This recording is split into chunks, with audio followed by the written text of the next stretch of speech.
All right, looks like we are up and running. Fantastical. So today and for the foreseeable future, the goal is going to be hoarding as many resources as I possibly can. We're going to start in the duraluminum tier. Um, we're going to get an ass ton of stuff and start filling up some resource stuff here. And we're going to eliminate all of these. We're going to replace all of our power with directional wind turbines, which will eventually get replaced by um, the spice turbine or the spice generators, which generate almost 3 times as much. And then we are going to add a shiznit ton more water, and we're going to add a shiznit ton more other stuff. We're going to fill up on plant fibers. We're going to fill up on all kinds of things. I'm just going to stack resources. We're going to get lots of these, right? We're going to get tons and tons of storage. I'd like to get about 5 million, um, 5 million water storage, I think. Maybe even more than that, honestly. So if we take a look here at our storage facilities, we could have 150 storage facilities. So, I mean, if we get 75 large water cisterns, we could store 7.5 million water, which would be. Hey, what's up, Damien? How are you? I saw you talking shit on my new YouTube video. Why you gotta be a shit talker, dude? 4K. 4K. Almost to 700K for water storage myself. Also, I'm starting to build omnidirectionals. I'm up to 8 wind traps. Nice. That's some good stuff right there, dude. That's some good stuff. Yeah, I've pretty much given up. 4K, am I a trash can? You know what? I knew there was a reason I didn't like you. I'm not a trash can. You're a trash can. Yeah, I've pretty much given up on trying to go out into the deep desert and like do any PvP or anything like that. We're just gonna go ahead and hard farm for the next, I don't know, 10 bajillion years. Because I assume that's how hard or how long it's gonna take for Funcom to figure it out and fix the deep desert. And so we're just gonna stack resources, like an obscene amount of resources, and hope for the best.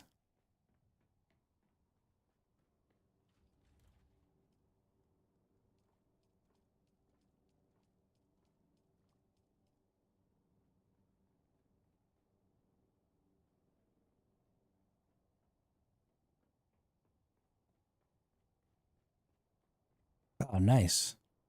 Medium chem refinery kicks ass. Yeah, I mean, I'll still be going out into the deep desert. I'm just not gonna like try and participate in anything. I'm not gonna PvP. I'm not gonna do any of that stuff. We tried to do some of that stuff yesterday, and it's just without the faction system, it just doesn't feel good, right? Either you've got to go fight groups, so I was out there solo fighting, 3 people at a time, or I've got to go pick on people who are just out there farming and, are all by themselves. They don't have any way to defend themselves because, you can only have, um,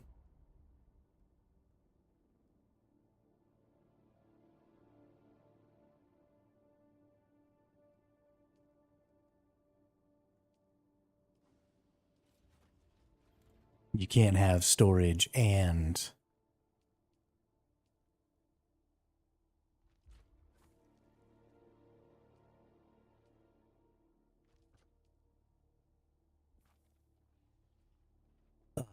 Goodness. Can't talk, apparently. You can't have storage and missiles. So you're just standing out there with your dick in your hand. It's awful. Absolutely friggin' awful.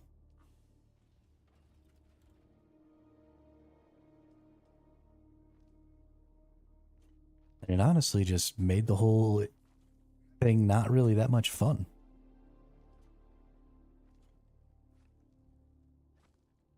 While I was out there, I did get my assault ornithopter destroyed. So now I gotta repair the whole stupid thing. What happens when you start attacking people and there's more of them than there are of you? They get angry and they start blowing up your shit. I should probably stop swearing as much. I think I've started swearing too much. Let's see if we can rectify that.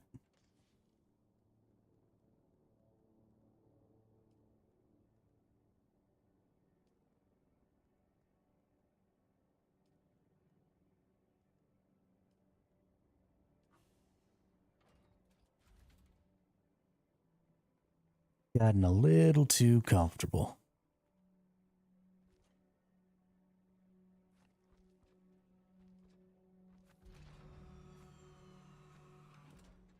One thing I'm happy with is that I've been able to spend 30 plus mins in the deep desert both times and never had a single rocket fired at me. I also haven't gone for the big spies. I actively avoid those, so I think peeps are content with leaving me alone. Yeah, I mean, I think a lot of the servers' deep deserts are fairly dead.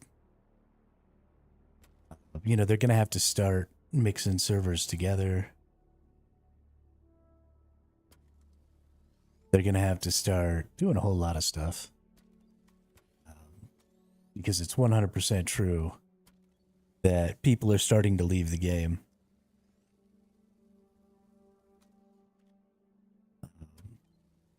And it's because they haven't done a good job of prepping the end game loop. And as people are getting there, you know, a lot of folks are deciding, okay, well, this isn't really for me because the end game loop is kind of doo-doo.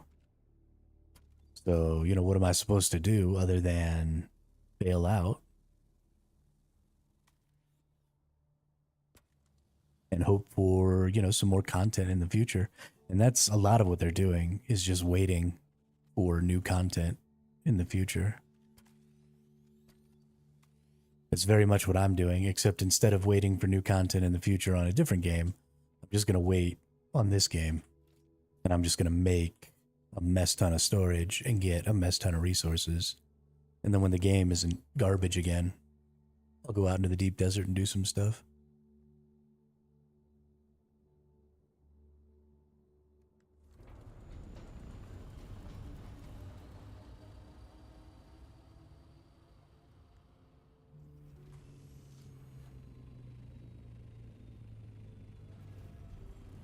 I'm on one of the Head Start servers, which they lost a lot of population when the regular servers came out. But they lost a lot of population when the regular servers came out, which I was surprised with. I didn't think that was going to be the case. But they also were the place where a lot of the most hardcore players went. So even if those people were staying on their servers, they ended up kind of leaving because there's nothing left for the hardcore players to do. Right? They're done. They went out there, they destroyed everyone, they fought a whole bunch. And because the Landsrad system is broken, there's no continued motivation to do that. Right? The pecking order was established, everybody knows kind of who won. At least, you know, out of those groups. And so, like, it's over. There's nothing left to be fighting over.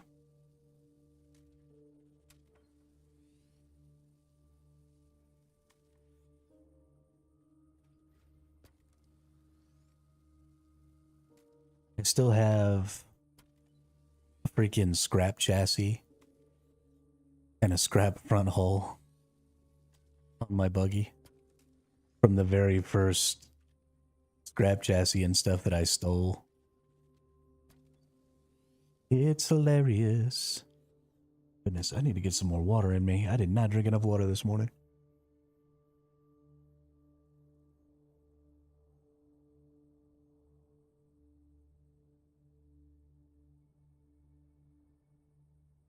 I need to drink a couple of extra bottles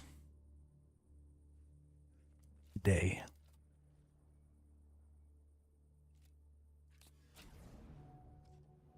All right. I don't know why my engine's on fire after I repaired it, but whatever. Just saying, if you want someone to make forays into the PvP deep desert areas for you, just PM me your server in Siege and I'll come contribute. I appreciate that, Damien, but for the sake of fairness, can't be giving out that information. Because if I give it to somebody, I got to give it to everybody, and I don't want to give it to everybody.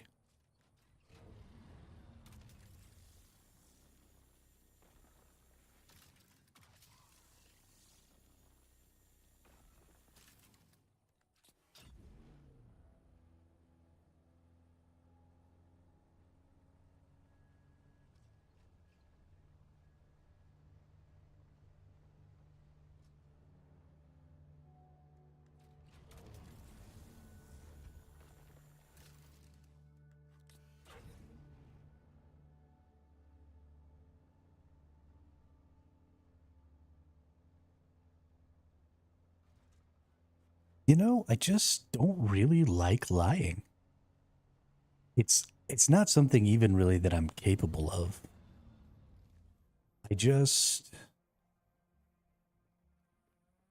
like I can't be bothered to maintain a lie.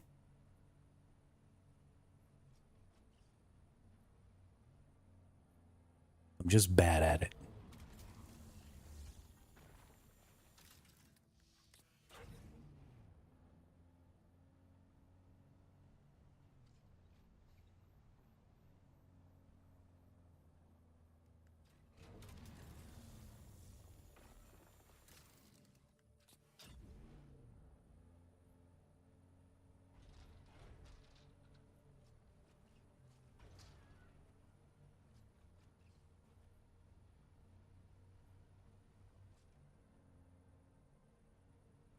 Yeah, I mean, I think it is. If you're omitting information for the purpose of obscuring it, right? It's not lying not to tell people things, but it is lying not to tell people things for the sake of.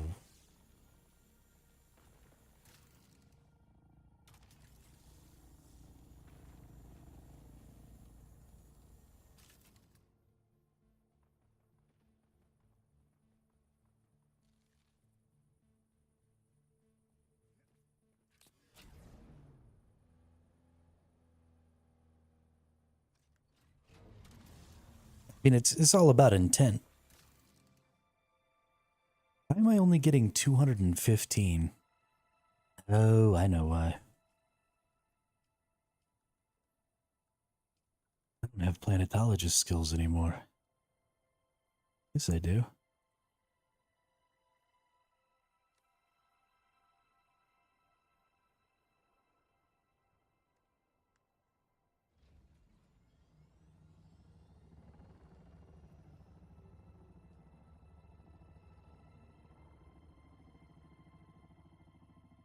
Somebody flying around doing stuff out here.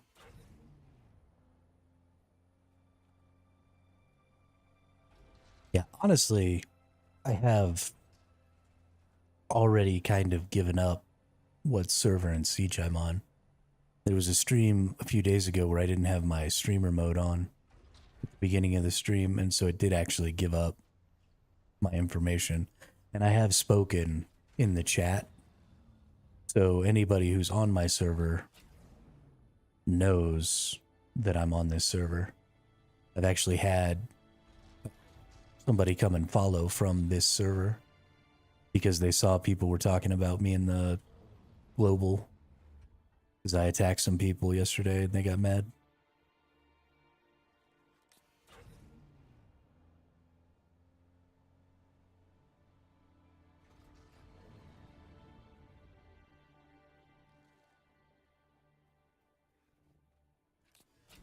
But so it's not like that information isn't out there.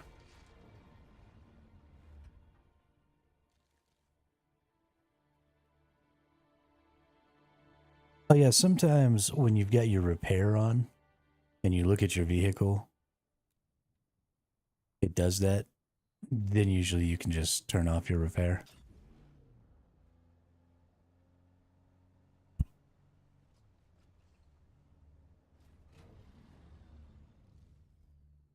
I was repairing my vehicle earlier today. What's up, Dimma?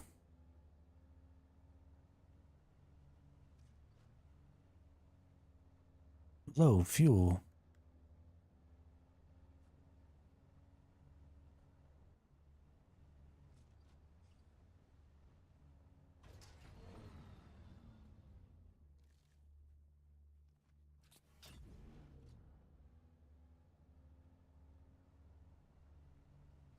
I am up to trying to get tons and tons of resources um, to prep for.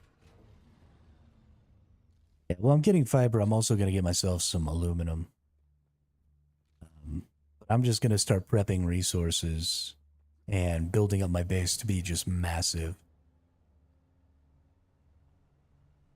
So that, you know, if they ever fix the faction system and fix the deep desert, then I can go out there and actually participate and have a ton of backup resources. One of the things that I always think about when I play a lot of MMOs, and I play a lot of MMOs when they first come out. And when a lot of MMOs first come out, they're really broken. And typically the things that are broken about them make me not want to play anymore. And so I quit. And then, you know, maybe a couple of years down the line, when the game starts to be really good, um, hey, what's up, Taco?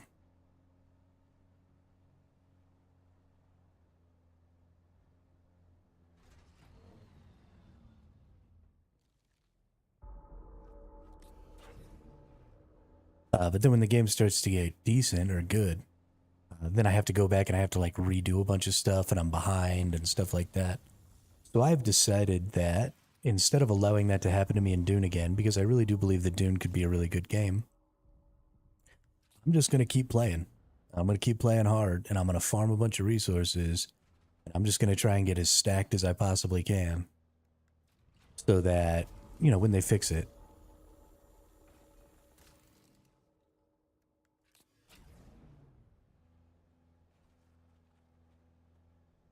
Gary is 0. That is correct.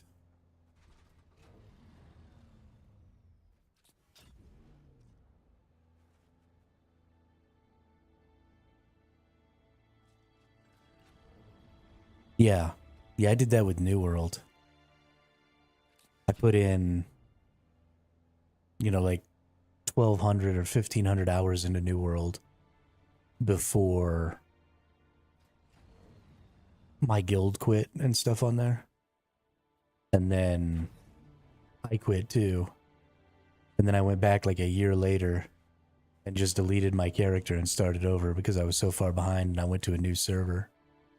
And it was kind of depressing because I had, you know, my character was like maxed out.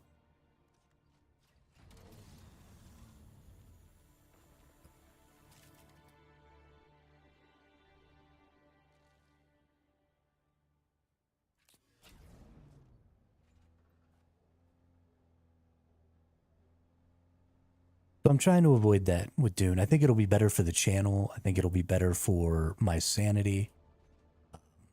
You know, if I just stick with the game and I push it really hard, and hopefully I can become sort of a, not necessarily the focal point of this community, of the Dune community, but maybe I can become a pillar member of the Dune community would be nice. Oh, Throne and Liberty was such a disappointment. Oh my goodness. Gosh, that game was a disappointment.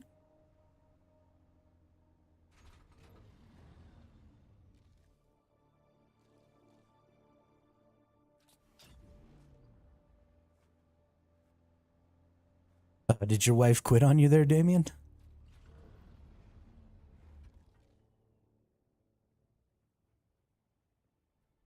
I mean, Throne and Liberty wasn't fun for PvP players either.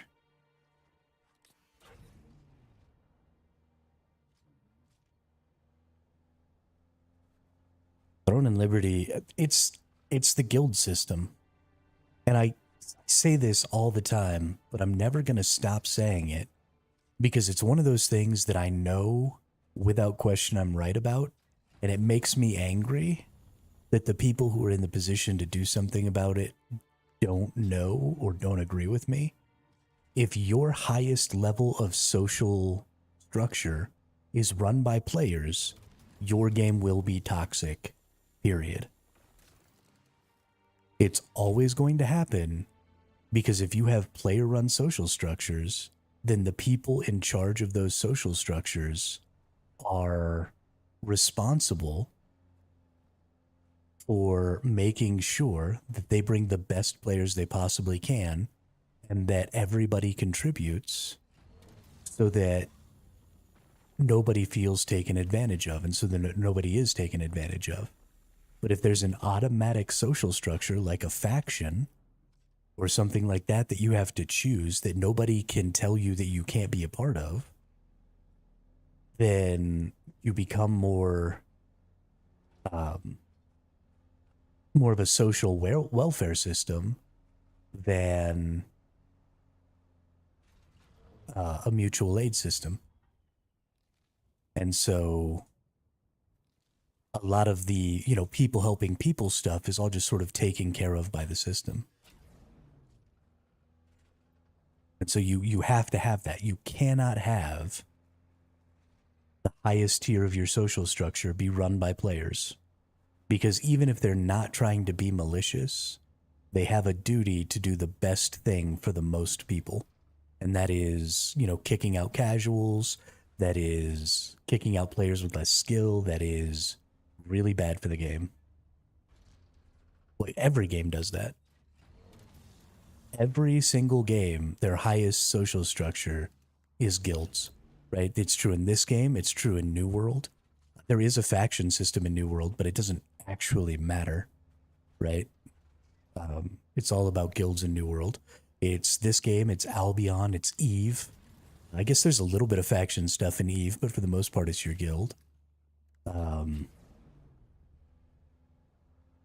mean, just every PvP MMO that I've ever played, they get rid of the factions. And the problem is that we've known that factions work really well since the early days of MMOs. The very first MMO I ever played was Dark Age of Camelot. And that game had a faction system, and you selected your faction when you made your character, and you joined that faction, and you went and you did all your PvE with that faction, and then you went out into the realm versus realm PvP zone, and you PvP'd out there. And it was phenomenal. It was easily some of the most fun I've ever had. Another, Guild Wars 1, the original Guild Wars, one of their DLCs or expansions. Yeah, Horde vs. Alliance, sure. Order and Wild both have faction systems as well. Great. Yeah, so those are primarily PvE games, and even they got it right. Because when you go out there, but so even, I mean, think about WoW, right? If you're out in a PvP zone and you're an Alliance player, and you see an Alliance player hauling balls down the trail, and they're getting chased by a Horde player, or they're getting chased by two Horde players, you're fairly likely to go ahead and jump in.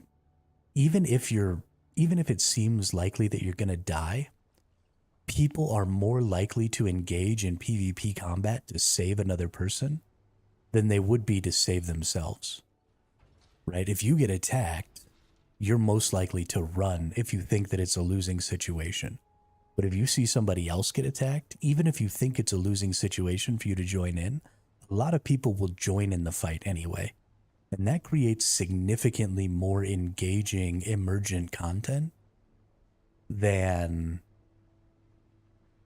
not having allies that you could randomly encounter and maybe assist. And the same thing would be true out in the deep desert. If we had a legitimate faction system in the deep desert, that's exactly what would happen, right? You'd be flying around and you'd see somebody getting attacked, or you'd be down in a testing station and some allies would be getting attacked and you'd be like, oh, hell no. And you'd run up in there and try and do something about it, you know?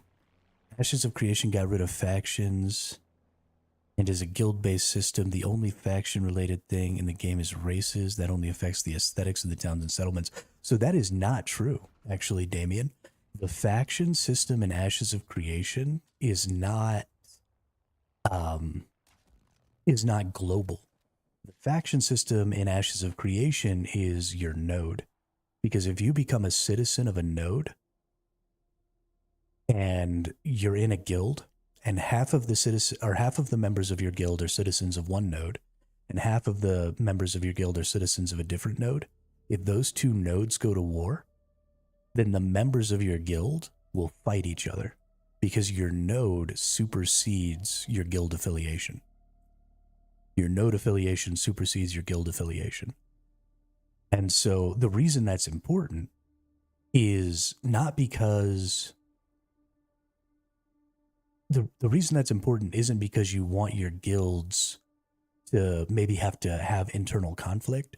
The reason that's important is because you need an affiliation that is extremely strong like that, where your solo players and your small group players can join so that they get the benefits of those guilds without having to be subservient to those guilds, and without those guilds having to waste a slot on a potentially more casual or less skilled player who maybe isn't there to, like, you know, really push and try and take control of things and do stuff like that. Because you want those casual, you want those smaller groups, you want those solo players to be able to interact with the groups, but you don't want the groups to be burdened by the expectation of them being there and then them not being there. Right? If you can only have 100 people in your guild and you can find 100 people that are going to play 5 hours, right, it is absolutely feeder guilds. But here's the problem with mega guilds and feeder guilds and stuff like that, is that the people who are in those feeder guilds don't have the autonomy that faction members have. Because if you're in a feeder guild, then you still have a guild leader. There are still expectations. You can still get kicked out of that guild. Right, so you still have rules to follow, and those rules are made by some dipshit sitting in a basement. You know, somebody like me, right, who sits in their room all day playing video games, and their expectations of you are not about your fun. Their expectations of you are what's best for the guild. And when you're in a faction, they have no control over you. They can't kick you out of the faction. Right? So if the highest tier of your social structure is run by the system, then those solo players and stuff get the ability to interact and support the larger group, but on their own terms. And so they get, you know, the guilds aren't hurt by them. The guilds don't get less because these players aren't showing up to things. They're boosted and supported by them when they're online, and when they're offline, they are non-entities, right? They're not taking up guild slots. They're not doing any of that. Factions are literally an MMO superpower, and nobody freaking uses. I mean, look at Albion Online. The faction warfare system that happens in the yellow zone is extremely, extremely vibrant and considerably less toxic than the open PvP guild wars that happen out in the black zones. Right? Everybody can participate. Everybody gets involved. You know, people are making groups impromptu out in the yellow zones to, like, go take keeps and stuff. And it's a really, really good system. And then you get out into the black zone and just all of that camaraderie and all of that goes away. And now it's just a bunch of sweaties just picking on people, basically. Do I need to hydrate? Okay, I'll hydrate.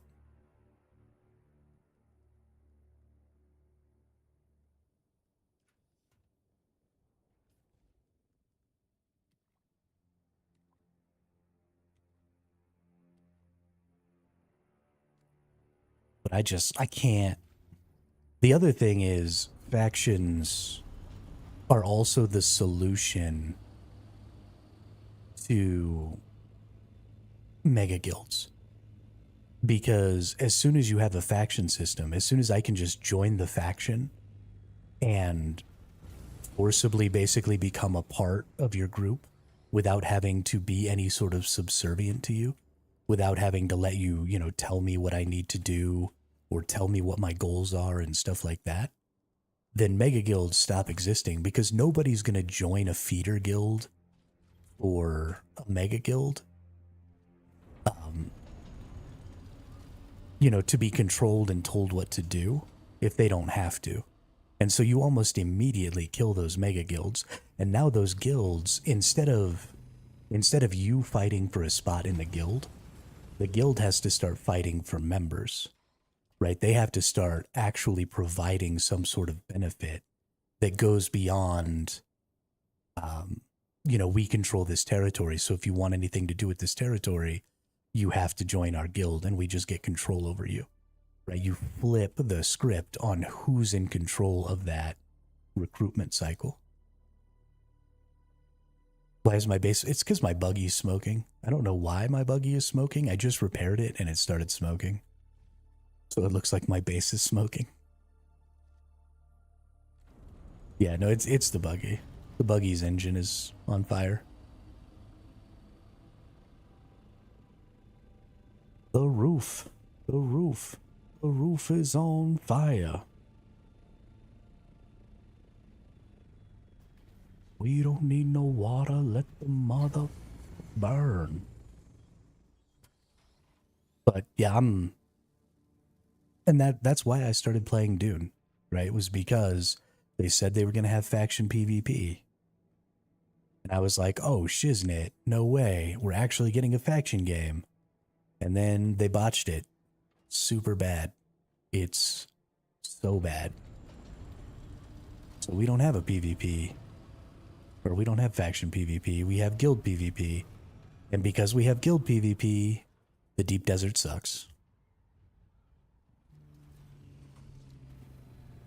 So I'm just going to build up. And, the intention was always to have faction PvP in this game. So I'm going to give the benefit of the doubt here. And I'm going to say, inside of a couple of months, hopefully, we're going to get our faction PvP system. And then I'm going to be happy. I thought it was the engine that normally does that, but I could be wrong. I don't. Yeah, I agree with that also, Dimma. Absolutely. It's only been out for a month. I'll be very happy. I will relax and I will stop being stressed out about the potential future of this game when they come out with a plan on how to get the faction system working again. As soon as I hear like an official, these are the steps we're going to take, and we get one of those dev updates like we did for the cheating and the issue with the PvE zone switching to PvP in the middle of the night. As soon as we get a little information like that, then I will rest much, much easier. Well, so they have a roadmap for content, right? They've got a roadmap for their DLCs. But what I want is a roadmap for how they're going to fix things that are broken.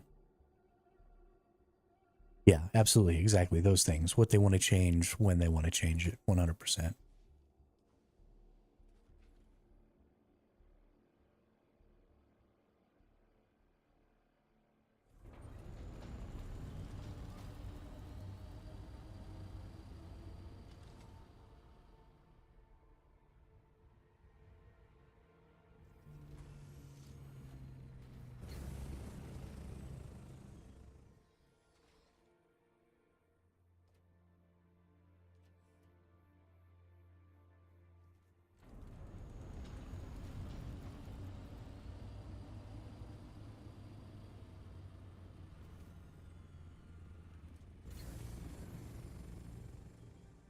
Dimma, when he's asking if you were in my Discord, I have a Discord that isn't associated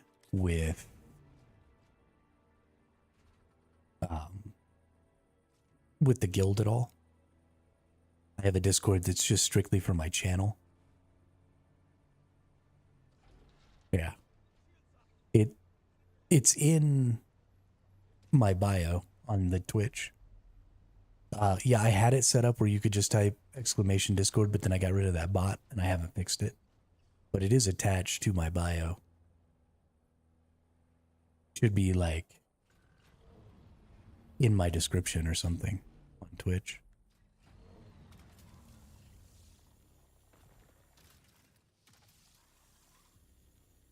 I can't put it in my YouTube stuff anymore.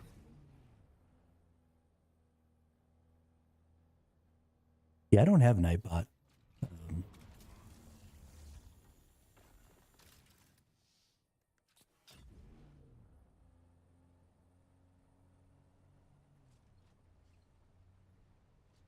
Yeah, the stream Discord was kind of defunct for a while.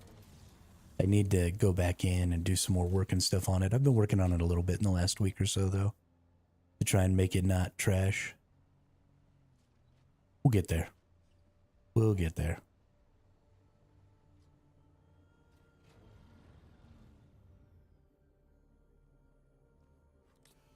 I gotta start working harder on the parts of streaming that aren't sitting in front of a computer playing video games.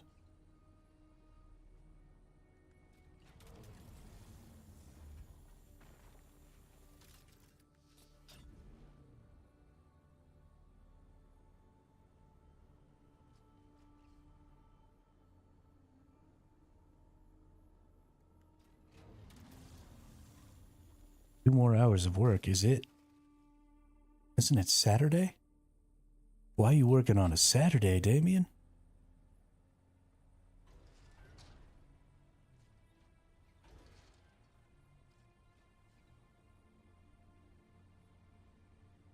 Tell that boss of yours to cram it up his cram hole.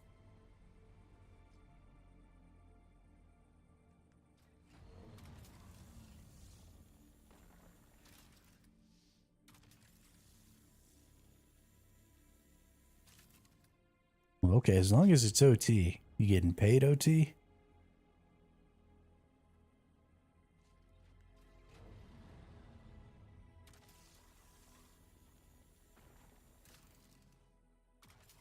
I mean, is it really working though, Dima? Or Dimma? I mean, this, whether I was streaming or not, this is what I would be doing today. I would just be playing video games. In fact, I would just be playing this video game. I would still be doing this exact same activity. My life doesn't change much when I stream and when I don't. And honestly, if I don't stream, my day feels way too long. Because I don't have anything else to fill it with. And then I've got to sit there with my own thoughts for an extra 6 hours every day. And I got to tell you, nobody should be subjected to my thoughts for 6 hours in a day. That just, it's awful. It's awful in there. Nobody needs that.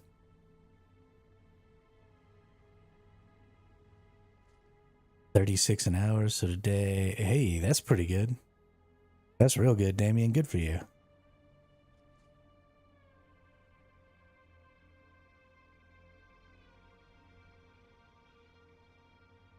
That's why I read. You know, Taco, I love reading. I am a huge advocate. So my mom is an American, or an English literature, not American, an English literature major. And then, of course, has a teaching degree. So I grew up my whole life. Blood artist, yo, welcome to the chat. Welcome to the channel. How are you? Yeah, I believe there are new Twitch drops. I believe there are. But so I grew up my whole life just reading tons and tons of books. So I love to read. I love to listen to audiobooks. I honestly I think that it's probably one of the best pastimes you can have just for making you smarter accidentally. I think it doesn't matter what you read, right? If you read fantasy, if you read historical fiction, if you read historical nonfiction, I mean, whatever you want to read. But just ingesting words is probably the best way to accidentally be smart.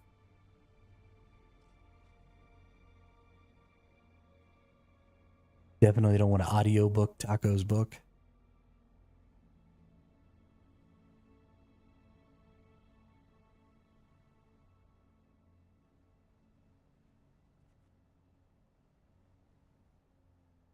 I mean, that actually sounds like the best kind of book, the audiobook. Especially if it was somebody with a really nice voice who was reading it. Like, that'd be great. It'd be perfect. Get your slow burn on, you know what I mean?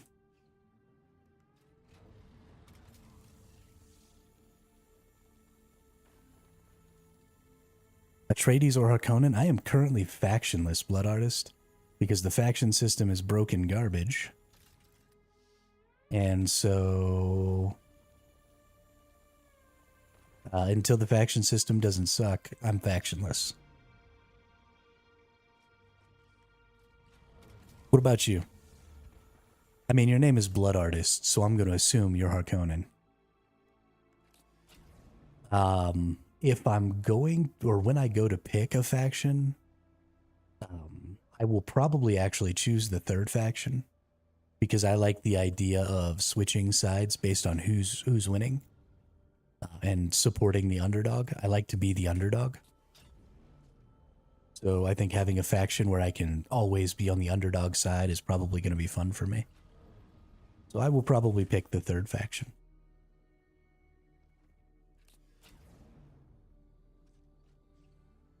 Hey man, I don't like audiobooks zoned out. People keep reading.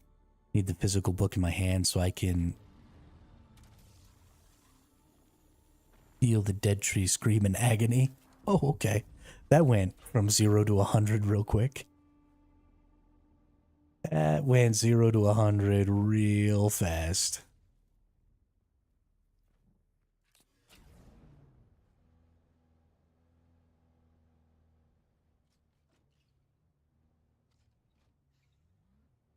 Apparently Frank Herbert picked the name from a phone book because it sounded badass. I mean, that sounds like something a writer would do.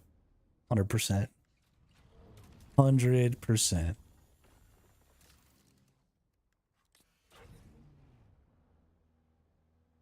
Dimma.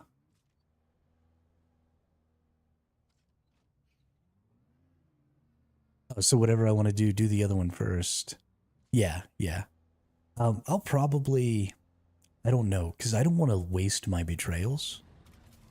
In case something becomes interesting, I'd rather waste the currency than waste the betrayals, honestly.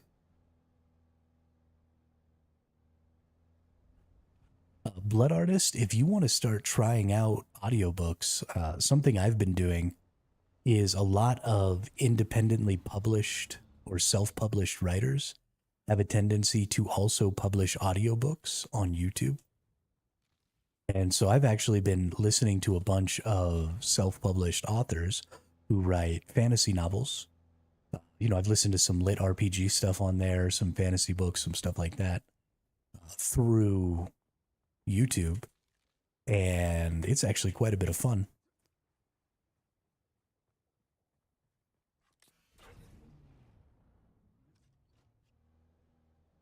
And is a really, really small barrier to entry, you know? What's wrong with the faction system currently? The problem with the faction system currently, Blood Artist, is that if it stopped existing, it wouldn't matter. So if you take a look at, we've already won. That's hilarious. So if you take a look at the way the faction system works, the point of factions is to gain this deed, right? To gain the decree. And so the most optimum way to play right now is for an entire world to all just join one faction. And then everybody gets the decree every week. And then because there's friendly fire and because you can fight within the faction, then if you want to have PvP, you just do GVG instead. Except it is the faction system. Because this is the point of the factions, right? Without the Landsrad, the factions don't matter. So there's no motivation for people to work together within the factions. There's no reason for the Novigrad people to work with the Legends, right? Why not just kill on sight all these people? Because there's no penalty or no reward. But you could just have those cosmetics. Having those cosmetics aren't even tied to the factions, right? Because I can still buy, if I go Atreides, I can still buy the Harkonnen cosmetics. So that doesn't motivate you to work together with your faction, right? Those are just cosmetics. So the thing that they need to do, because Deep Desert PvP needs to be faction oriented, right? You need to be working together with the people in your faction to secure large spice blows or to secure really, really dense resource areas or anything like that. But we can't do that right now because A, we don't even have faction chat, which is a travesty. But B, because we don't have any sort of motivation, there's no penalty or reward for working together with your faction, that there's no reason for the big guilds to work together with anybody else. It's just a kill on sight mess in the deep desert. In my experience, any MMO that wants faction PvP needs to have more than 2 factions.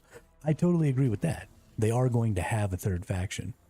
And they've actually, I think, solved that problem because the third faction isn't supposed to interact with the Landsrad in the same way when it comes out.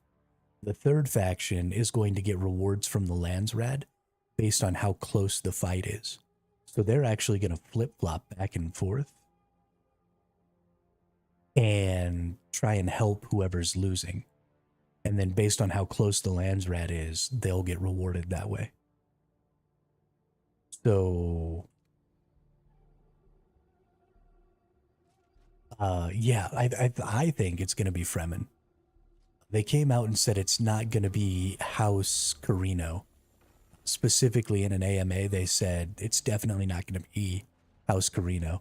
And they've given very little information on it because it has something to do with not being able to release information because of their association with the Dune IP, which is why I think the third faction isn't actually out yet. They're waiting for something before they're allowed to release information or anything like that. So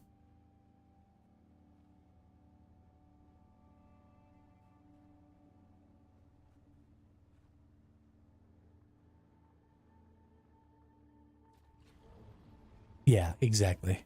Exactly. But who knows? I don't know what the third faction's going to be. I'm excited mostly for the mechanical implications of the third faction more than I am the lore implications personally. But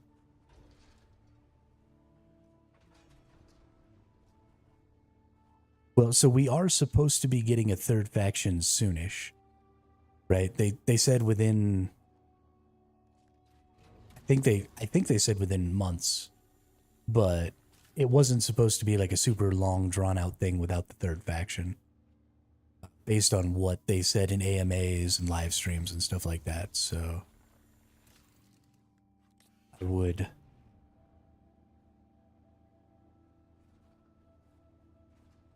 hope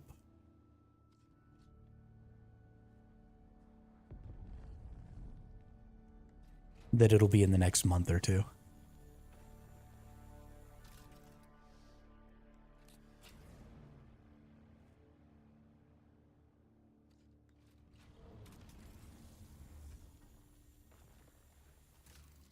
Yeah, I mean, I think there's lots of good options.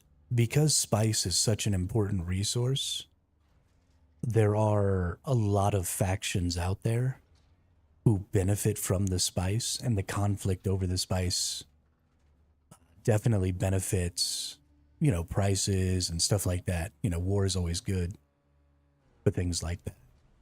And, war is a great way for people to try and gain influence over, production lines and transportation lines and stuff like that. So there are definitely lots of factions in the Dune universe who wouldn't want the conflict to end. So I think there's really kind of, because the spice is so important in the Dune universe, kind of every faction is open for that, right? Every faction kind of wants that conflict to keep going. So they want to use Fremen and let us have worms as ground transport. I'll be down for that. I don't think you're ever going to get to tame a worm, Damien. I don't think that's in the future. Let's see. Dima, video games, the only thing I've ever heard of people strictly following NDAs. That's interesting, but yeah. Um, Most people I feel like who are under NDA, of course we get a lot of leaks, but I think those leaks come from a very small percentage of people.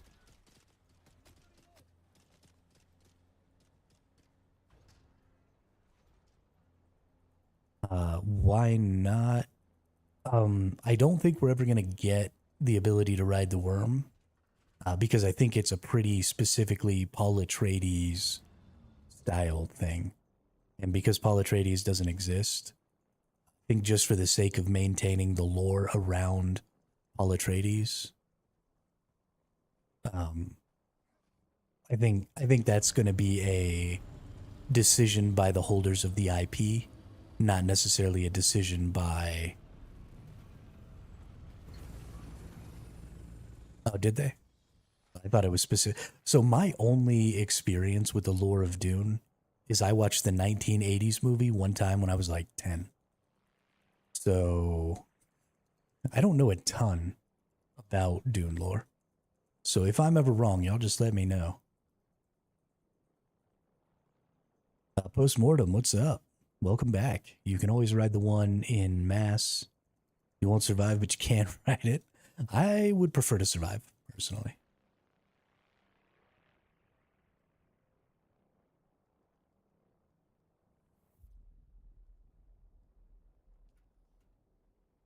Paul Atreides learned worm riding from the Fremen. The Fremen always ride worms. That's why they can carry those hook things. Okay. Yeah, you're right. If I go back to if I think back to the movie, that's definitely accurate.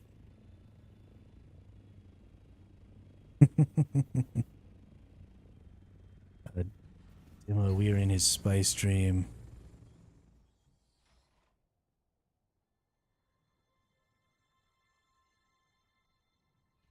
Oh yeah, no, definitely don't go trying to ride the worm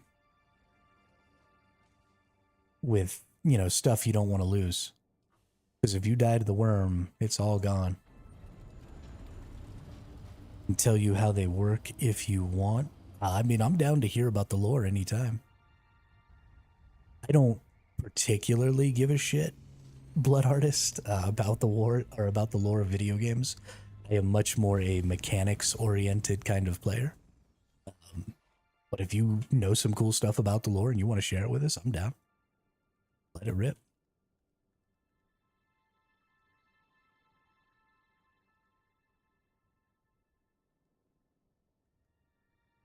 Logged in and I was like, what the fuck is this worm?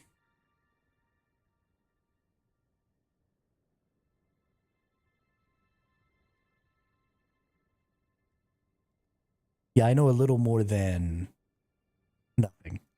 Let's go with that. But I would have thought the worm was cool even if I wasn't a lore thing. I think the worm is a super super interesting thing to have. Basically, the hooks pull back the worm's scales, so the sand hits the tender part, which the worm doesn't like. Fremen do it to prevent the worm from diving. Oh, okay. That makes sense. My first encounter with the worm was pretty cool, Blood Artist. Let's see, if you really want to screw with the Dune lore, then they can introduce ass blasters. Dude, I love Tremors. Tremors is so good. I love Tremors. That's Tremors 3, right? Is ass blasters? My first encounter, though, with the worm was honestly probably my best encounter, Blood Artist. Uh, because I was moving, so I knew from videos and stuff like that of the beta test that you were going to have to abandon your first base. And so when I started on the early 5-day advanced start, I went ahead and took all of my stuff out of my storages, just took everything out of my base, and I was going to save it all and move. And so I had everything I owned on me. And when you go, hang on, let me open up my map here. When you go from here, I started on this side my first time. So I got up to the city or whatever, and I barely had this uncovered. And for some reason in my head, the red circle with the red lines means this is where you exit, right? I thought that it was trying to show me like this is the only place you can go. I don't know why I thought a red circle with red lines meant go here. Now that I think back on it, that was the dumbest thing I've ever thought. But I made my motorcycle. I packed all my shit on my motorcycle, and then I drove over here and ran into quicksand. I had my motorcycle for like maybe 5 minutes. I had everything I owned on me, all 20K, all of that. I drove over here and I hit the quicksand and I freaked out and I tried to spin around and get away. And as you can see, there's nothing over here, right? I was never going to make it. But the worm came up and I got out of the quicksand and I was going to try and get away. And then the worm ate me and I lost everything. And it was awful. Just an awful experience. But yeah, that was probably my best experience with the worm.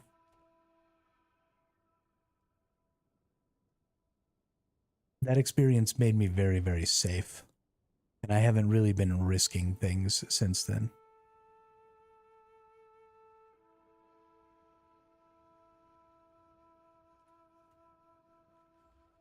Lost a bike to the quicksand. Yeah, I mean, I think everybody's lost a bike to the quicksand. There wasn't really a lot of information. If I think back to like what I saw from the betas and stuff like that, I don't remember anybody even mentioning quicksand. And so I don't know if there just wasn't quicksand in the beta and they put that stuff in there to try and trick us.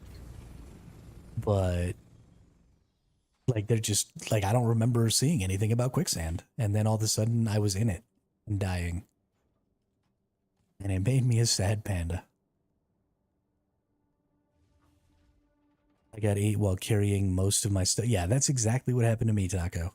I think a lot of people, and I think it kind of demoralized a lot of people. Like, it was really cool to me, but I think a lot of people lost that first 5 or 6 hours of progress and got set all the way back, and they were like, wow, I may never play this game again.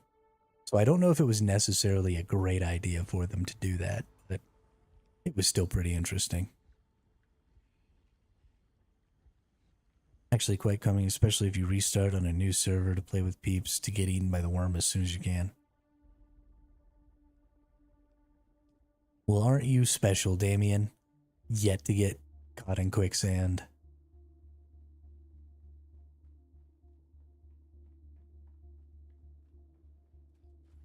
Aren't you friggin' special? I'm gonna go push one of your vehicles into the quicksand. See how you like it.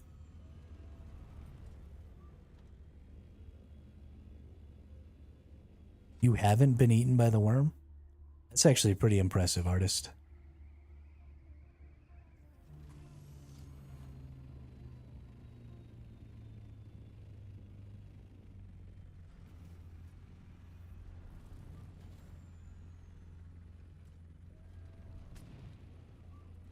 Is this son of a beagle shooting at me?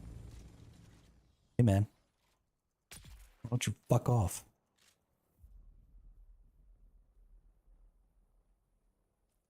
Been eaten by the worm, but it was due to an in-game glitch. Sure it was. Sure it was, Damien. I believe you.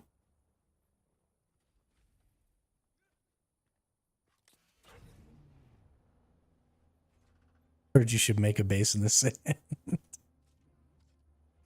uh, Taco just be trying to get people eaten. Not just get people eaten, trying to get their whole base eaten. That's kind of fucked up. Yeah, I have also seen some videos of some glitching flying worms.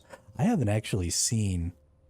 I've seen one come up a little bit out of the sand while I was out mining a ringmouth spice in the deep desert, where, you know, they come after you and they kind of bow up and like their middle section comes up out of the sand a ways. But that's the glitchiest worm I've seen so far. I think a lot of the times the glitchy worms tend to happen when either people are intentionally doing weird stuff to them and freaking out their their programming, or when people are being really really greedy when they're trying to do spice blows and they stay on the ground too long and then they just end up having the worm kind of glitch out trying to eat them. But I think a lot of that is because people have found ways to kind of glitch the worms. Apparently, if the worm comes after you and you make it to the rocks just in time, the worm stays and looks at you. It's intentional because it's from the movie. Yeah. Yeah, that is absolutely true. You can totally have a staring contest with the worm. People do it in the areas of the sand where it doesn't look like you're on the rocks, where it looks like you're just standing on the open dunes. But, oh, you know what I forgot? I forgot to get my rad suit. I have to fly back and get that. But yeah, apparently it's supposed to be done. I was driving Eastern Vermilion along a very large mountain area. I turned across the sand going towards the ship, and literally as soon as I touched the sand, the worm popped out right under me and ate me. No warning.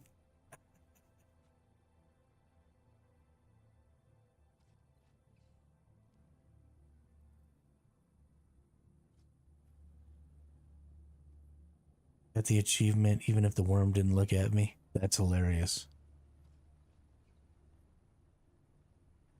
Yeah, I definitely, I have water, but I definitely forgot to bring more fuel. I'm gonna have to fly back and get my rad suit too.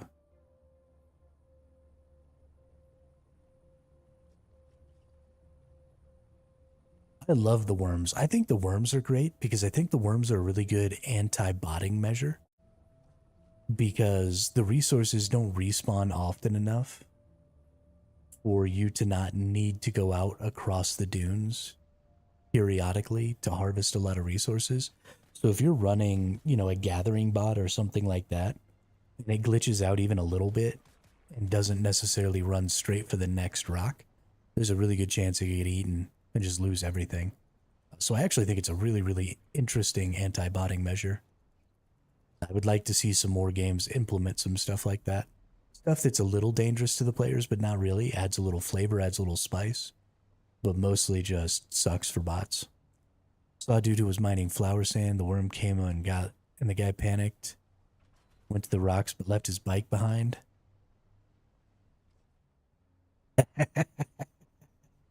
That's actually pretty funny.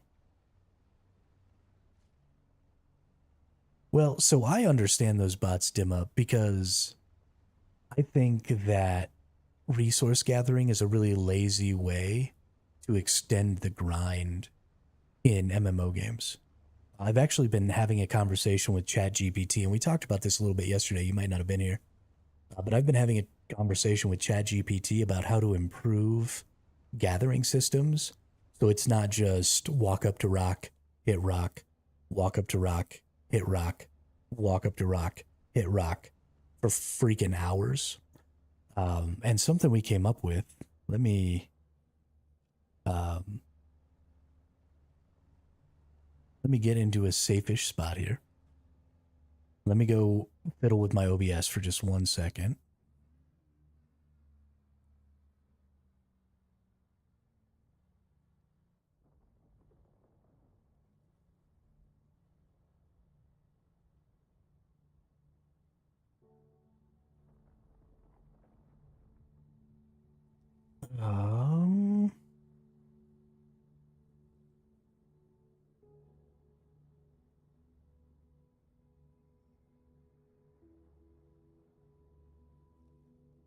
Okay, it's definitely in Elements.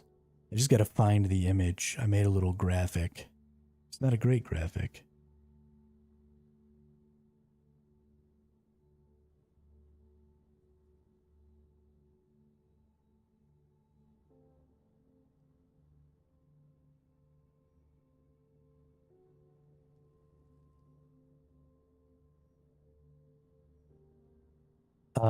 ChatGPT is a great therapist. What are you talking about? ChatGPT is the most complimentary thing I've ever interacted with in my entire life. Obviously, if you have legitimate mental health concerns and you feel like maybe you need some medication or something like that, yes, go to an actual therapist. But if you need somebody, I mean, it's like journaling, right? One of the most common things that a therapist will tell you is to, you know, externalize your emotions, write things down in a journal, just try and get that stuff on paper so that you can evaluate it. And having a third party person, or, well, not person, but a third party resource help you in that evaluation is not a bad thing. Where is this freaking image?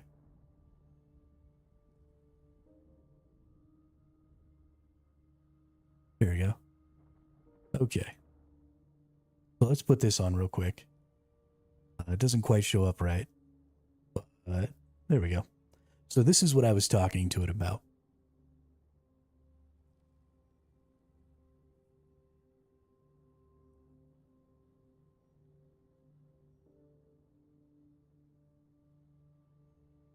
Um,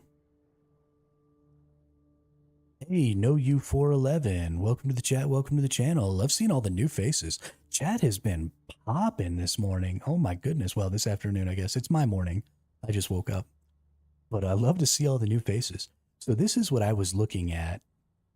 This is Last Epoch. But this is how...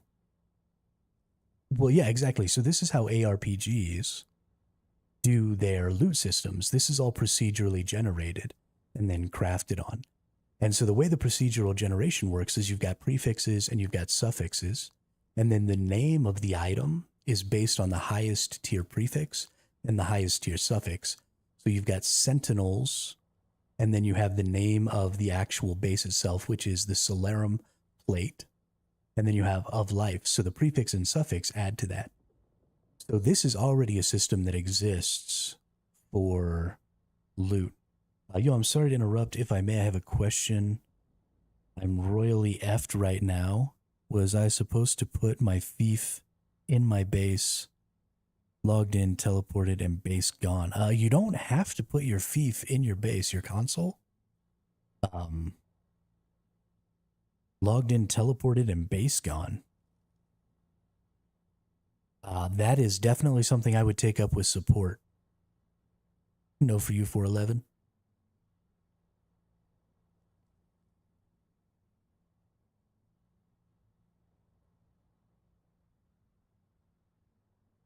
Yeah, if your base has no power, then you could have a problem. How long have you not been playing? Like, did you just play yesterday, or...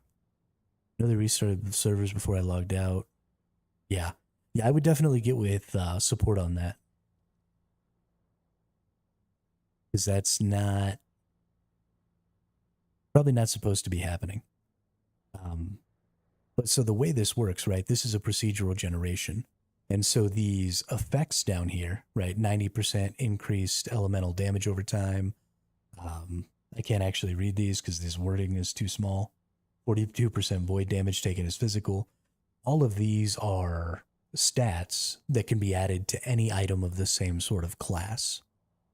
And so I was thinking that it'd be super cool if instead of items dropping that had those benefits, what if resources dropped that you could then use to manipulate the craft of an item to change the likelihood of certain stats and stuff like that happening. So instead of going out and getting, an endless supply of aluminum ore Instead, I would just be out looking for, like a lightning stone or something like that. And that lightning stone would appear based on environmental effects and stuff like that. Because as it stands right now, gathering systems are extraordinarily lazy in these games. I don't think they're fun. So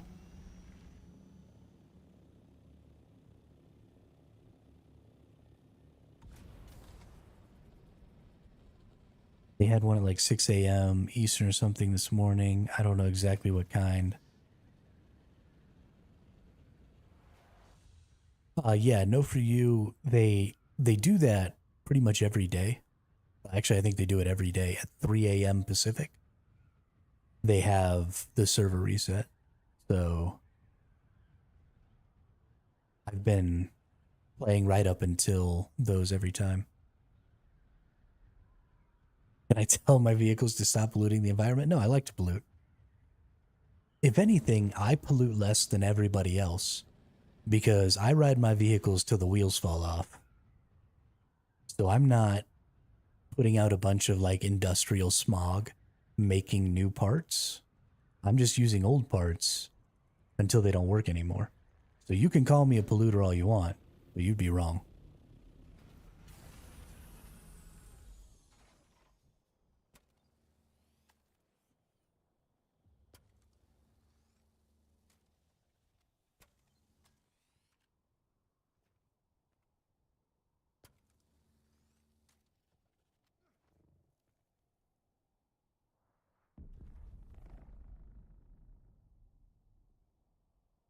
Yeah, I don't know why in-game game masters aren't a more common thing. No for you. I think that it's kind of with as much money as modern MMOs make off of cosmetics and stuff like that, there's no reason that there shouldn't be a budget for some sort of in-game support. And it's really kind of disgusting and ridiculous that we don't have anything like that in our modern MMOs because they make an obscene amount of money nowadays. So there's really kind of no excuse for it. And it's a little bit upsetting. And I would very much like to see that come back to MMO games. Especially games like this. A lot of the cheating that happens in survival games is stuff that if you just had some game masters observing the worlds and who could pick up reports really, really quickly and who could read chat and see like, oh, hey, so-and-so says that somebody's cheating in this region of the deep desert right now. Let me teleport over there and watch. And then you could start handing out bans super duper quickly based on observed, right? You know, they say it's always difficult to ban people because you don't want to give the people who are making the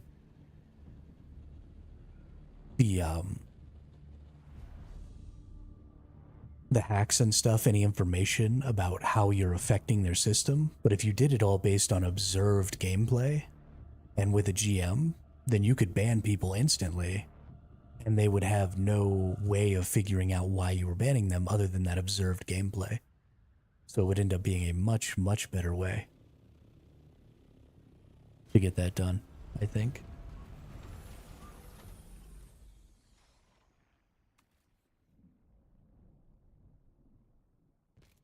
Literally lost all my mats, so upset right now.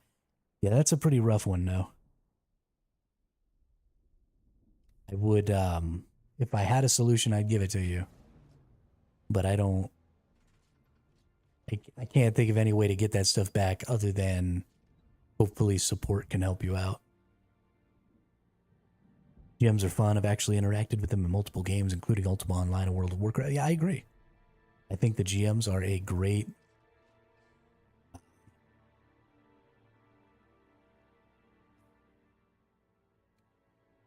and very entertaining thing in video games. You know, it's just like the Discord mods and stuff like that. you know, they're always a little cheeky and just having a good time. Gonna have to play something else. Hope someone can possibly help. I highly doubt it. Yeah. They did put out some information recently, know for you, that they have updated their support systems and their tagging of when people lose resources and vehicles and stuff like that, so that they can better understand when it was an intended game mechanic and when it was, um, you know, like a glitch or a bug or something like that, so that they can better return people's resources and vehicles and stuff like that. That was in the dev update that came out on the 9th of July in regards to the big faux pas that they had on the 7th. So they're at least understanding of the fact that people are losing things that they shouldn't be, and that is really, really causing people to not want to play the game. So they're even going back to tickets that they closed previously because they didn't have the ability to return those resources to people because they didn't have proper tagging and proper recording of what was going on. And so now that they've got some better recording and stuff, they're trying to go back to some old closed tickets even and try and return some stuff to people. So, yeah, it's not perfect. And there are obviously going to be some people who fall through the cracks, but hopefully one of those people won't be you.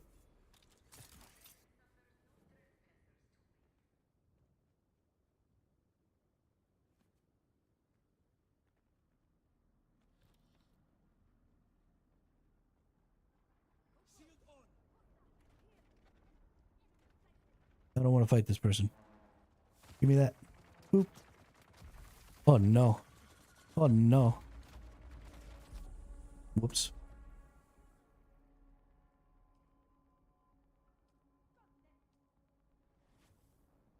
Why do I have a respawn beacon down here?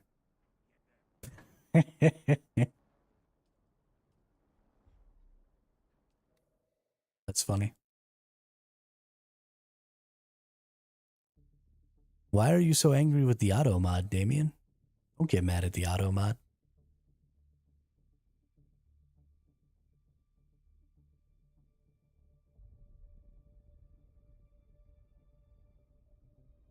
It's not the auto mod's fault.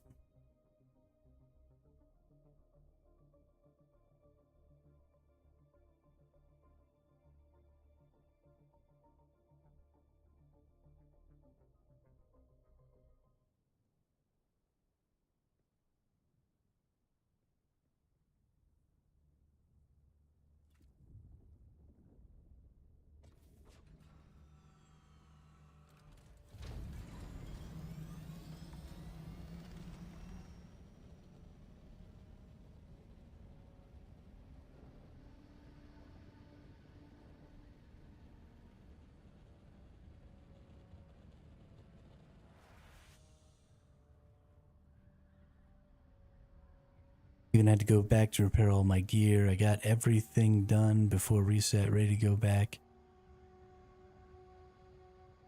Yeah, that's a rough one. No for you. That is a rough one. I haven't personally run into any huge glitches like that. I've actually been having a lot of luck. Pretty much everything that's gone wrong in this game hasn't affected me in any way. So hopefully my luck keeps going. But I do know that there have been a lot of people with some pretty disappointing outcomes of some pretty strange glitches.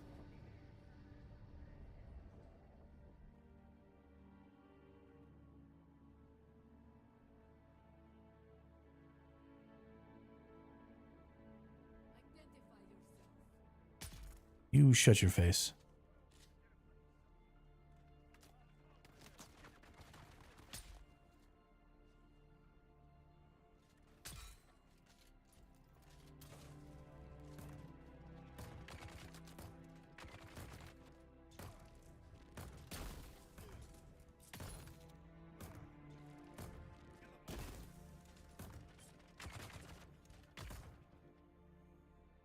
Nerds.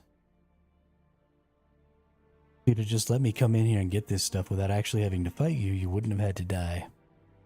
Since you wanted to fight, now you're dead.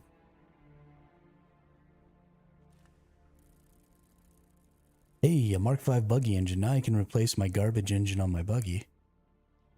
And maybe it won't be a problem anymore.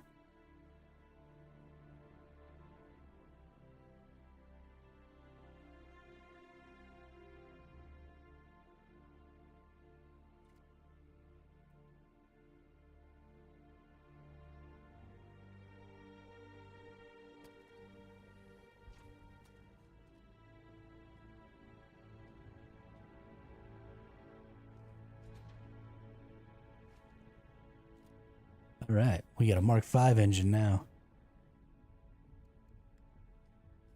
Now we go even faster.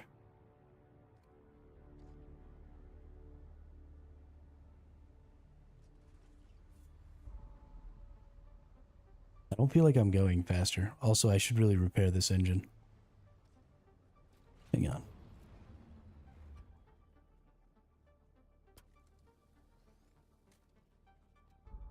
Perfect.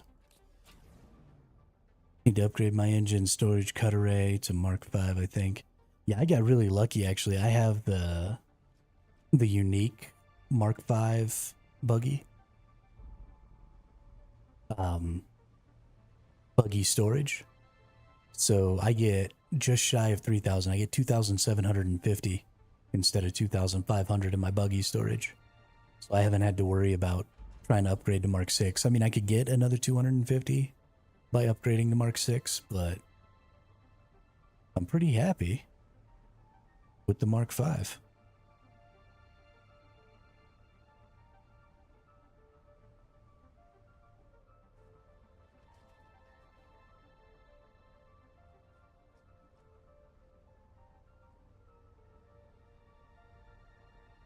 I might have to drink more water soon.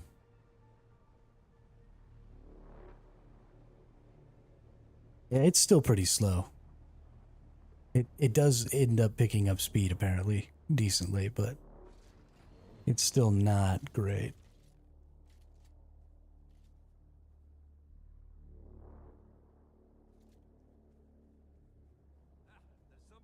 I was about to say there was just an enemy here. Where'd he go?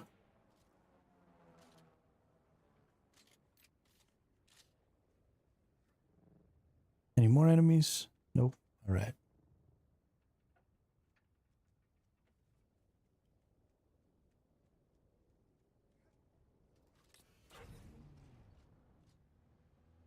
Give me my jasmium. Bow, bow, bow. Do you get anything for clearing the area of intel? The reason that getting intel from the POIs is important is just so that you can get the research points. So you don't have to level up as much to unlock new structures and stuff like that. But no, you don't get like an extra bonus set of research points for like clearing an entire region or anything like that.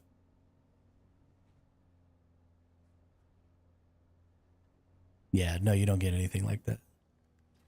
It's definitely worth doing later. I don't think that the 3 research points that you get from the early ones are very useful.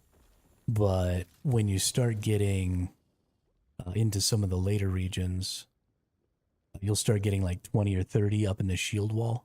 Actually, I think it's 30 in the shield wall, and I think it's 30 here in the Odom as well. So you can fairly quickly get over here once you get to steel tier, because you can go through the Haga Rift here, and there's no worms all the way across all this region. And so when you get to the steel tier and you're finding yourself pretty short on research points, going ahead and moving on to those other areas and trying to clear them and get some of those research points can be a pretty effective way of pushing forward into the next tier.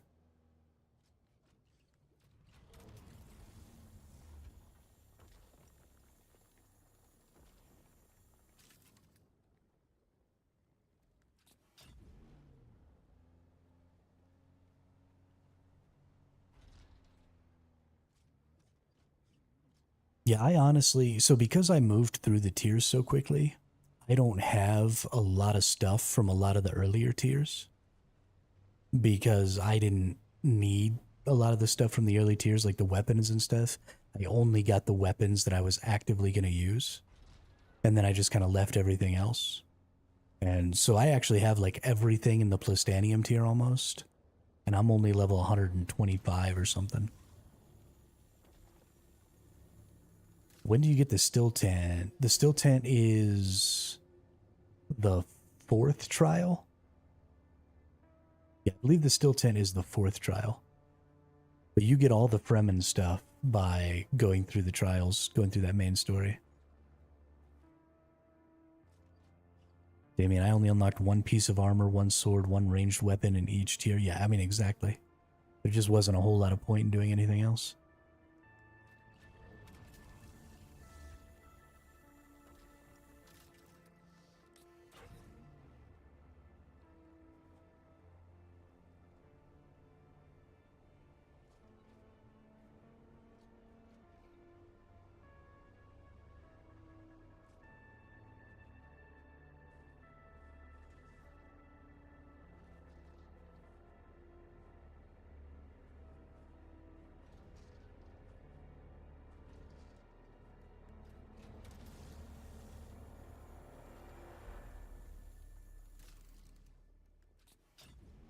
Might just start over. I mean, you don't have to start all the way over, right? You still got your character.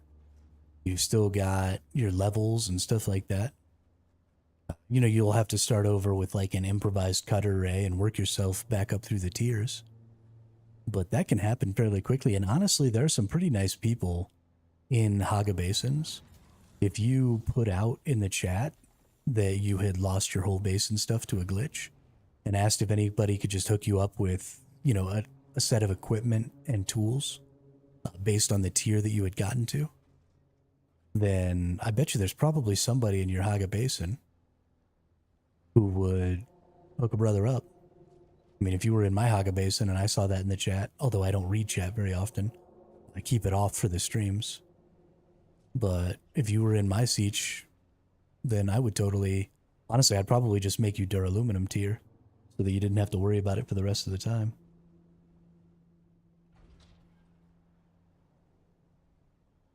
Well equipped. Okay. Yeah. I mean, if you're well equipped to start over with going back up through the tiers, then I think that that's totally a good option. I mean, like I said, I've had to restart a couple of times just due to losing everything to the worm. So, like, it's not ideal, but there are worse things. I've had worse things happen. Ooh. Ooh. Hang on. Somebody.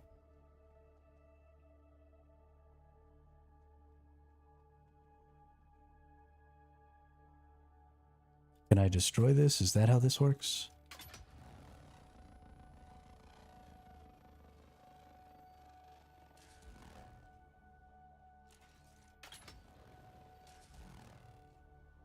No. So somebody told me that if the thing is abandoned, right, you're supposed to be able to access it. I don't understand. Oh, it's because it's a tax haven. They can't lose it due to not paying taxes. Okay, so I can't, like, steal their stuff. That makes me sad.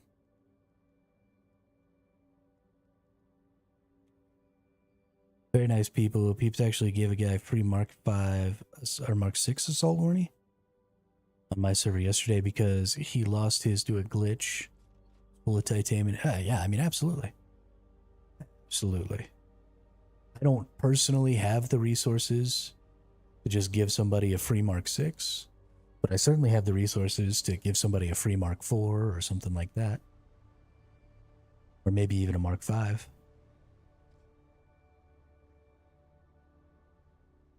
Yeah, there you go. Yeah, people are super nice, dude. Super nice.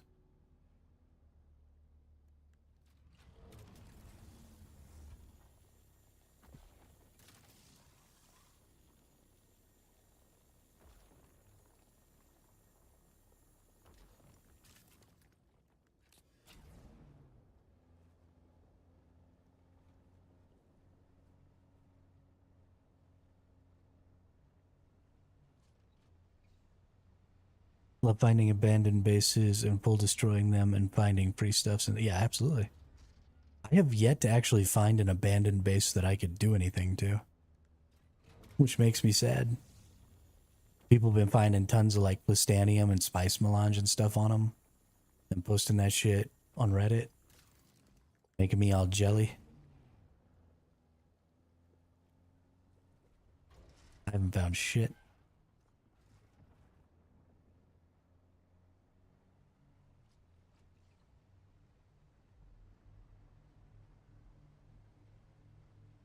Oh, you can get that back real quick though. No for you. Get that back real quick. Once you get yourself a Jeep, you'll just be making storages all day, every day. Your whole life will be making storages. Jeep is so good.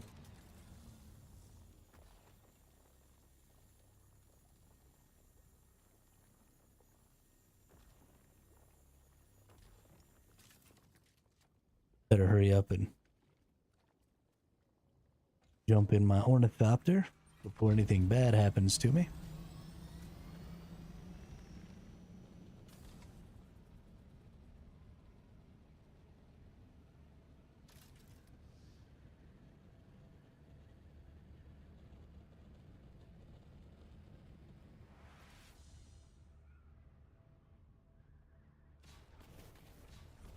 Bonk.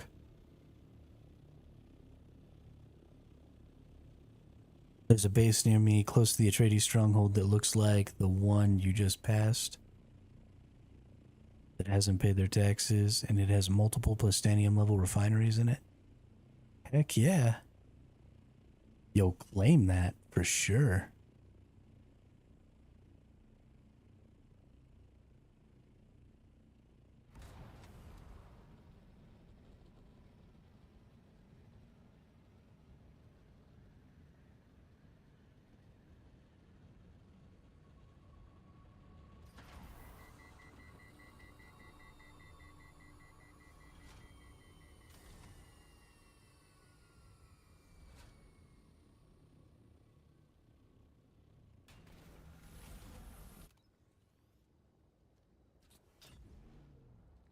How full are we here?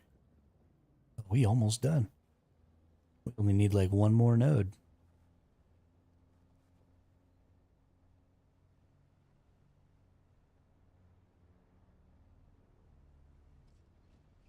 I probably won't even worry about trying to find one more node. Let's just get ourselves home here.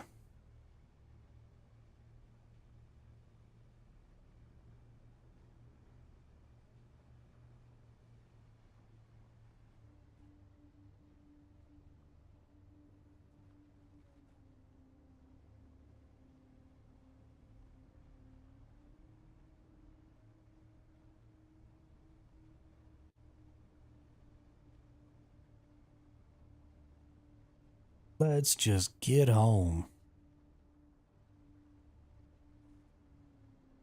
Dude, I can't believe how crazy chat has been today. I do want to apologize.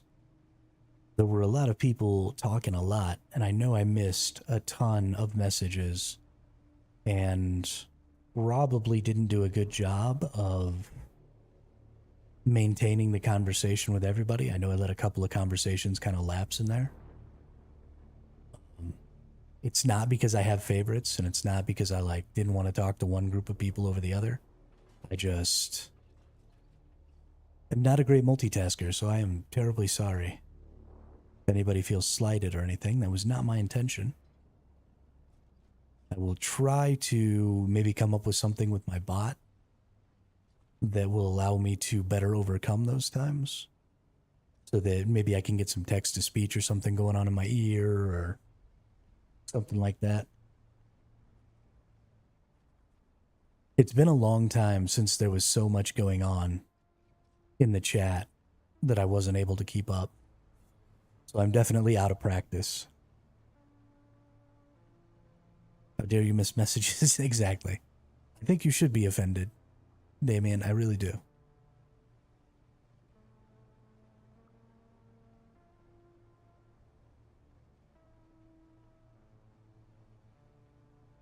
I'm a terrible person.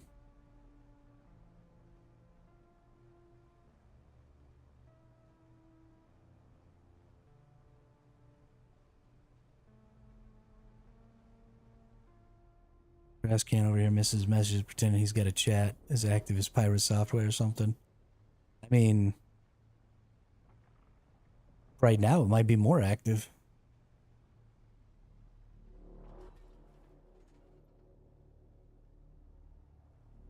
There's been some crazy shit going on over there. Hey, what are you doing there, bud? I'm gonna need you to go ahead and leave me alone. Why are you chasing me?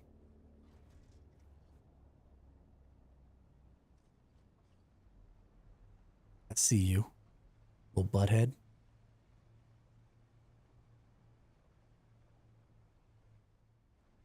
I like, or have always liked, um, pirate software because I think he's very positive towards people who are attempting to do stuff, right? Like he's a really good influence on indie developers and stuff like that as far as getting them to go ahead and get started. And that's mostly where I know Pirate Software from, is watching his streams. I joined the wrong subserver. Oh, you were in the wrong siege. That makes sense. Hey, that's great. Now you get all your stuff back. Anger averted. Um, yeah, but I think he's really positive towards telling people, you know, you can bounce between them. You can bounce between them, but your home stays. Right? They're independent instances. So the stuff that you build on one doesn't exist on any of the others. So you can move your character, but not your base.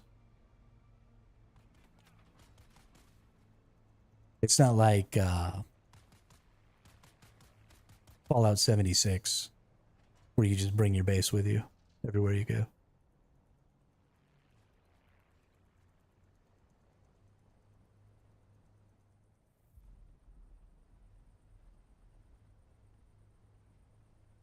Mm-hmm.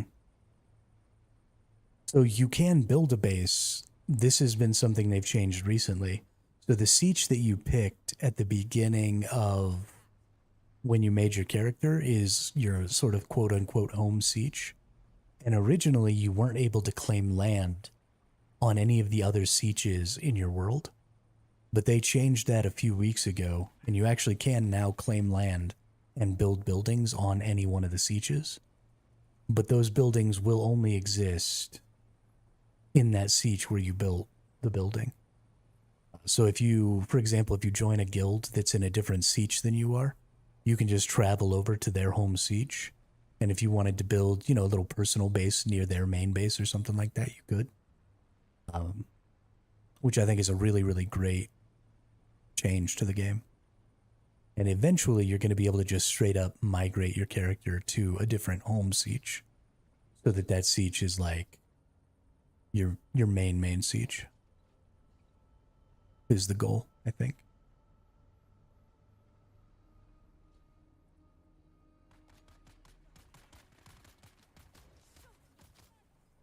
Stop shooting me. Why are you so mean?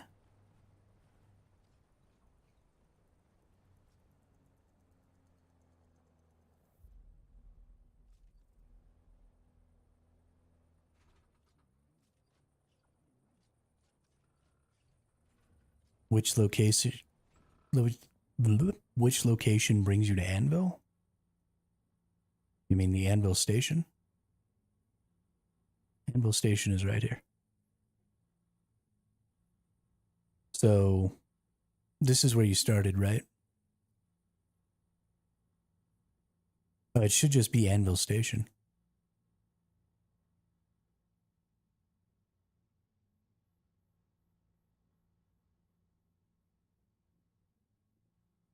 Yeah, it should be called the Anvil.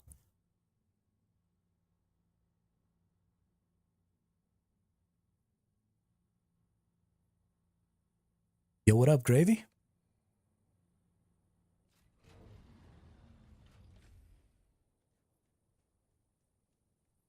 Have you gone? Have you like physically gone into the anvil station yet? It's possible you have to like go there to unlock it. And if you haven't physically gone in yet, then maybe it doesn't exist. Or I also think that traveling from one station to another inside of a siege. No, I'm just grinding out the gathering today there, Gravy. But I think if you are traveling inside of a siege to different stations, it costs 700 Solari. So you might not have enough Solari. And so it just might not be showing up. I think the only person I didn't talk to might have been the taxi. I don't know if you have to actually talk to the taxi. I think it's just kind of automatic. But if you don't have 700 Solari in your inventory right now, that might be what's holding you back.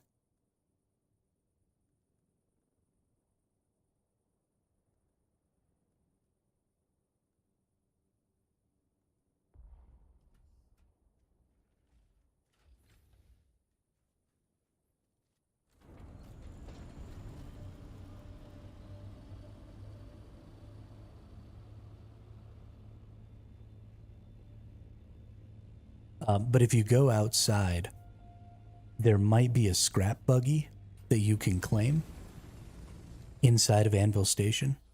So just south of Anvil, or not Anvil Station, just south of Griffin's Station. Um, like literally right south of it and just west, like right here. There should be like a garage right outside. So just go out the south exit and look for the garage and see if there's a scrap bike that you can take ownership of. And if there is, then you can just use that.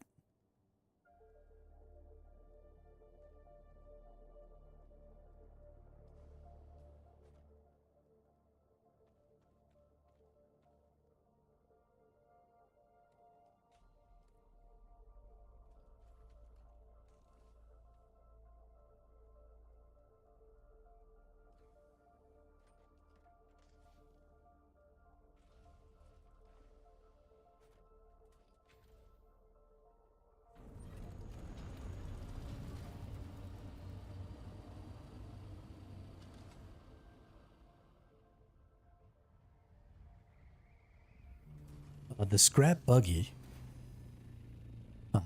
the one that I know of anyway. Actually, I guess I know of two of them. So the one that I always get is right here at the Southern Comm Station.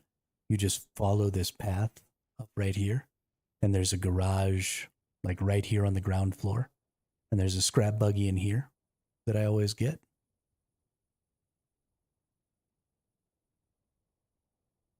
And then the Sentinel City here, there's an exit down here on this side that also has scrap buggies in it. And you can get a scrap buggy here as well.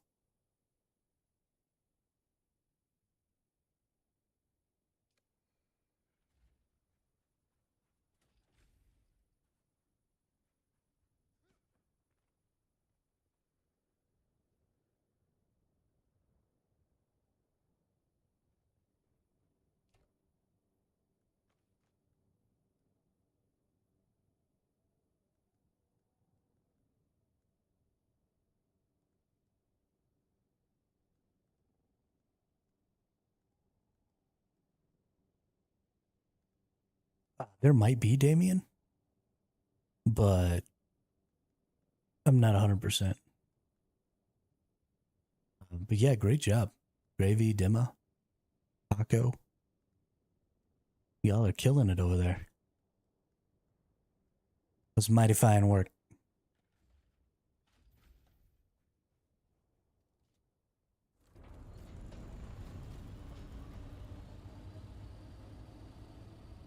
Aga Basin breed? Well, that's weird.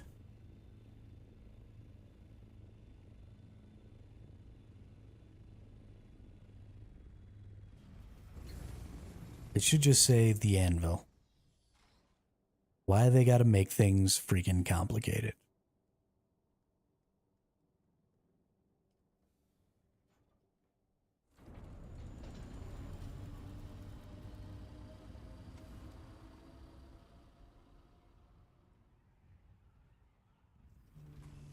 How am I supposed to help people in the chat if I have to know some like super obscure bit of information like that?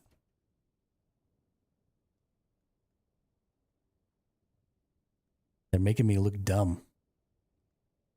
It's all their fault.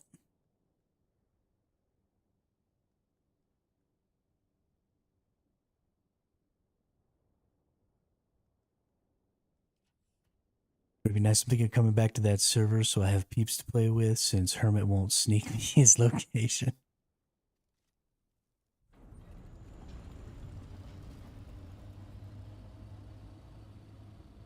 Try to keep the list shorter.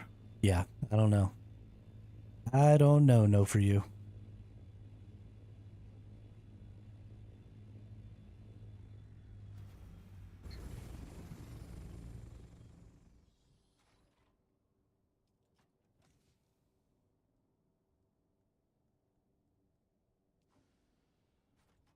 I'm pretty sure it's intentionally just to make me specifically look stupid.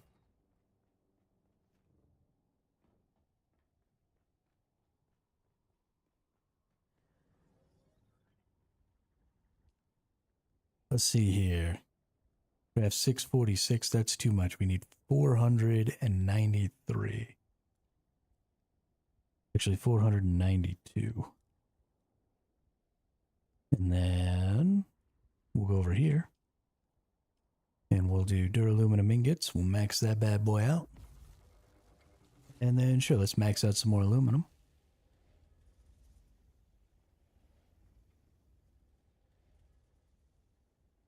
I think I will have to restart, though. I rage deleted the character after I lost my buggy to the sands, and all the mats were taken from the anvil base and guild base. Yeah, I would have rage deleted that character too, Damien.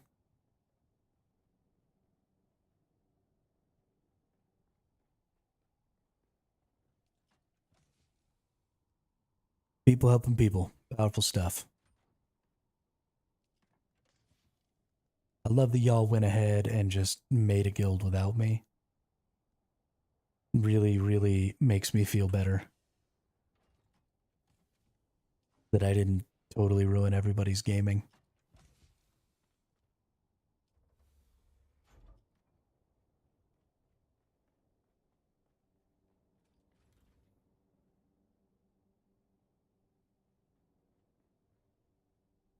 Okay, so we got a lot of sand.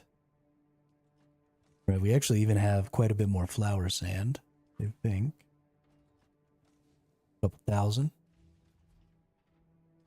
So, still got tons of jasmium. We still got tons of aluminum in the cook.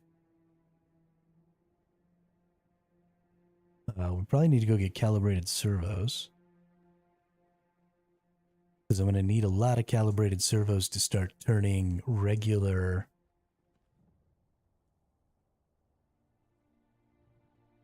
I love that there's birds. Pretty bird. Anyway, to start turning regular...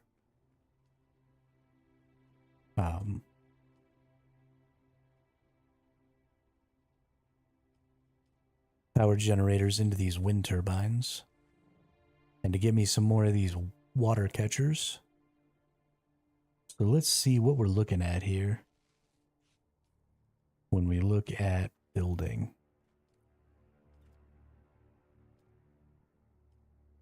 Wow, I can just make another water catcher right now. What's up, dude? Heck, I can make 2 more.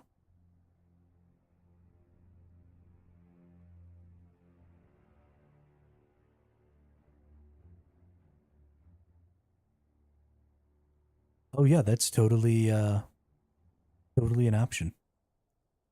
Tim was the one who asked me if I'm making a new guild because they didn't like the other ones, so I said okay, and bammo. That's good stuff.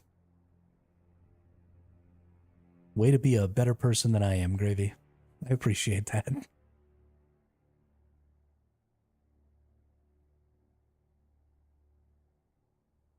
So let's put that down. And then let's go ahead and make another omnidirectional wind turbine.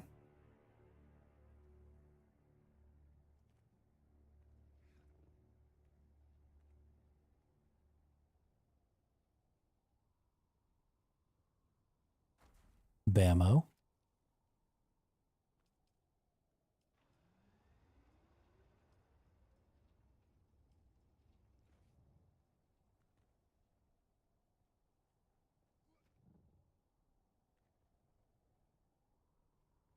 Still follow hermit principles. Well, that's good.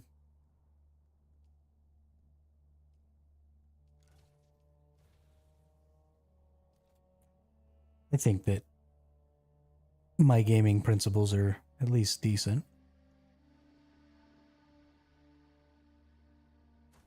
Put up another one of these. Dang, look at this. We getting cray-cray over here. Getting all the power. So I put up 2 new power generators, so I should be able to destroy like 5 of these.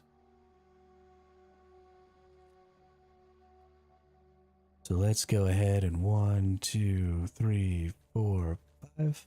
Perfect. How much power am I looking at here? What are we at? Oh, we still got an extra 800, so I can still destroy like 9 more of these. I have so much power.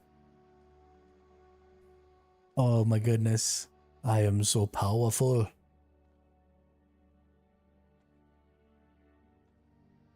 So we do keep people who aren't very active or act weird. I mean, that's really the ticket right there.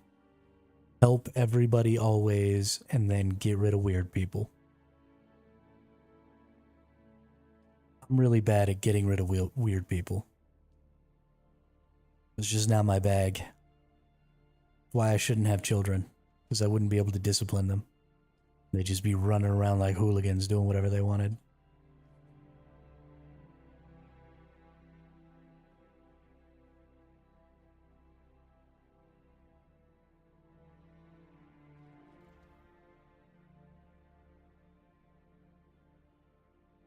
Okay, let's take this back into one of my little ports here. That's the other thing, is I gotta go ahead and fill up all these little spots here with more vehicles, so I can have them.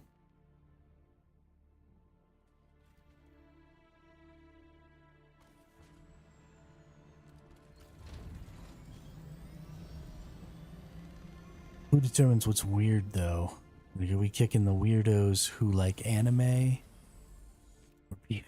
Oh, great. Well, I'll tell you right now that there's one of those things that you listed that would cause somebody to be a weirdo and get kicked out that I fall into a category of. And it's not anime, so I'll leave you to think about the rest.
May praise to his Lord and Savior Cthulhu every night.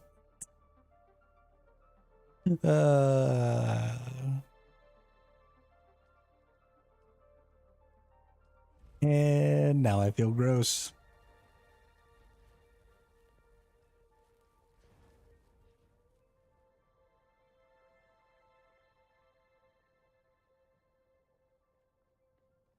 Is it just plant fibers? I think it's just plant fibers that I need, right? No, I have plant fibers. Oh, I need duraluminum. Okay, well, we got a lot of duraluminum in the maker, so we're gonna be good.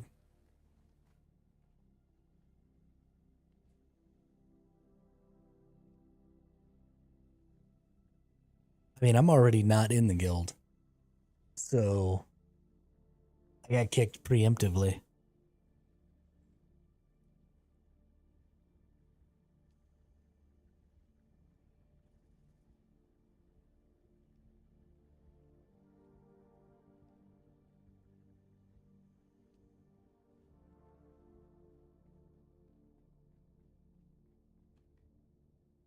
All right, let's go rock and roll some freaking calibrated servos, shall we?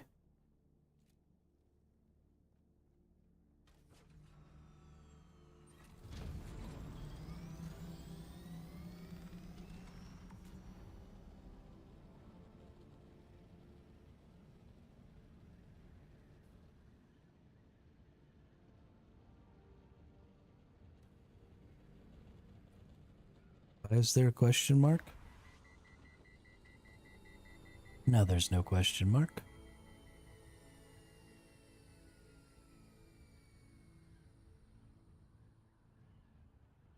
Thruster, baby. This is only a Mark V thruster. I can go 10 miles an hour or 10 kilometers an hour faster.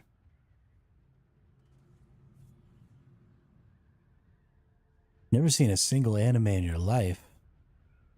What are you doing to yourself? My entire personality is based on the fact that I wish I was trapped in a video game like Sword Art Online.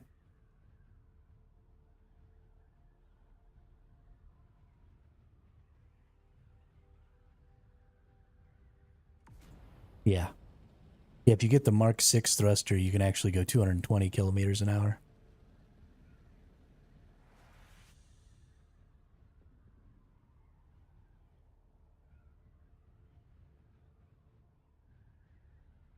I can tell you right now that the minute I think that they've perfected how to digitize a person's brain and upload a person into a computer, I'm volunteering. Put my ass in a computer. Let me live in a fantasy world.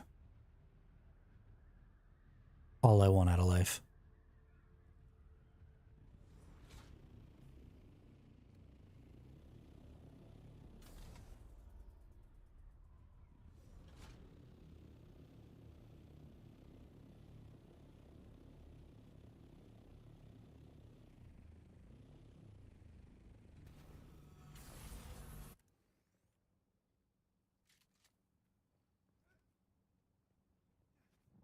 Heck, let me be the final boss.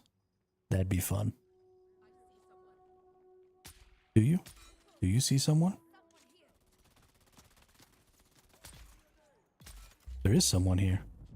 And he can kill all of you in one shot. So why are you even fighting back? That's another thing. I have also no qualms about replacing my bits with technology, right? If they like made a super cool robotic arm that I could have instead of my real arm, I'm into it. Make it happen, dude. Or if I could get like a cybernetic augment for my vision, that sounds dope. Let's do that.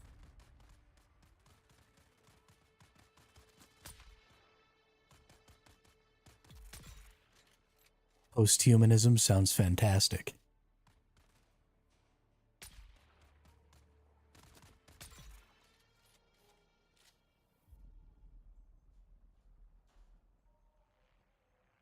I am not attached to my fleshy bits. You can turn them into metal bits. That's fine.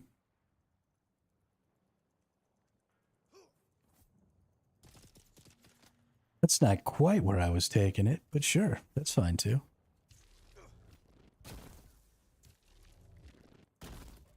Although I think maybe you misunderstand if you think that you want a jackhammer augment.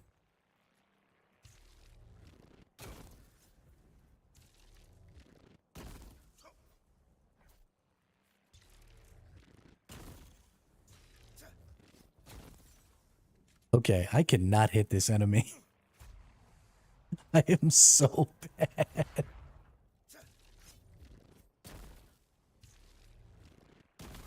Got him. There we go. Holy crap. That was funny.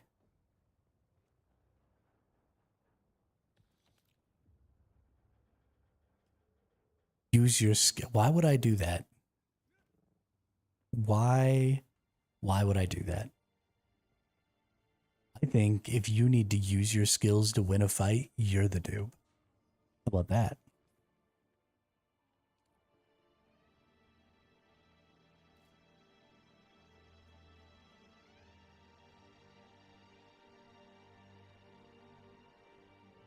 I kill people with nothing but my gun because I'm a trained killer.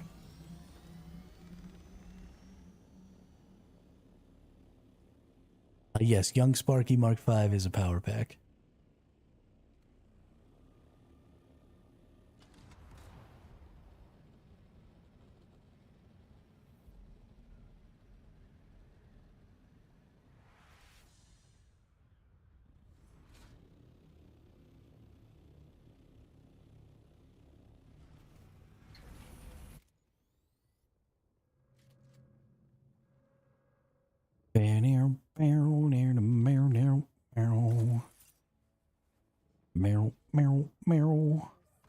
Whoa, okay.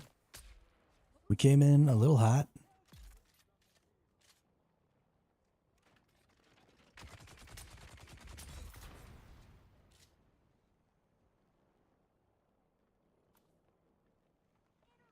Get our ident card here.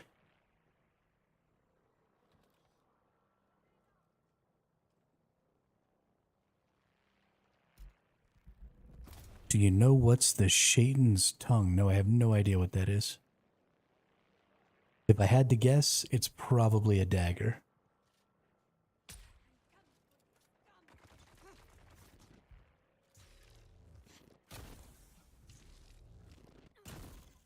Maybe a sword. Okay, I did not shoot that person. I'm not really sure what just happened.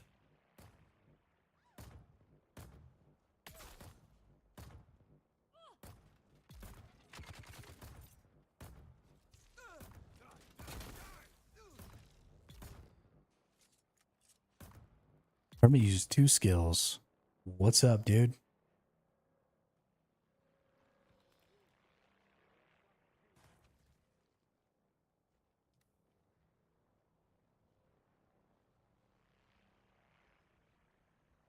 A unique flamethrower. Yo, I want that. Where do you get it? Do you have one?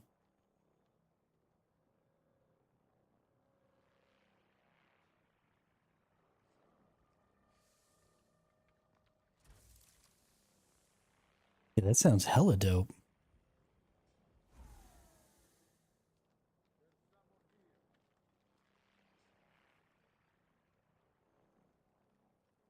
Landsrad task, okay. Who are you and what have you done? I don't know, man. Well, I sugar wire clawed that dude and then didn't take the opportunity to shoot him in the face, so.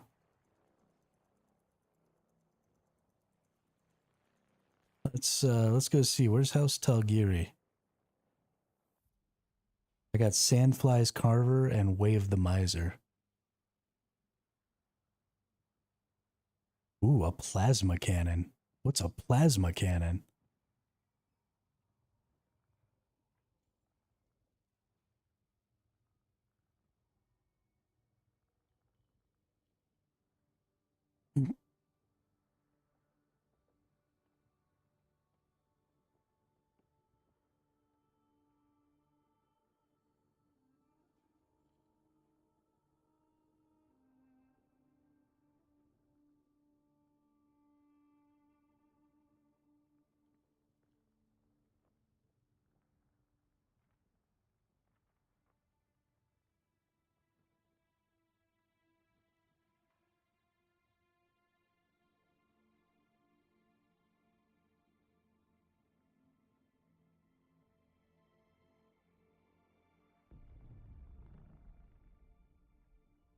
I don't think I have.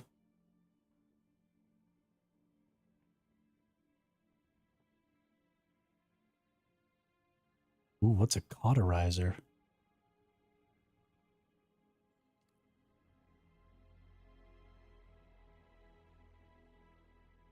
I don't think I have the flamethrower.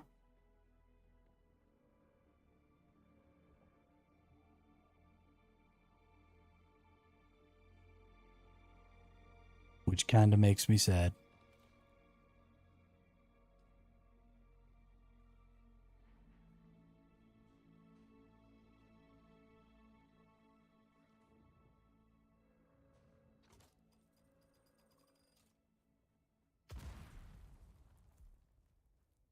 You got my hopes up, Gravy. Got my hopes up, and then you tore away my happiness. And I don't know why you would do that to me.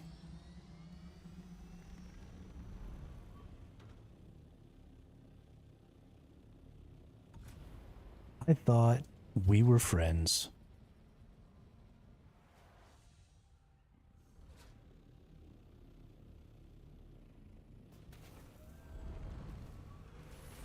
Why do you build me up, buttercup baby, just to let me down? Mess me around, and then worst of all, you never call baby when you say you will. But I love you still. Whoa. Hey, okay. Okay. Everybody could just calm down a second.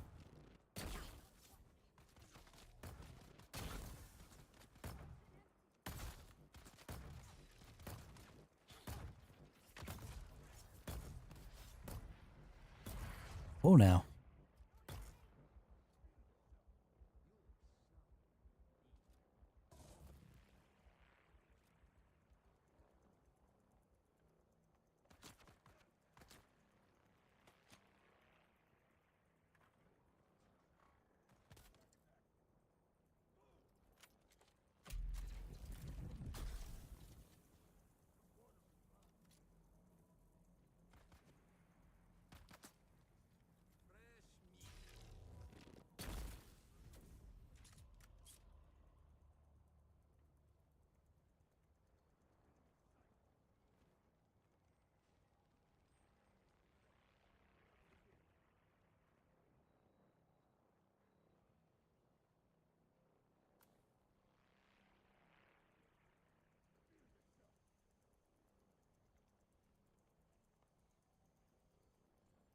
Oh, I was talking to myself when I responded. Yeah, totally muted.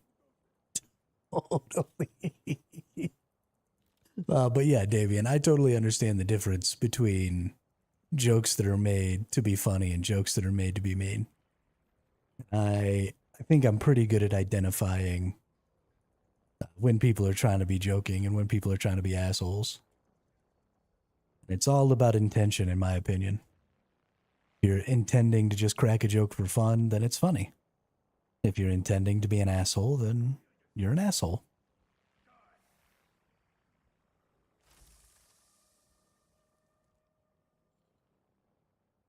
Can also be found in Archimedes 3 shipwreck, apparently. Okay. That's probably down here, right?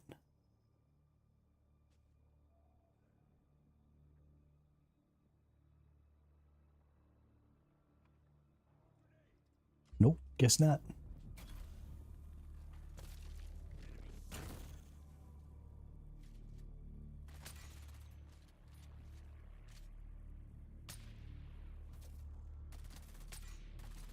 Okay, guy. You know what? Deal with my shotgun turret. How about that? Where are you going?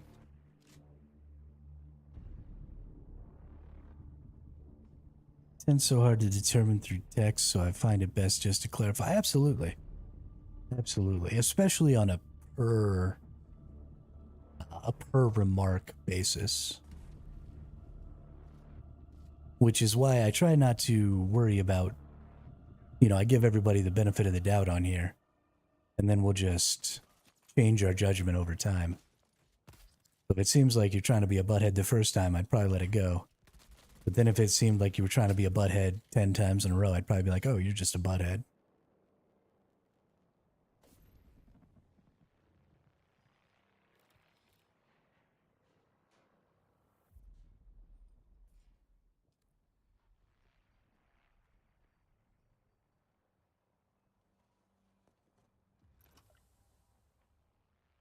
Also, I'd have a pretty hard time taking anyone seriously who legitimately was trying to insult me on here.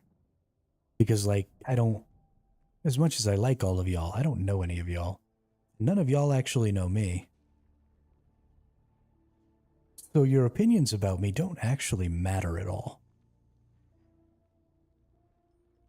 So I'd have a pretty hard time getting too offended by the words of somebody who's only ever known me through my streams.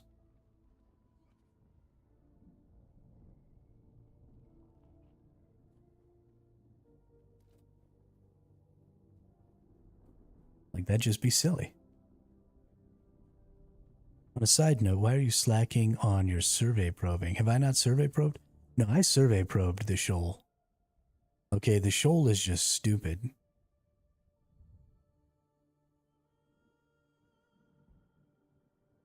And, like, the bullshit comes back for some reason. But I have that surveyed. The shoal is just dumb.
I don't know if y'all noticed, but I just turned on my shield.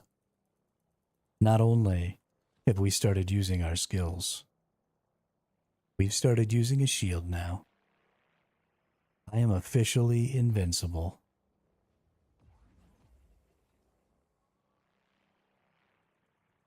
Nobody can hurt me.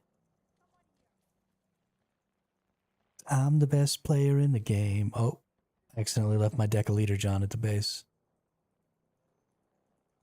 How did that happen?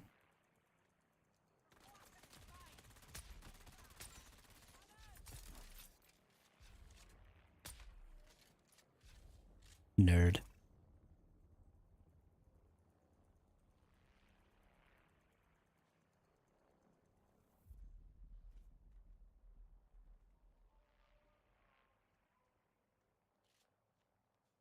Nerd.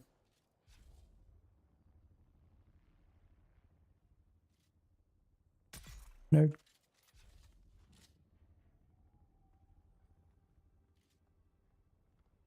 Nerd.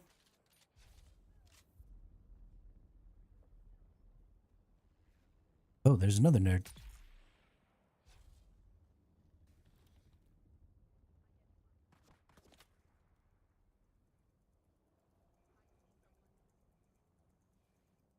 Who just shot at me? Who that is? Was it you? What about one of you?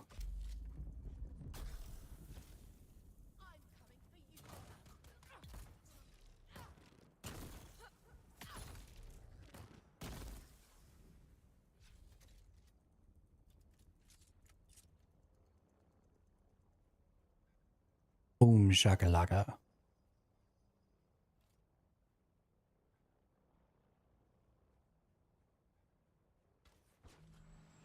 Boom, shaka laka, shaka laka. Probably gonna be time. Okay, okay, okay. Probably gonna be time to go back since I don't have my water bottle with me because I'm a dummy.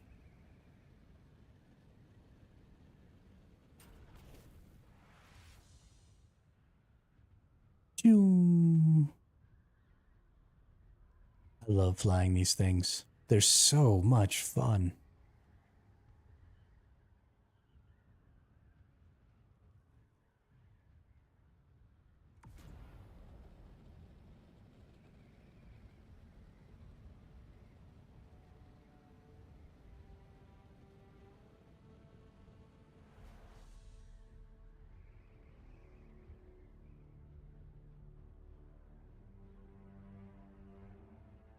Yeah, I mean, I'll get back to base and get a deciliter, John, real quick. I actually haven't had breakfast yet this morning, so I'm probably going to go ahead and get some peanut butter and jelly tacos real quick and use the restroom. And fill up my water bottle in real life because I've been drinking quite a bit of water this morning because I had not enough water yesterday.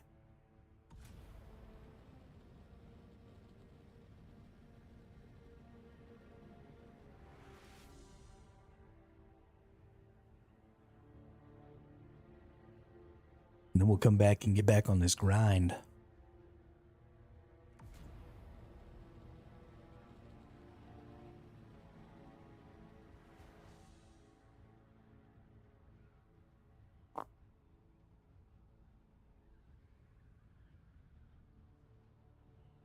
I know you've been here when I've talked about peanut butter and jelly tacos, Damien.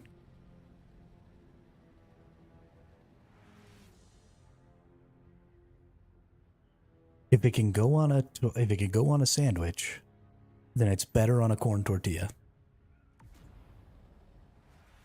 Those are the rules. Pulled pork sandwich? Meh. Pulled pork taco? Fucking choice.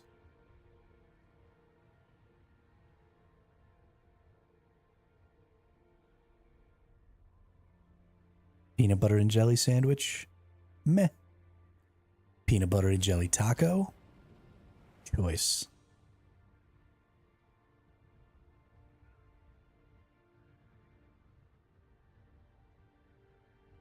Regular ham and cheese sandwich? Meh. Slap that ham and that cheese on a freaking taco? Choice.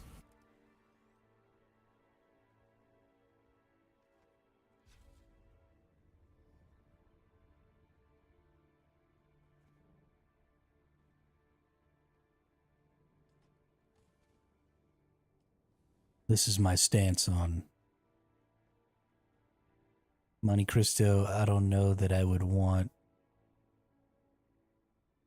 What are you talking about? Monte Cristo would make a delicious taco.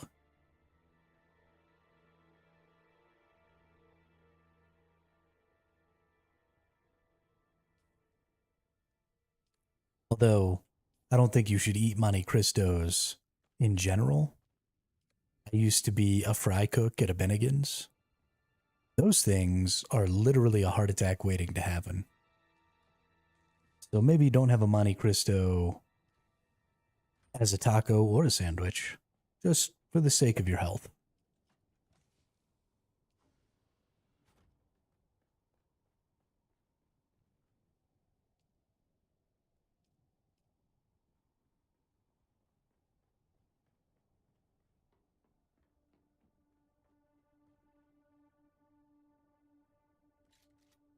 All right.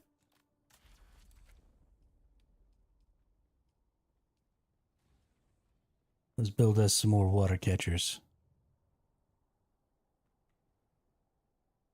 Boom. Now we got 12 of these bad boys.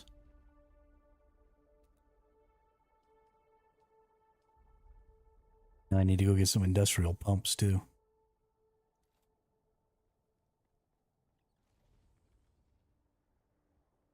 I mean, they're delicious, but they'll kill you. I'm a big fat guy, So don't get me wrong. I think that it's a great idea to have delicious foods, regardless of their nutritional value, because they're delicious. But sometimes it's a little too far.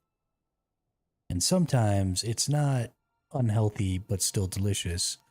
Sometimes it's a potential biohazard, and you might just keel over and die. And in those situations, maybe just don't eat it.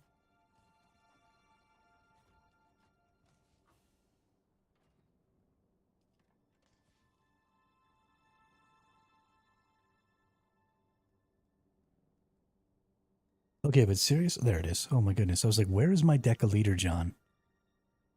It was really starting to aggravate me.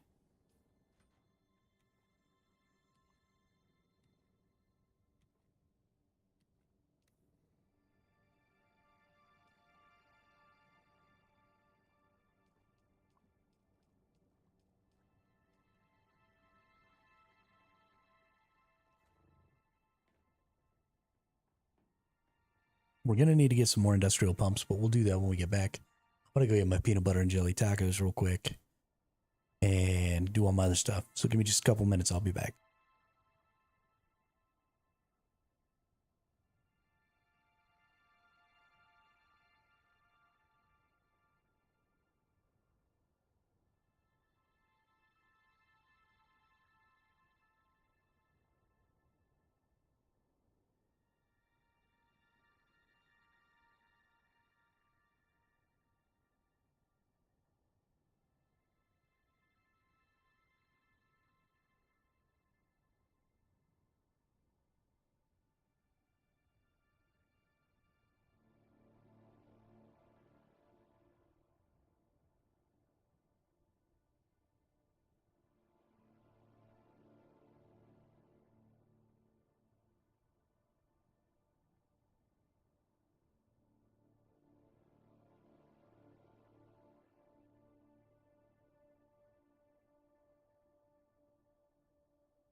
All right, we back. Oh, my computer that shows me chat messages turned off. Ruh-roh, Reggie. Ruh-roh.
All right, I got y'all turned back on now, I think.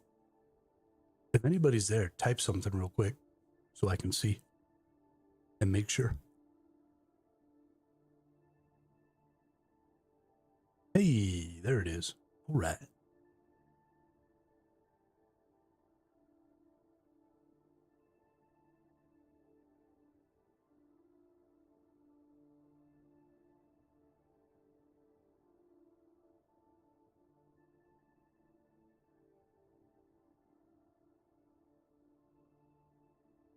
You know what just popped into my head? Jeremiah was a bullfrog, was a good friend of mine. Never understood a single word he said, but I helped him drink his wine.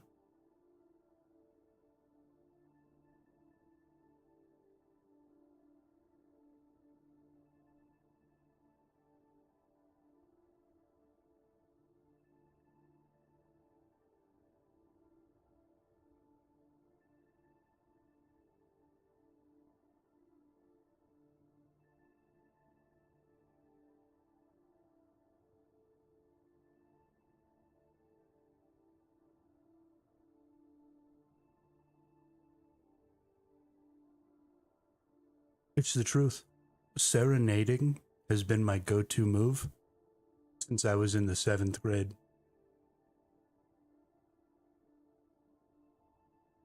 So when I was a kid, for a couple of years, I went to a summer camp in Montana for the Missoula Children's Theater.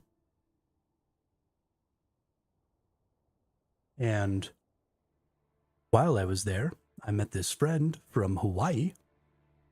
The second year I was there, we went to a different shore. There was like the North Shore and the East Shore of the lake that we were on in Montana.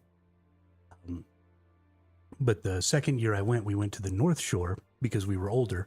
So we were the youngest incoming group of kids into the North Shore. And so there was one cabin that was a boys' cabin. And it was known as the Kalispell cabin that was closest to girls' cabins.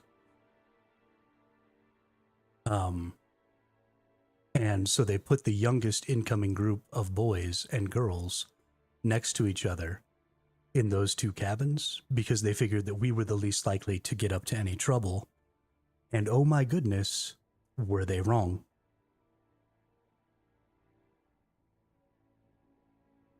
And so every night before bed, me and my buddy from Hawaii and another one of our buddies from California, who all met there at camp, would hang out the top window because it was a two-story cabin.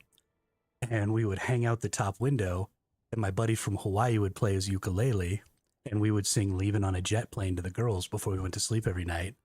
And then they would flash us. They always still had their underwear on. They didn't like take their bras off or anything. because we were in the seventh grade.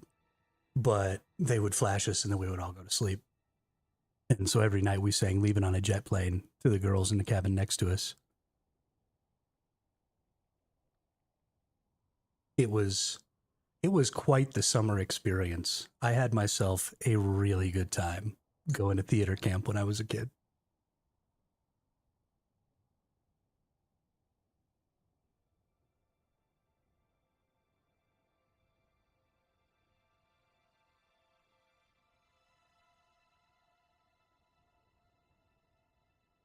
Actually, that was right around the time that the Backstreet Boys were super popular.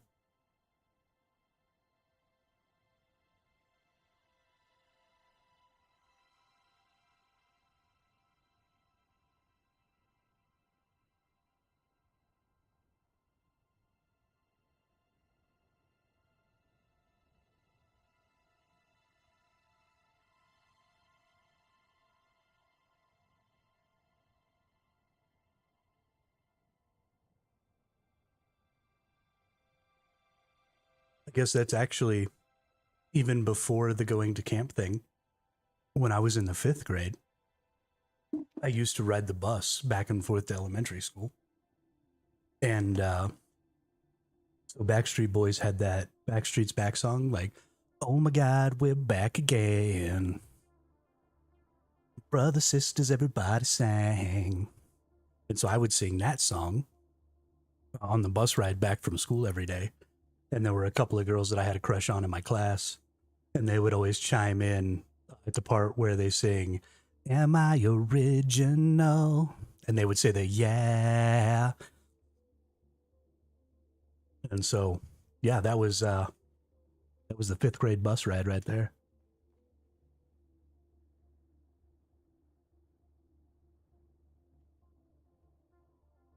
Am I everything you need? You better rock your body now.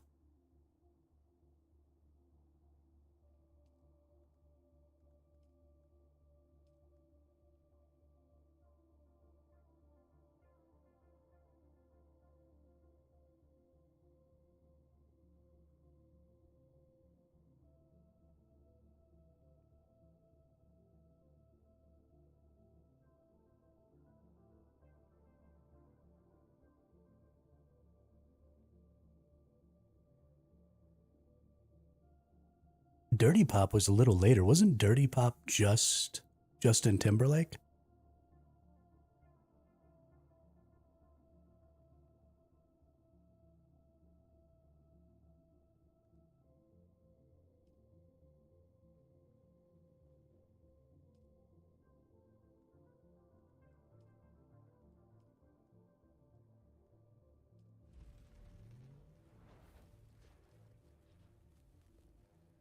I thought NSYNC had broken up by then.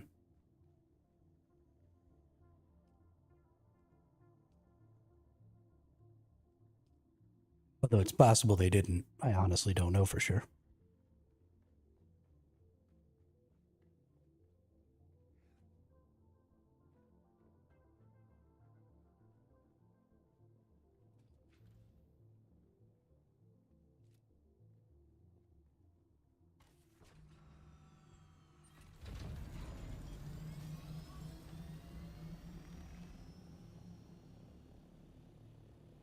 Goodness, 97. So I really was in like the fifth grade then. Because I was born in 86. Yeah, so fifth or sixth grade. I'm glad at least my memory isn't failing me.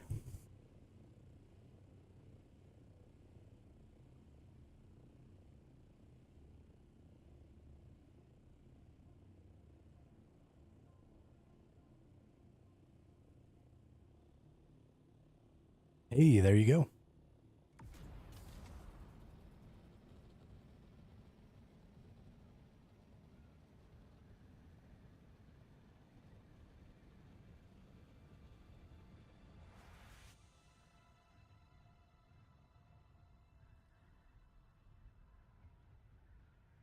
Yeah, I was really big in the pop music when I was a kid.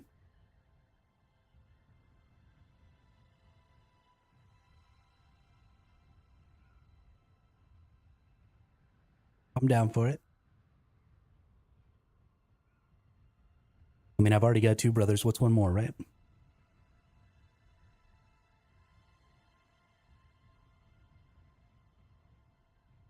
Maybe we were twins, separated at birth. I don't know. Were you born on October 2nd?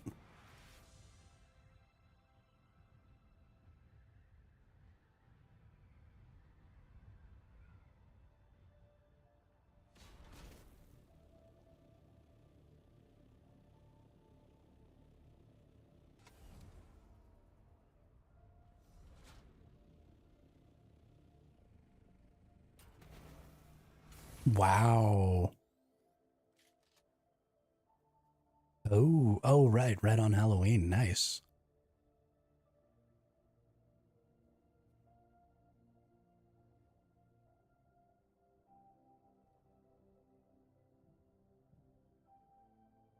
The best holiday.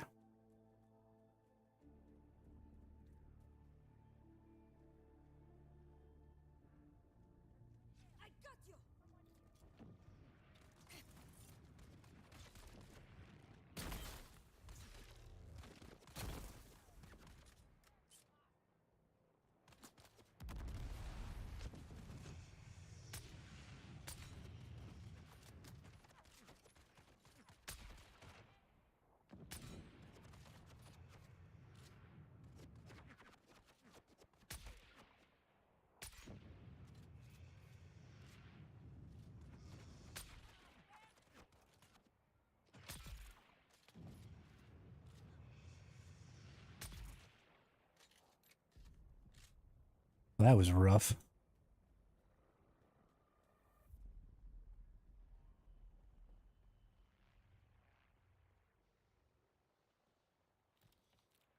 Give me my industrial pumps. 'Cause I need industrial pumps. Really need the rest of this crap. Whatever. Hey, you're dead. And you're also dead. Uh,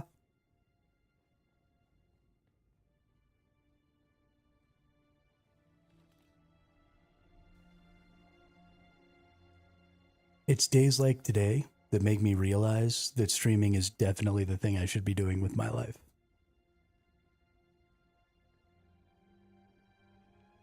I like hearing the pink, and then you say nerd.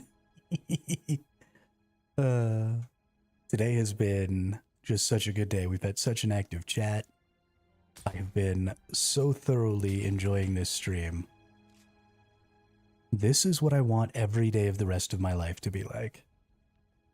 Talking to random people on the internet, playing a video game.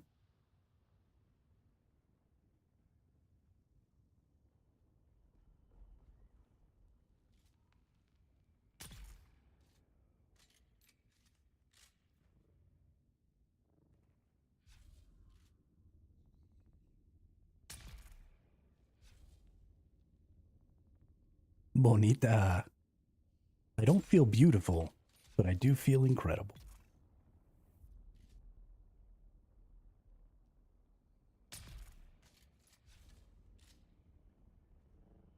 I am firmly aware of the fact that I've got a face made for radio. Doesn't bother me one teeny tiny little bit.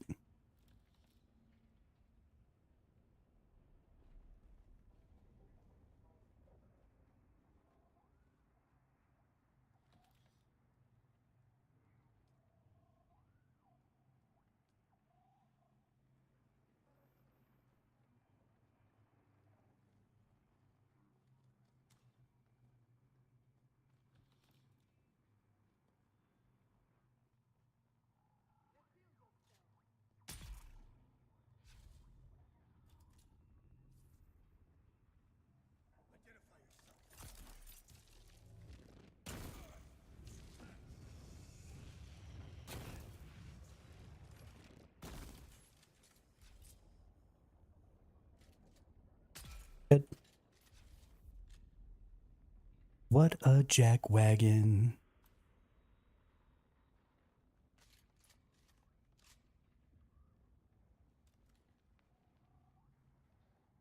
I guess probably you can tell when I miss.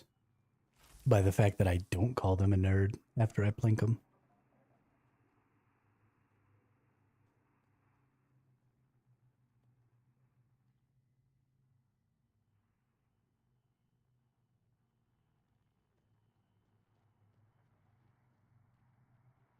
Wow. That's a mighty awesome compliment.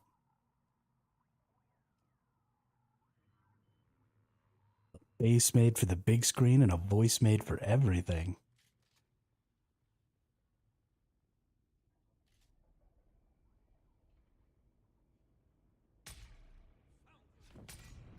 Even my mama doesn't say stuff that nice about me.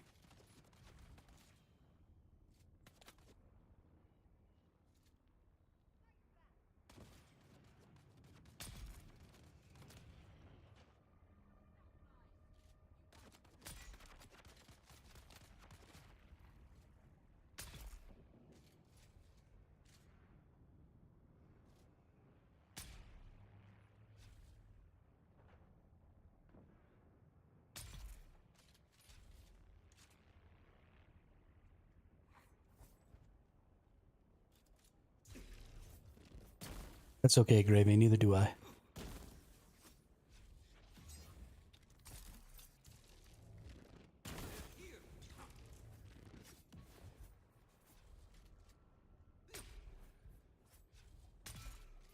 Nerd. Better off alone, especially if you want to play video games. Ain't that the truth? Ain't that the truth? You will notice that most streamers who are really popular, who currently have women in their lives, started off single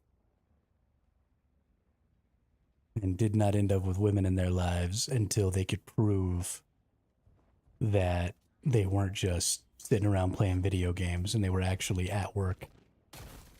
It wasn't just some silly hobby, but, you know, a legitimate way to make money.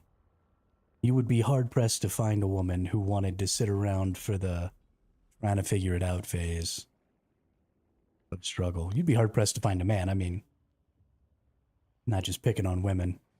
You'd be hard pressed to find a partner who wanted to stick it around for the figuring it out phase.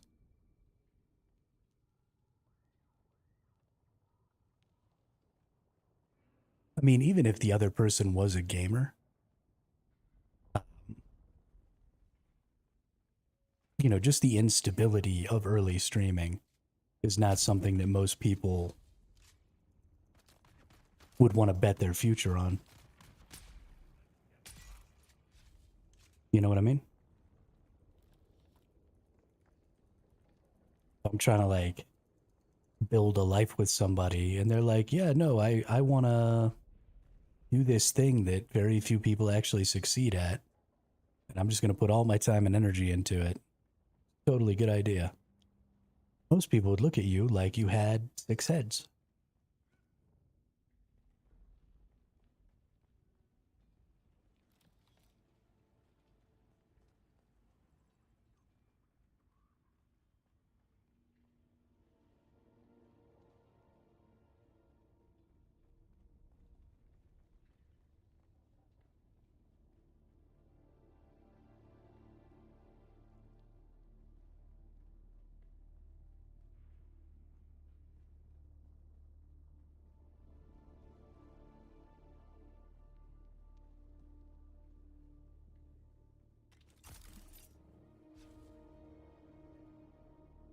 I need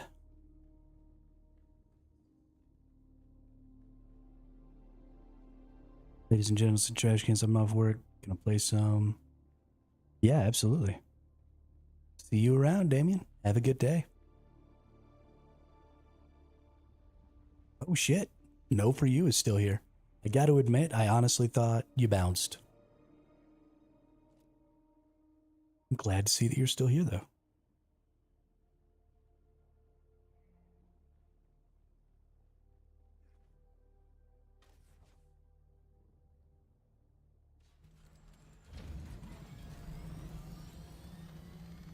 I did enjoy some. All right, nice.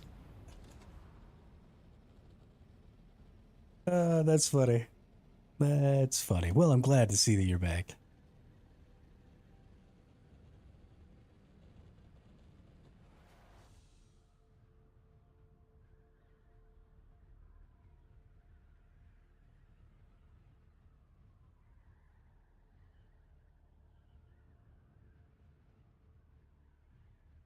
Goodness gracious. What a wonderful day.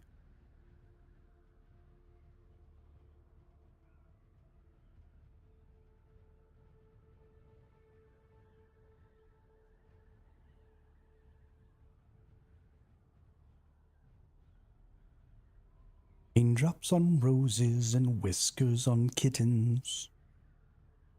Bright copper kettles and warm woolen mittens. No! He's gonna leave us again. Por qué? That's it. I'm DDoSing your server. So that you have to stay here.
Boom, boo doom, boo doom, boo doom, boom, boom. Why don't we have any more duraluminum? Make the duraluminum. Why are you taking so long to make aluminum? I'm gonna make more of these. So in my way. Let's actually go see about. It is plant fibers that I'm out of.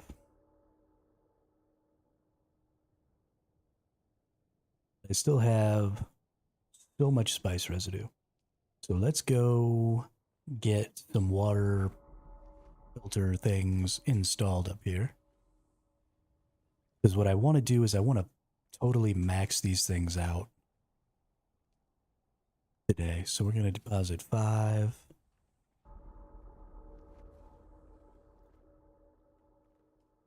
We're going to deposit 5. We're going to deposit 5.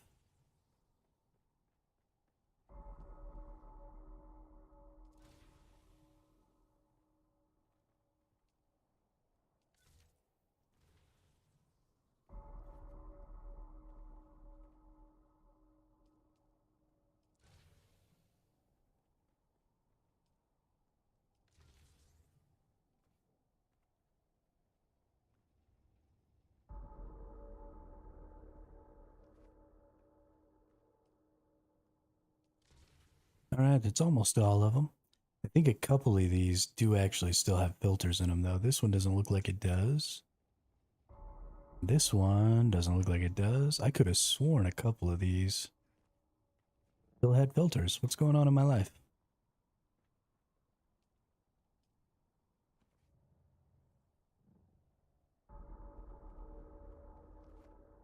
All right, so I need 15, 16 more filters to fill all those up, which I think I can get pretty easily. We need to get about not even 300 more fiber. So let's just go get some plants. Actually, we'll go get more plants while we get more aluminum, because I think all of our aluminum is in the cook right now.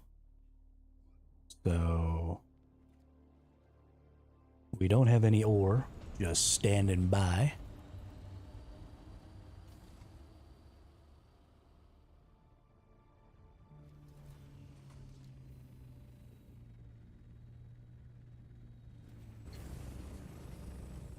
Actually, this needs to go over here where it's underneath. It's nice and safe. I didn't actually check to see if it was sheltered. It is. Perfect.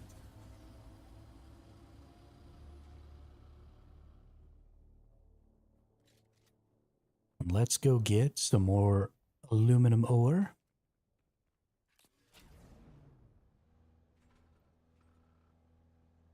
Aluminium.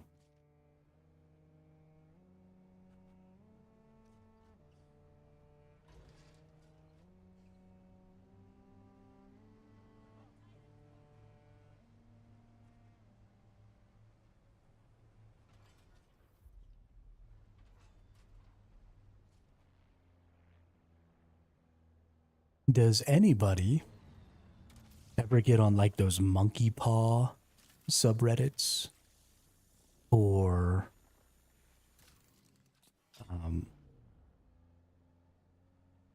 like the would you rather subreddits where they come up with outrageous situations? Like, would you rather get $100 million or, you know, whatever,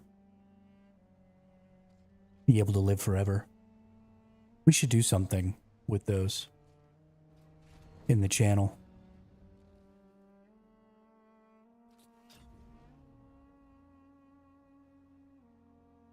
Monkey's Paw is like an old legend.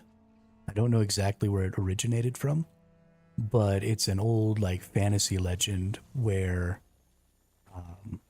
there's a monkey's paw that grants wishes. But the problem is it's like a genie. It always tries to corrupt the wishes. So the monkey's paw subreddit, people go in and like put their wishes, and then other people go in and try and find a loophole in order to corrupt it. So I might say I wish for $1 million, and then somebody might come and say, okay, $1 million $1 bills poof into existence right above your head and crush you and you're dead, or something like that. It's the monkey's paw is like super evil though, and it's trying to corrupt your wishes into some terrible thing. Or, you might get $1 million, but the $1 million that you got was taken out of a charity fund for sick kids. And so because of that, they couldn't get their treatment and a bunch of sick kids died for your $1 million. It's supposed to teach people to be careful what they wish for because, sometimes things don't turn out the way you expect.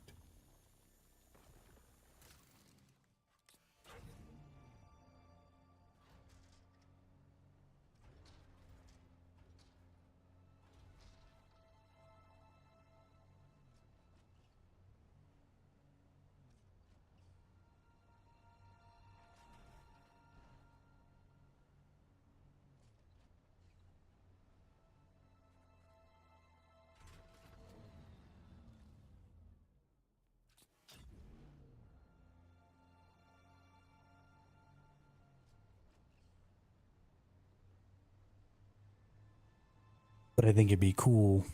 Maybe we could set up like a command or something like that. That would either draw a random would you rather out of a hat, and I could try and keep them updated by taking would you rathers or something like that from the Reddit and just putting them into a file that the bot could pull randomly from. Or we could put a command that maybe just like highlights what somebody's saying when they do a monkey's paw. And so then you could put like, exclamation point monkey's paw and then say your wish. And then myself and the people in the chat would come up with, interesting twists to the wish. And they don't even necessarily have to be evil. Just something to subvert the expectation of the wish. So like, I wish for $1 million, and then,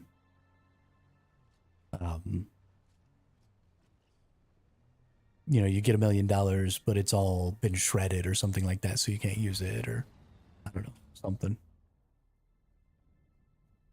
But it'd be an interesting way when there's lulls, because you can't always be talking about the game going on, right? Eventually, there's only so much conversation to be had about the game, and if nobody's, if nothing cool's happened to anybody recently, or if nobody's got any questions, or if nobody's having any issues right in the moment, then the conversation lulls. And in an effort to maybe try and keep that conversation going or give something for people to talk about that's interesting or that might get some creative juices flowing, maybe we could find a way to implement some of that stuff.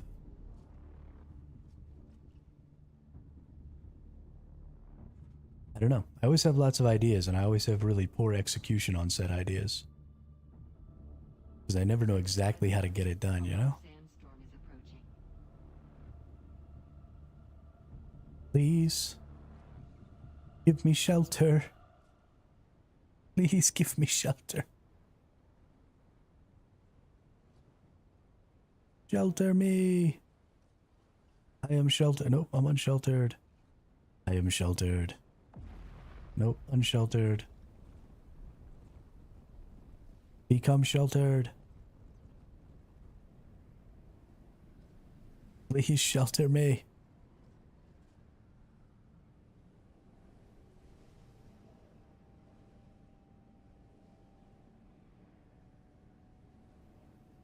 Yeah, it's tough, Gravy. Or Taco. It's tough.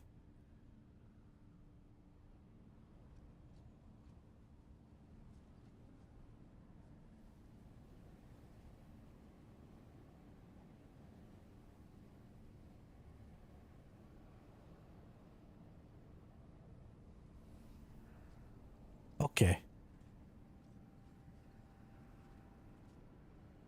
Oh, now I'm sheltered.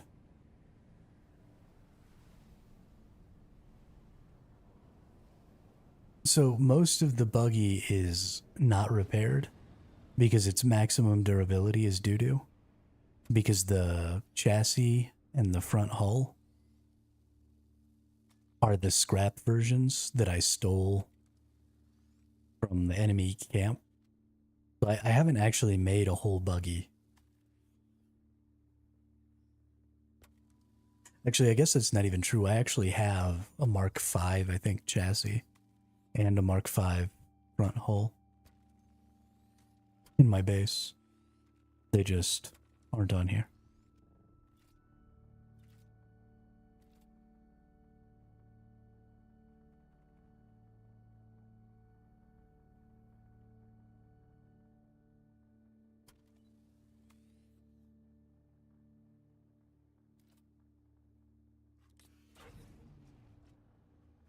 Besides, it's fun when the buggy's on fire.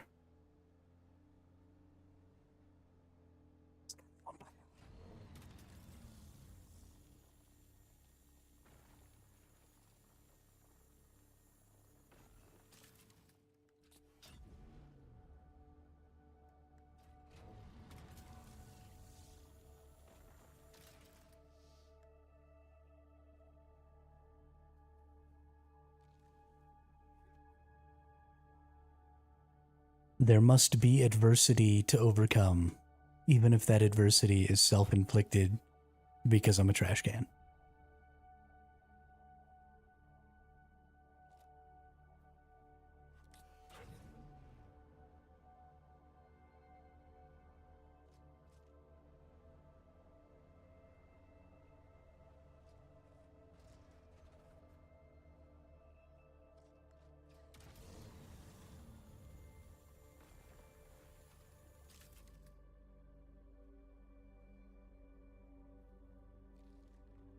Has anybody played any Bitcraft by chance? Does anybody have any insight into the quality of Bitcraft? Or whether or not it's actually fun?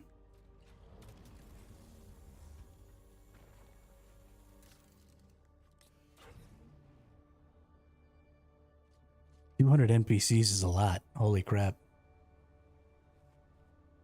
I believe in you though, Gravy. I think you can get it.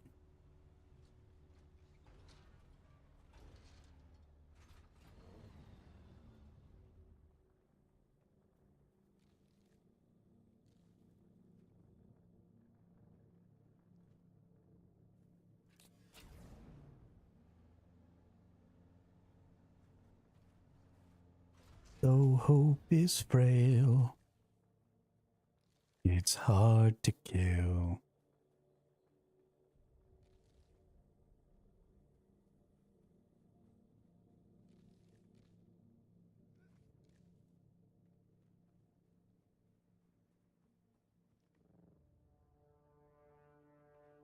You got this.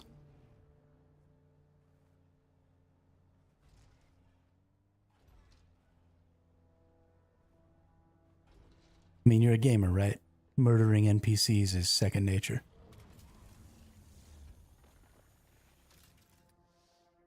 Yeah, so especially since the game is apparently going to be free when it fully launches, I'm not terribly interested in paying for it. They're going to have, in-game monetization and stuff like that for like cosmetics and things to help you grow your empire and stuff like that. So I'm sure they'll make enough money, and if the game's really good and I play it, then I'm sure I'll spend money on it. So I'm not terribly interested in spending money now to play it while it's still not really all the way done. But their engine is really interesting because they're using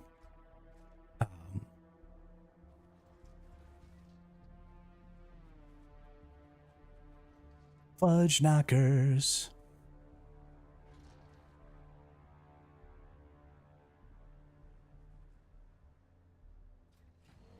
They're not using necessarily object oriented programming like most games do. They're using databases to do everything, to maintain the world state and all sorts of information, and then they've like nested the game logic inside of a database. And it's all very interesting. But it also seems like it makes the game, or at least the hope is that it'll make the game run really, really efficiently because databases are extremely efficient when it comes to resource like CPU, GPU type usage, or doing queries and stuff like that, trying to locate information and the state of current data points. So I saw a little bit of the YouTube videos and stuff that they put out about how their database system and all that works, and then they ran the entire game basically on a Raspberry Pi, and then added a bunch of AI, well, not AI agents, but like NPC agents. I guess they were AI agents to the game. And they were able to get like a ton of agents running on the game, and it was being hosted on the Raspberry Pi, which was crazy to me.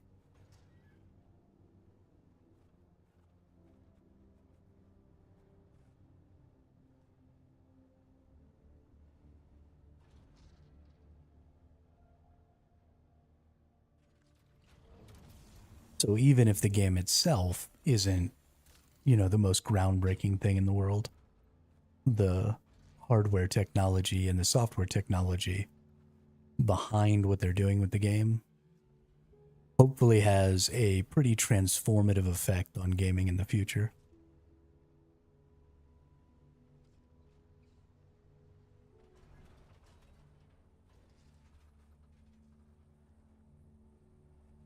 Pretty excited about it. I'm not, obviously, I don't know enough about programming and hardware systems and stuff like that to make any claims about the validity of the YouTube videos that they've put out.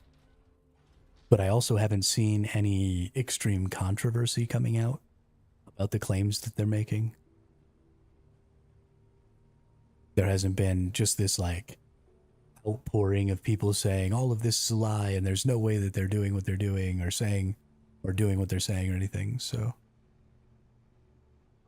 I think at least it's likely that it works the way they claim it does.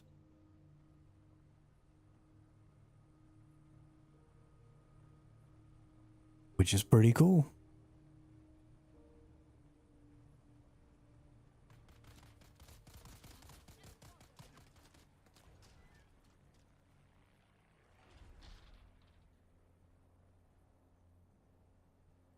Of course, I'm going to end up having the same problem with that game that I have with every other survival crafting game.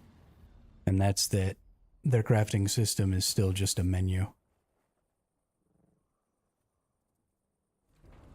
And it's going to make me angry.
Give me back.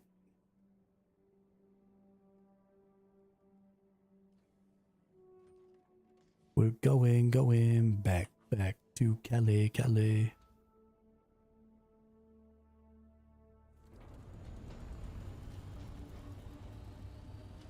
Ew.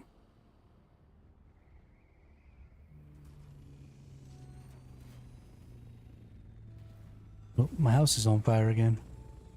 Ruh-roh, Reggie.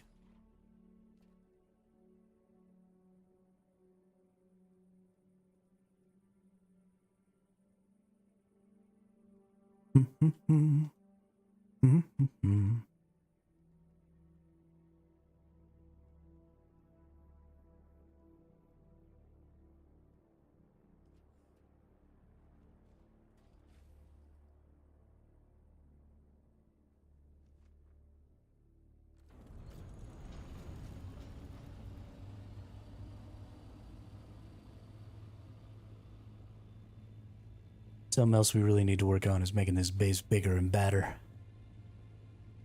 It's not nearly big and bad enough. Something I saw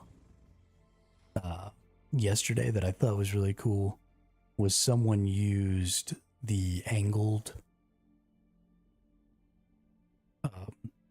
bits to push out the angles here.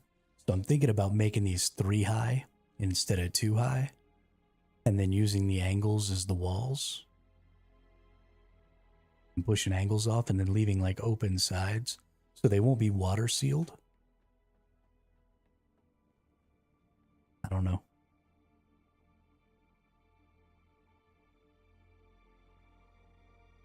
If I do that, then they'll sort of cover up on top of each other. We'll see. See what we want to do.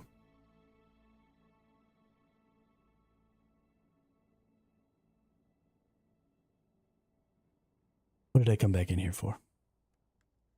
Oh, because I haven't put that stuff away yet.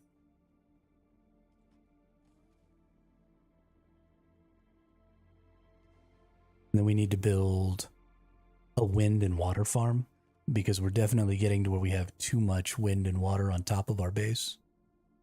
So we need to take all these and move them, you know, somewhere down there. We'll make ourselves a little wind and water farm.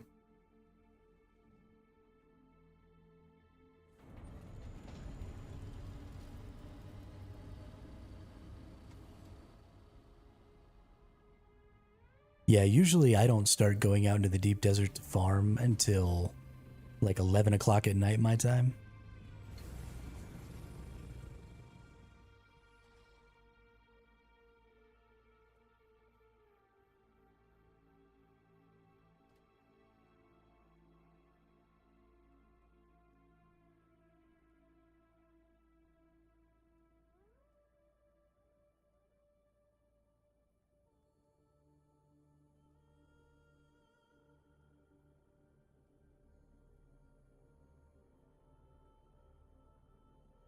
Yeah, I just I'm never awake at that time because I stay up until about 4 o'clock my time.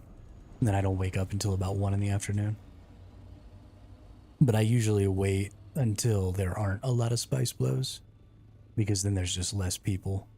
And since I'm solo, it just seems prudent.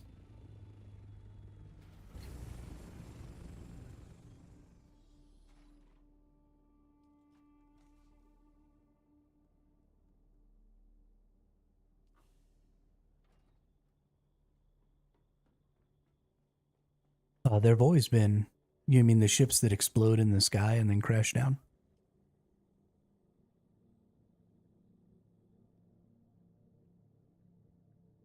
Yeah, that's always been a thing, Taco.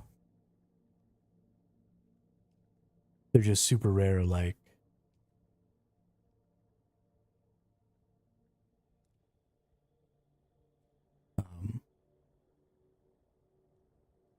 like spice blows in Haga Basin.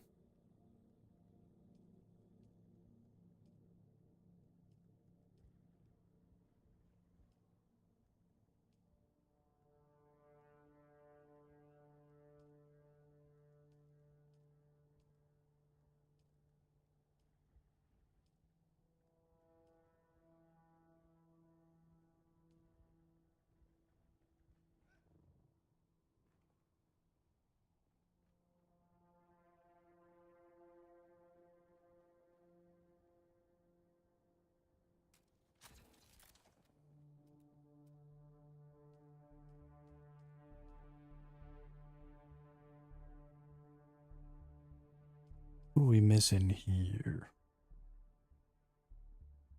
Duraluminum. Actually, I think that's what I'm missing here too, yeah. We're real close. We're gonna go ahead and make this right now.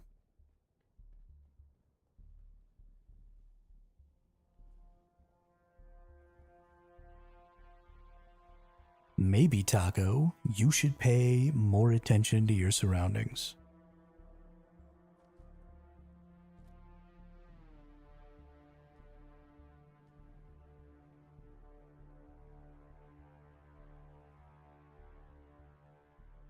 Just bebopping around the Haga Basin, planes falling out of the sky, and you don't even notice.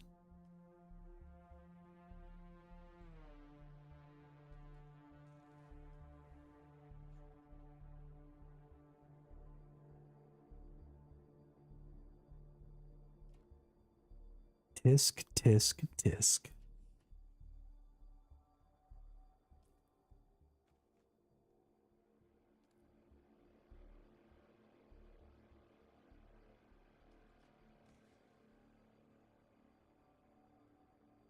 Let's see.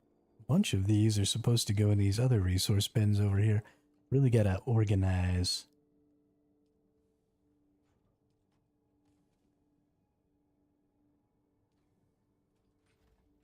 I got a lot of random shit going on right now.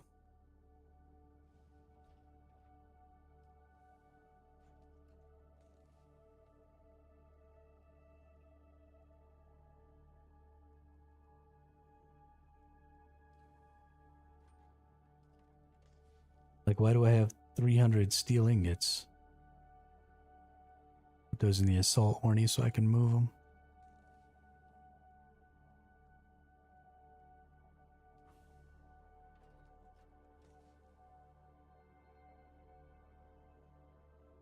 I like getting spice at the spice blows. I agree. My water is full right now. Thank you very much. I will not be slandered in this manner.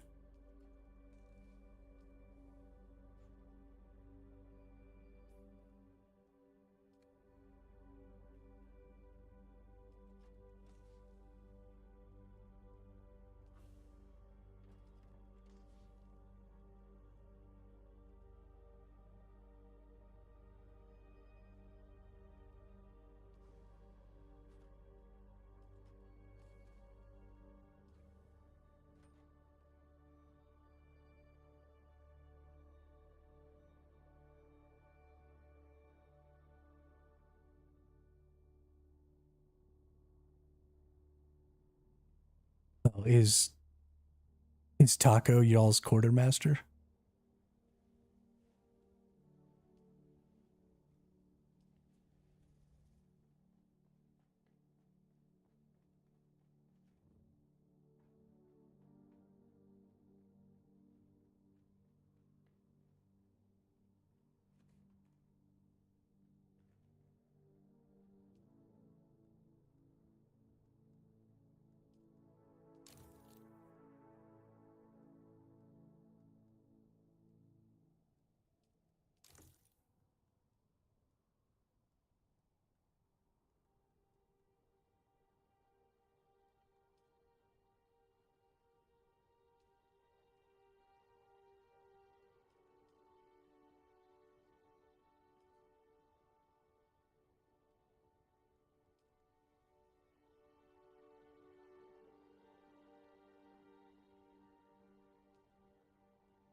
Oh, 14 more of these. Oh yeah. Then I just need 2 more, which I have enough for. Just need more duraluminum. Duraluminum.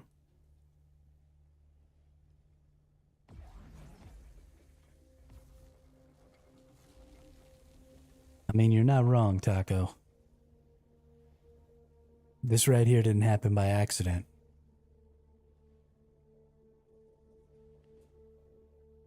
The fit is fire.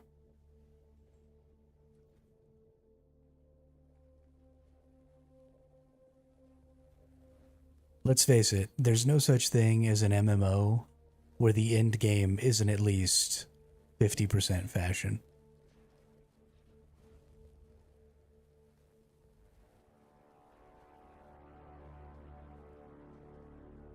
People love their cosmetics.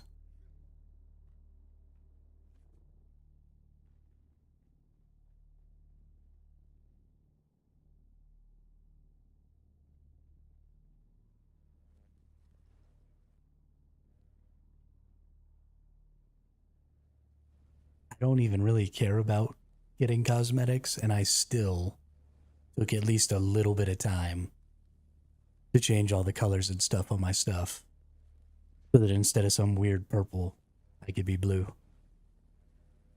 Arcone fits are 10 times better than the Atreides. No wonder they losing. Been working on their drip more than their strats. That's actually pretty funny. My older brother never really was into the cosmetics, but he started streaming. He doesn't stream anymore, but he streamed TFT, Team Fight Tactics, by Riot Games. And he started buying the little legends that are basically like little plushies that come to life in the game. And so he started buying like the battle pass and stuff every month. And he's ridiculously good at that game. He's been Masters ranked every season since it came out. And he used to actually do coachings and stuff like that for it. But ever since then, he's gotten like super into cosmetics and stuff. He really likes getting his little legends and stuff like that.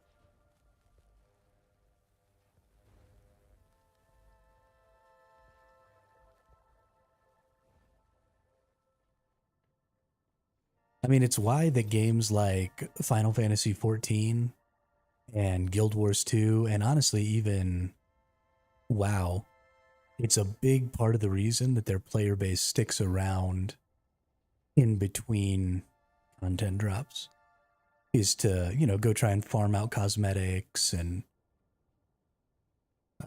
you know, farm out legendaries on Guild Wars 2 and all that stuff. It's why a lot of games that have even cosmetic shops, I think, are really hurting themselves on a player retention basis. Because even as kind of bad as Dune's endgame is, If there was a way to get more cosmetics, if there were more cosmetics that we could go, farm for or repeat content for or something like that, you would probably be retaining a lot more players than they currently are. Once Human is another one. Most of their cosmetics are sold instead of earned. But if they would switch that up a little bit and have a lot of earned cosmetics, Once Human would probably also have a lot more players who stick around between content releases and redo content and stuff like that. Because people, I mean, the original Guild Wars, I don't know how many of y'all played the original Guild Wars, but it was really, really easy in the original Guild Wars to get like 98% of the way to best in slot gear. I mean, I'm talking like a couple hours, and you could get 98% of the way to best in slot gear.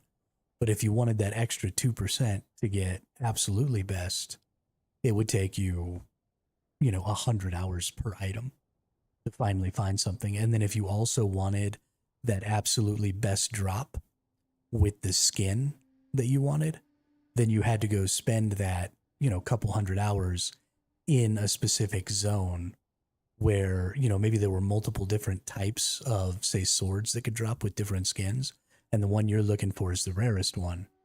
And so you would get, 2 or 3 or 4 copies of the best in slot weapon that you wanted, but it would always be in the wrong skin. And so you would just spend hours and hours and hours and hours and hours out there farming, looking for, these strictly cosmetic enhancements to your character. But it kept people playing a lot. I mean, even me, it kept playing a lot because there was a really specific sword skin that I really liked that I wanted for my warrior. And that's about the only cosmetic I've ever gone out of my way to farm. But it's a good way to keep retention up. Let's see, we got 4, 5, 6, 7, 8, 9, 10, 11, 12. So that's 1.8 million water a day. And I've got enough for 1 million water in storage. Gross.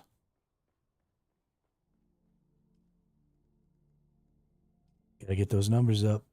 Those are rookie numbers. I think I have everything I need to get all of these running 100% though.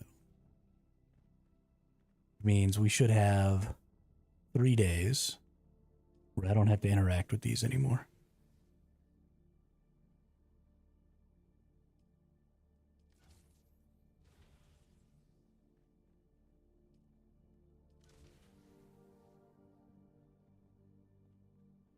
And there should be one more to go in here. Nice. Perfect. All of them have 2 days and 11 hours. That doesn't seem right.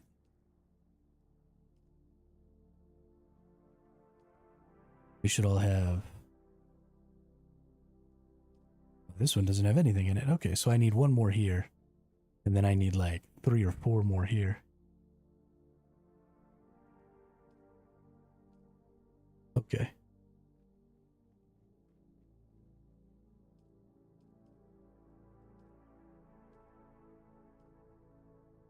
Oh, it's because I only put 5 in, so I need 12, 13, and 4, so I need 17 more. Okay. That's fine. We'll be able to do that. Gonna have to get some more freaking fiber, though.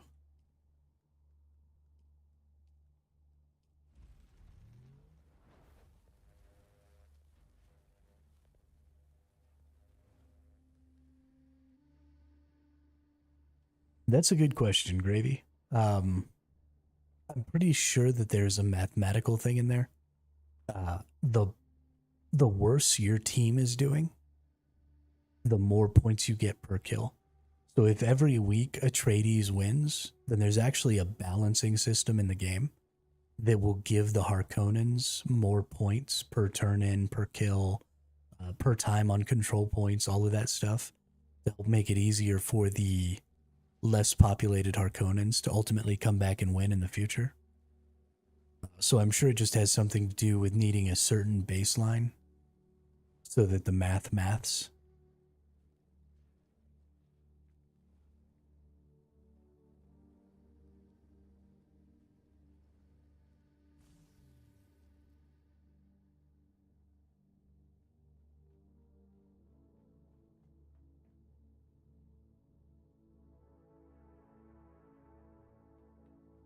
But let's go farm some more.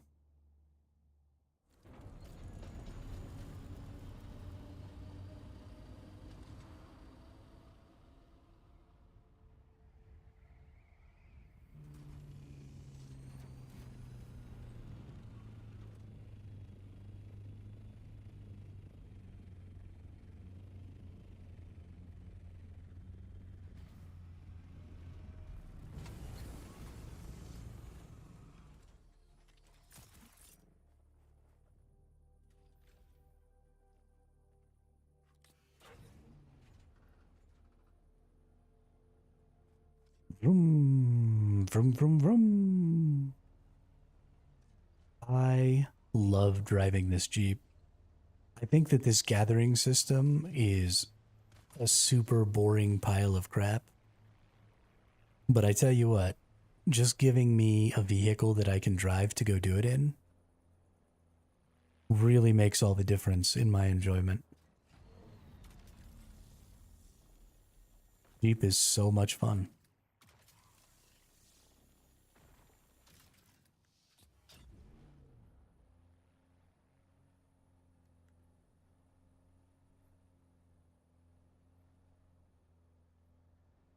You know, I've tried to do that a couple of times, Gravy, but it feels to me like so many of the erythrite nodes are just difficult to get to, even with the buggy.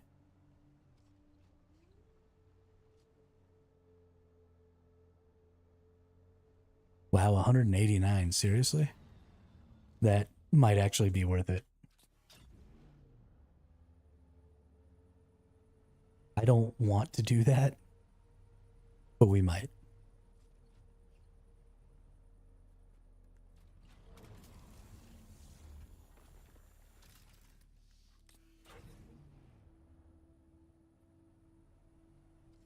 Yeah, I think you get 103 per Mark 6 cut array.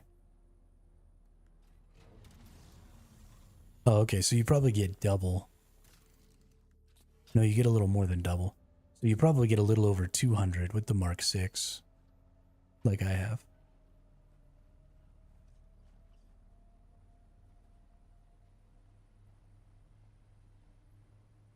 Maybe we'll take ourselves a little trip over there.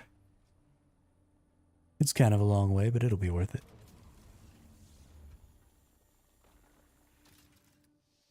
I like to go on adventures in my buggy anyway.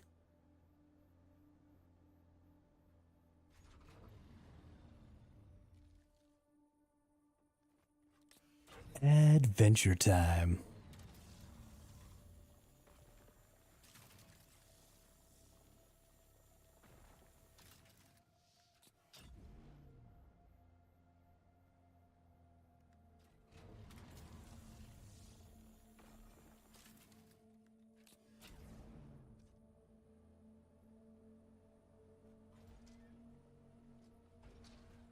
I'm a flower.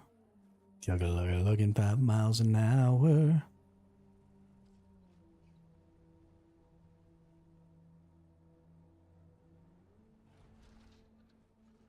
Yeah, no, Pinnacle Station is definitely a good spot for a base. The only thing that Pinnacle Station suffers from a little bit is that it's quite a bit further away from the Jasmium. Not saying that I'm particularly close to the Jasmium, but it is a little bit further away than, say, if you were a little more centralized.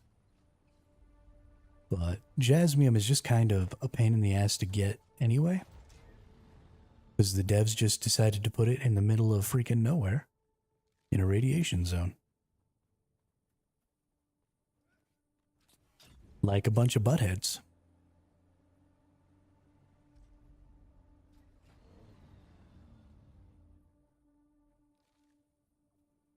Yeah, I think Pinnacle Station really is a good spot. And I like the area around there also. Lots of open, flat, duney places.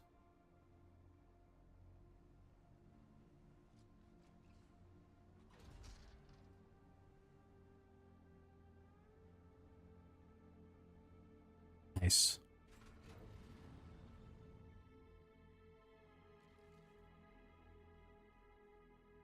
I'm really looking forward to maybe seeing some jasmium out in the deep desert. I did see a radiation zone in the deep desert yesterday. It was one of the big downed ships. It's like the PVE zone. It had a radiation zone in it in the deep desert this week. So there are at least radiation zones possible out there, but I would love to see like a rock formation or a big section or even maybe the entirety of one of the map tiles to be a radiation zone. And all the rock formations have jasmium and stuff instead of, titanium or aluminum or whatever. I think that'd be dope.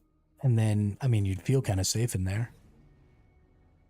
Maybe make your deep desert bob base out there. And then only people who were willing to come out or who had, rad suits or whatever on them could go and blow up your base. So they'd kind of have to do it on purpose. It would be a really good safety measure, I think.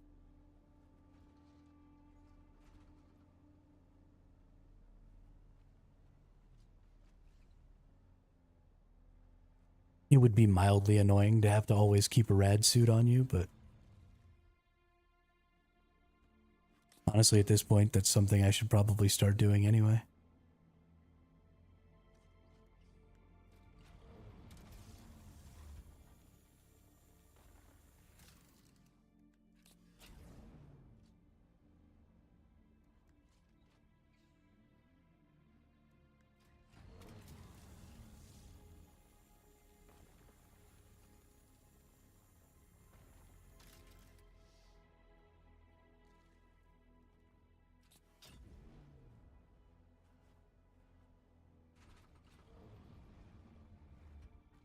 Plant fibers.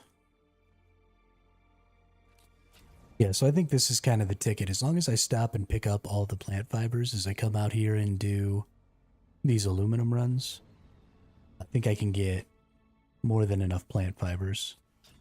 As long as I'm really getting after the aluminum grind. I've come out here with, this is my 4th aluminum run today. And that's given me enough plant fibers for 3 days. So I guess as long as I do 1 aluminum run every day, with every now and then doing an extra one, then I should be able to get enough plant fibers. Although that's going to have to increase because I do plan on having more than just the 12.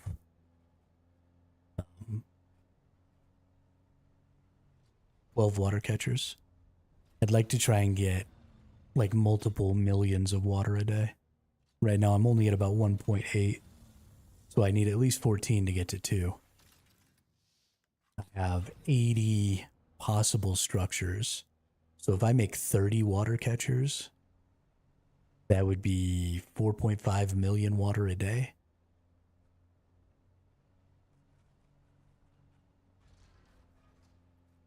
Honestly, that's not even still enough.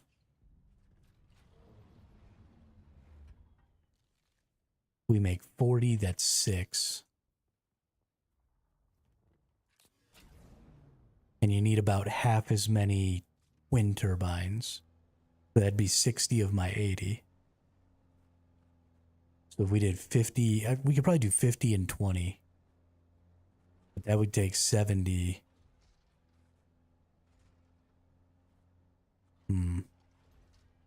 Yeah, so 40 is probably as many water collectors as I'm going to get.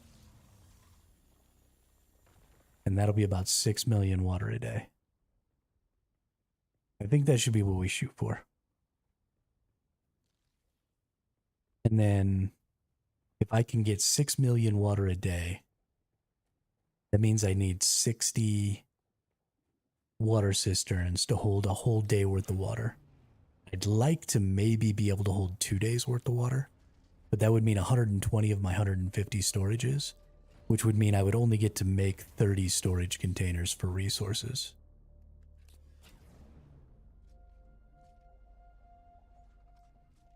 Which, I mean, is a lot of resources, especially for a solo. But I don't know. I mean, depending on how long it's going to take for Funcom to finally fix the faction system, you know, I could just be farming and building up resources for months before I'm actually going to go do anything with them.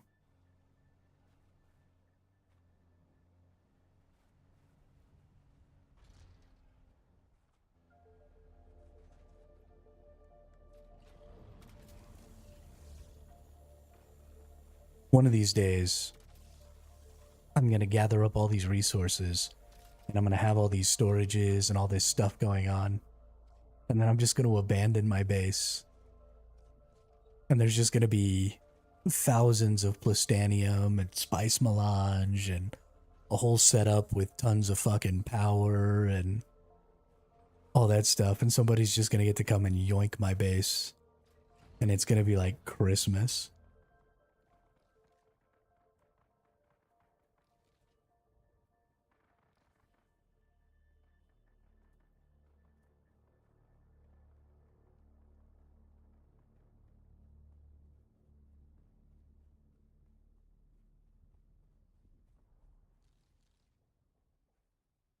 Yeah, I still haven't found any. I guess I should probably look around a little more.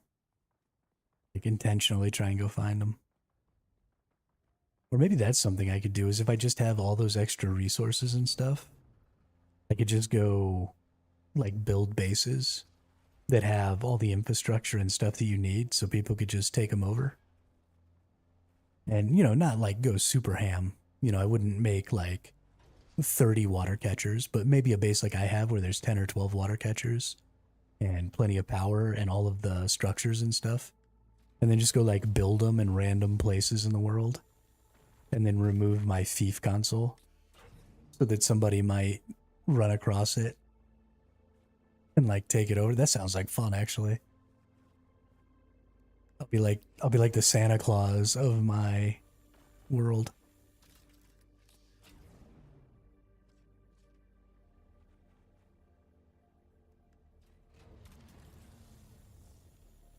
It'll give me a little bit of ability to practice making interesting looking bases too.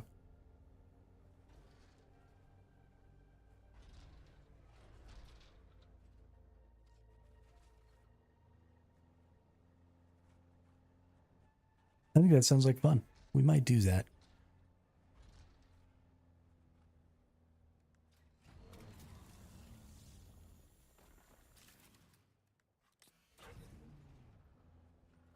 Inventory full.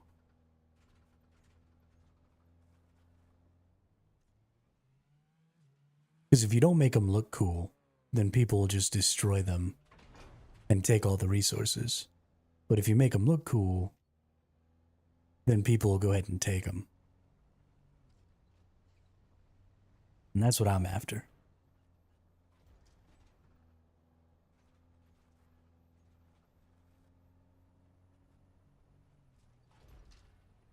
Santa Claus is coming to town. And now that I can make claims on any fief or on any siege, I could do it on all the different sieges, which is also cool.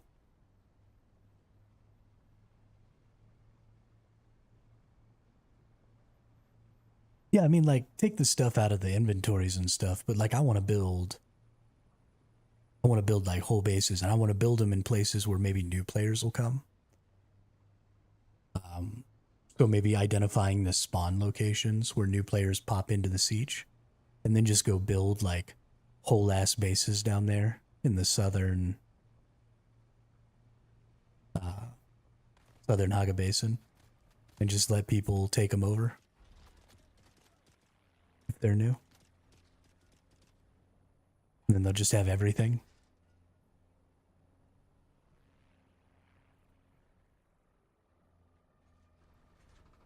Seems like fun.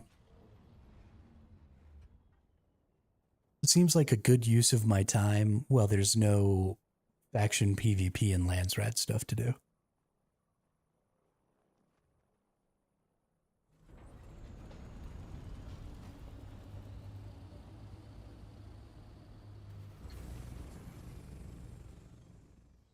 I really wish that this stretched all the way to the ground. I really need to get a carrier. That's definitely going to have to be on the list. A large sandstorm is approaching. When is this? 2 minutes? Okay, I can build this up in 2 minutes.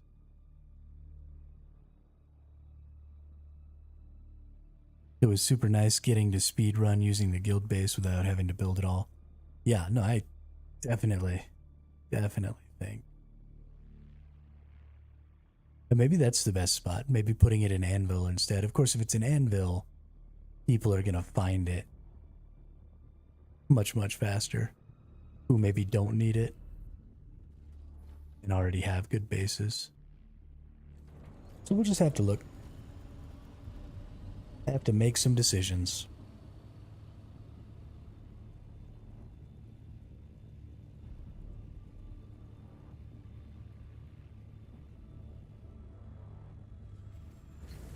I guess depending on where we put it, we'll have to consider what types of wind traps and stuff we put in there too, though. Weather alert. A large sandstorm. Because if we, for example, put the large water traps in there, and then we put it somewhere where new players are going to maybe take it over, then they wouldn't have the ability to make the filters. So we might just want to use the steel tier wind traps if we do put those there.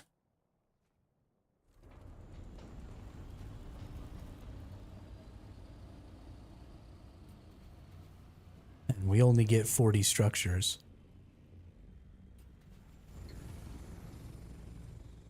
Because we won't have it fully staked out and extended.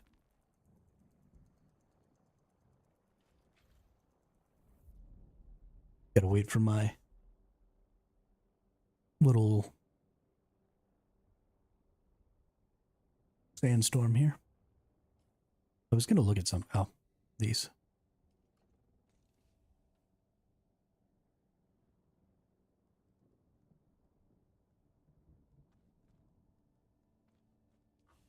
All right. Let's go finish up my filters.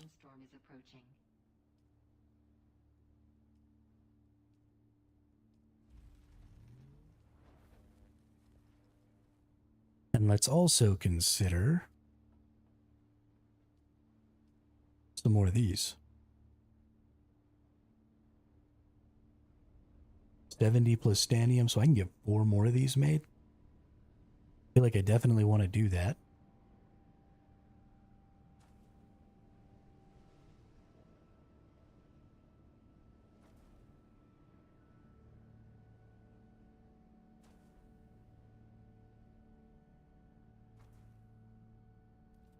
Nice. Worth.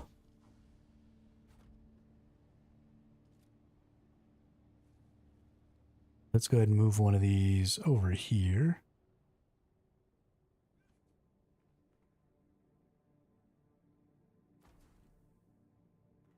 So I can put stuff in it. And then I think one of these is just going to get all of these resources.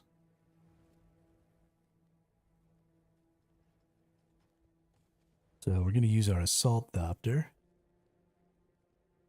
as a transfer point.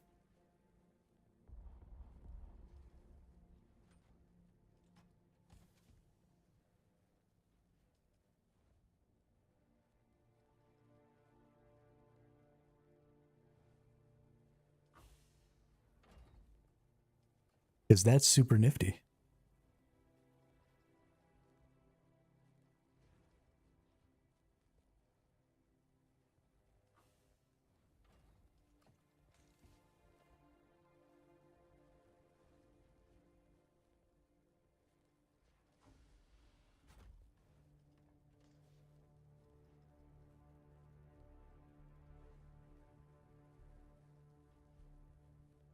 I think the agave seeds can go in there. That seems about right.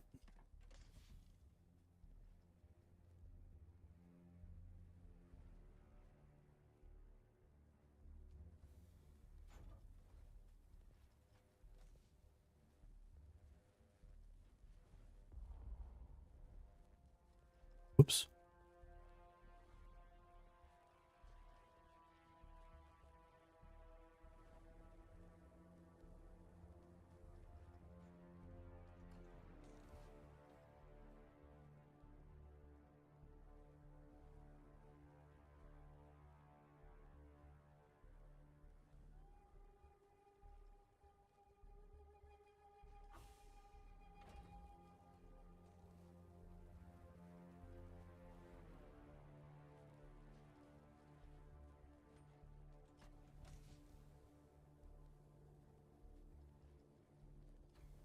Okay.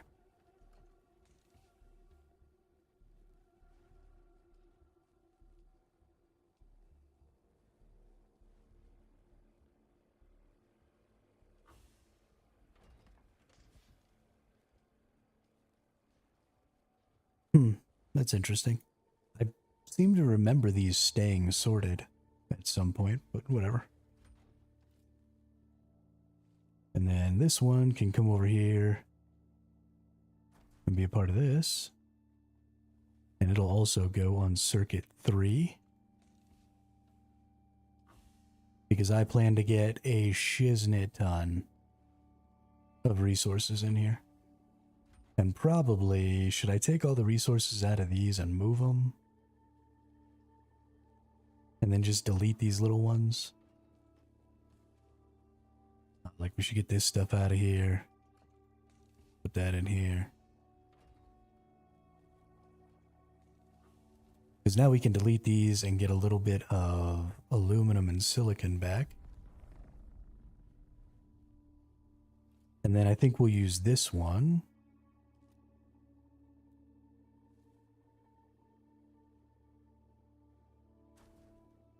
For gear and stuff.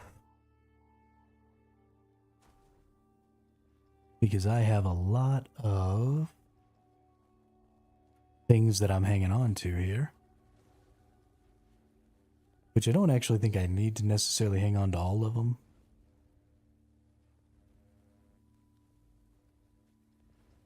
Like these Mark V radiation suits I don't need anymore.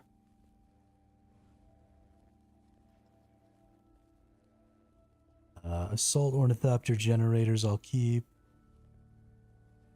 And I'll keep the Mark V cut array. That can go.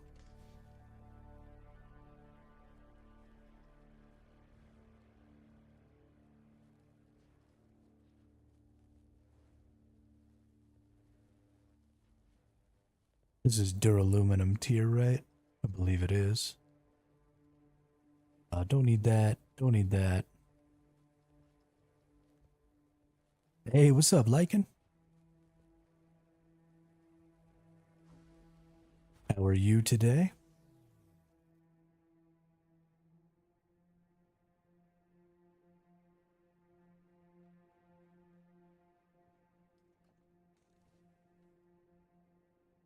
Mark V assault wings. We'll keep these just in case for some reason I really need to make a new assault.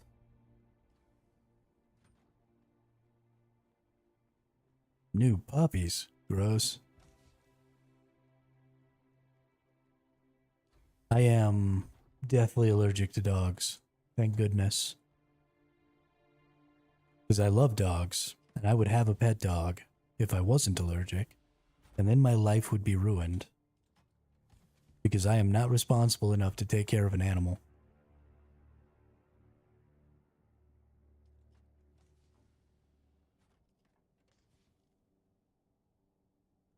Drop that on the ground.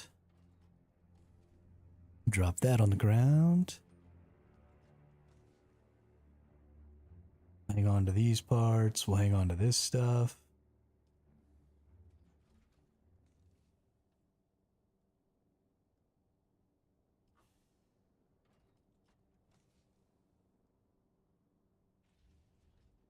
I'm so allergic that the last time I stayed at my parents' house, who have a dog, after 2 days of being there, I couldn't breathe and I was coughing up blood.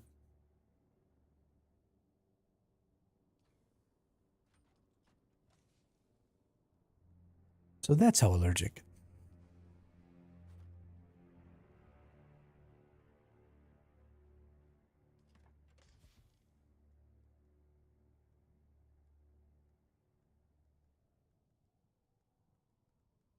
When after I got out of the military, I stayed with my dad for a while because I was still, kind of in transition, trying to figure out what the hell I was going to do. And he has a couple of dogs, and they come in the house, not all the time, but sometimes. And so their house just wasn't really a conducive environment for me. But they did have one area of the house that they had never really let the dogs in, and that they cleaned up really well so that I could stay there. And so I had to like airlock myself from the rest of the house. So there was a bathroom that I could travel through that would take me into the dining room, or I guess into the mudroom, which led into the dining room. And so I would leave clothes in um,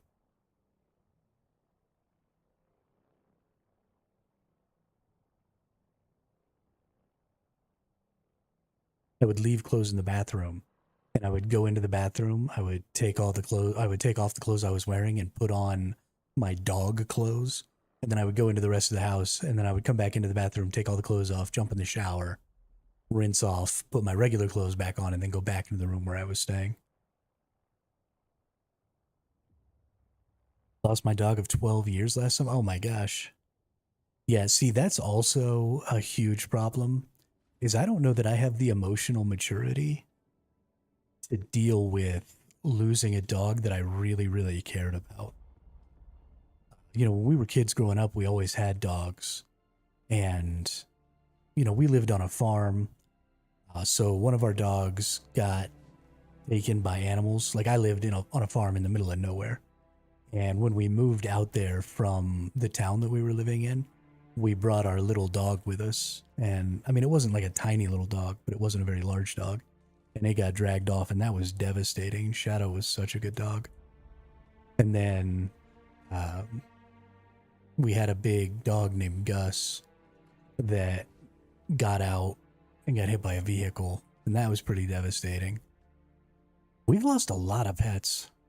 I mean, I guess that's kind of what happens when you live on a farm, but dang.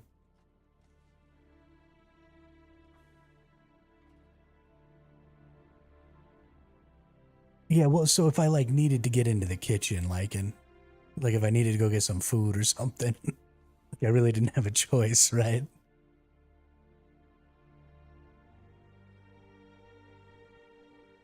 And I mean, it was fine. It was whatever.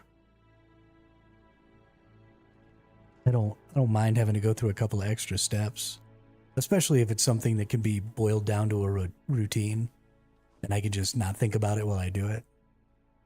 Like, it's cool. It's whatever.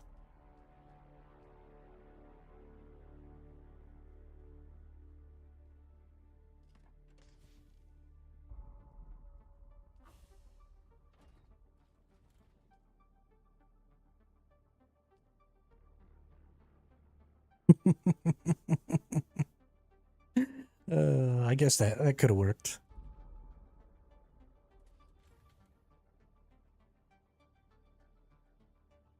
I didn't go out into the main part of the house very often.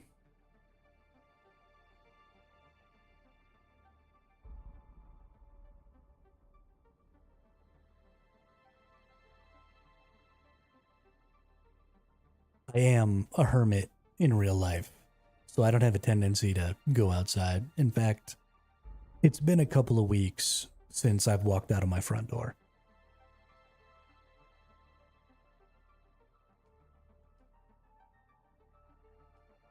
And I have gone months without leaving my home before.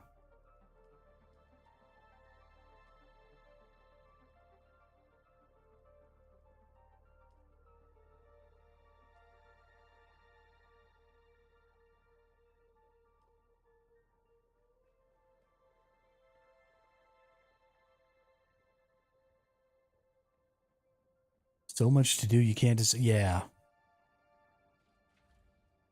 That, that kind of, like, got too many things on my list paralysis is real. At that point, I don't think it really matters what you start with, though, Lycan.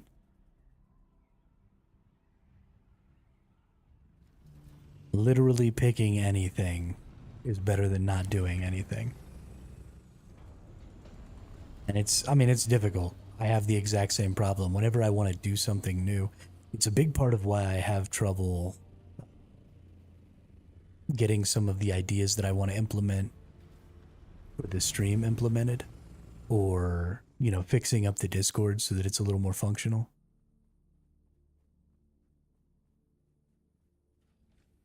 So I know I said as a joke, no for you, that I was going to DDoS your server so that you had to stay here. I was kidding. It's not me. I promise. But yeah, I find Lycan that just don't even pick a task, just start doing one is usually the best way.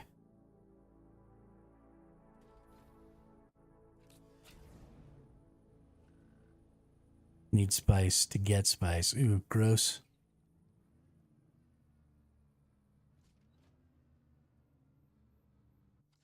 %sure I don't think I'm technically savvy enough.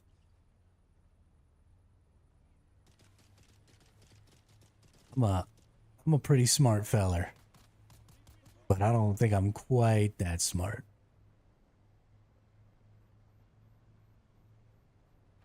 That's not true. I don't think DDoS attacks are actually all that hard, but I've never tried to do one before, so. And it would certainly be more difficult to do to, like, an actual company that I'm sure has protections and stuff in place.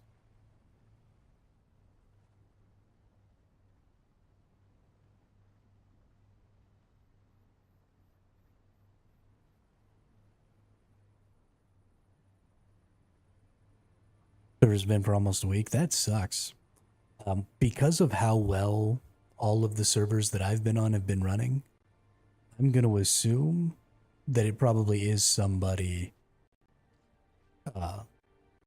probably committing some sort of service denial attack on your server specifically. Then there's probably like some guilds having beef and something like that is happening, because there's no reason for just your server specifically to be having a ton of issues like that, right?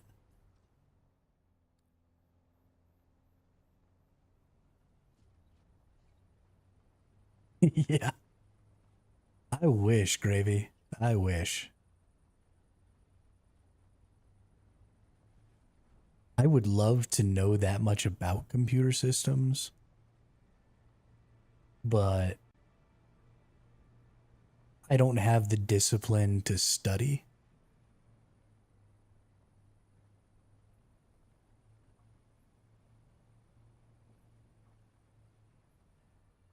So I never will.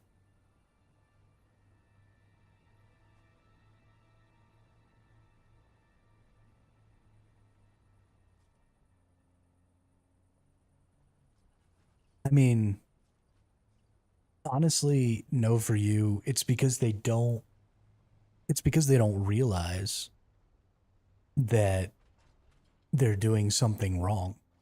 In their opinion, because they've gone through the effort of gaining this skill and of learning how to make that manipulation happen, they don't think that it's wrong to do that, right? It's just an advantage of skill. And so, just like you might be more skilled at clicking people's heads with a gun or something like that, they don't see any reason why that skill should translate into more wins and more success in the game when their real life skills don't.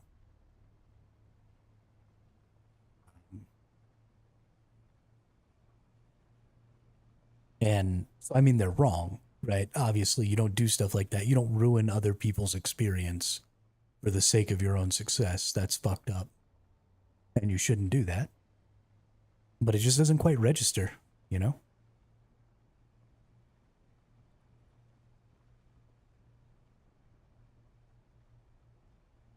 They just don't quite see it. And a lot of them, like you said, learned to stop when I was still in like middle school. Some people are a little slower to make that development, but it is definitely mostly children.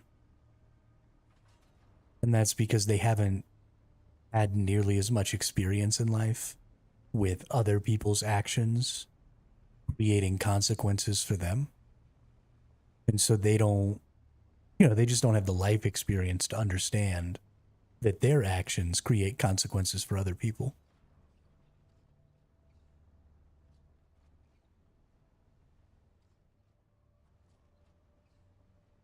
Unfortunately, as they learn and stop doing it, a new wave of kids who still hasn't learned starts doing it. And so it's kind of a never ending cycle.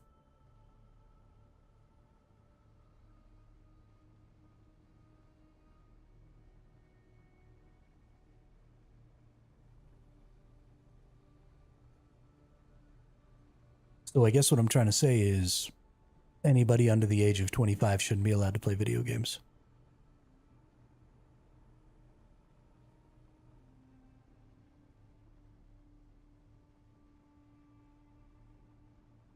For the sake of my own personal enjoyment.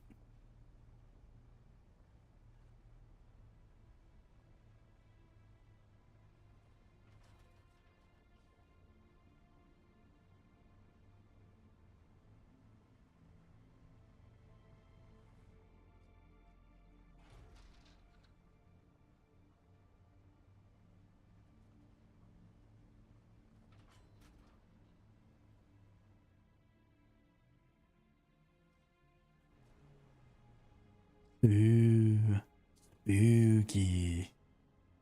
So we're going to go over here. We're going to get ourselves some freaking erythrite. Almost 3,000 erythrite. Gonna go in here. Because I need more erythrite. No, no, no. Don't fall. People enjoy ruining people's day and life. All the likes. I mean, it's true. It is sad.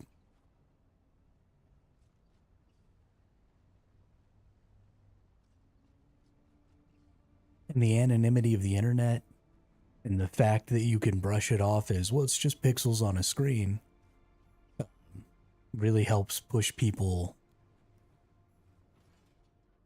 who are on the fence over the fence, you know?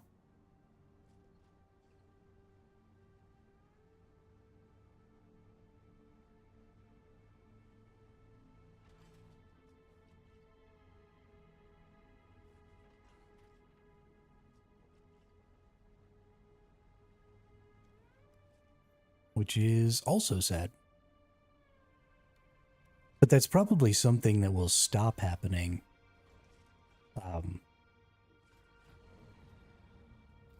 As we spend more time online, and as future generations learn to live online earlier and earlier and earlier.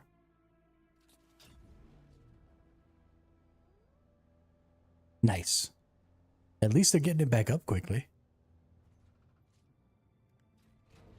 Good job getting your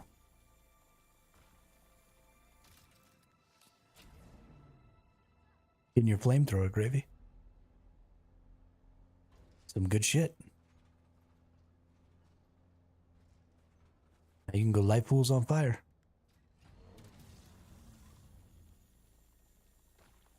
Is it duraluminum tier or is it plastanium tier?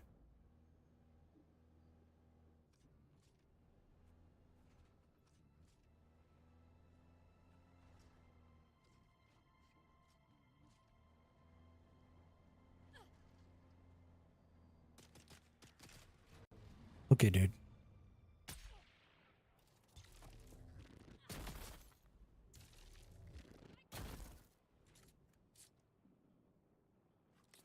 Yeah, let me know, for sure.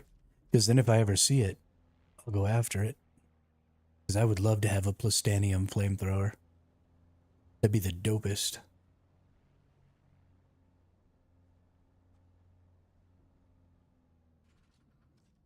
That would be the dopest.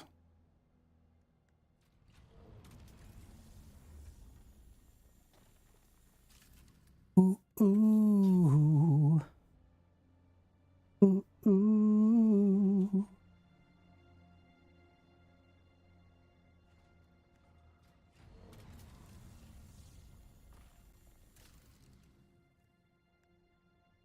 Oh, wow. Oh, I had a bunch of aluminum.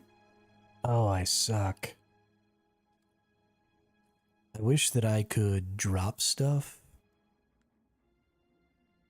out of my vehicle's inventory easier. I'm just gonna drop this aluminum on the ground because the erythrite is way more important. Double it, give it to the next person. Are you the next person, Akko? Is that is that why you want to double it, give it to the next person?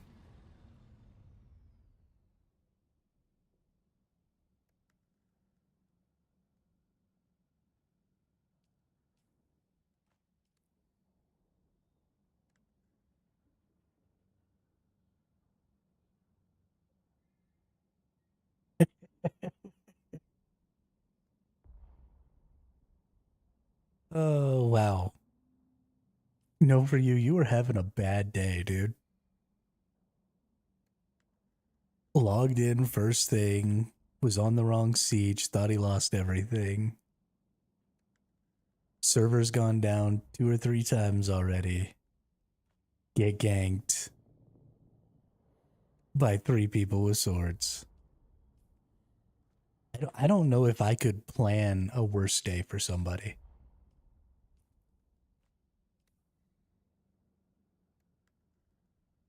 That's great. The fact that you're still in a decent mood is, I mean, you might be the zenest person on the planet. Good for you. Good job not letting it get to you.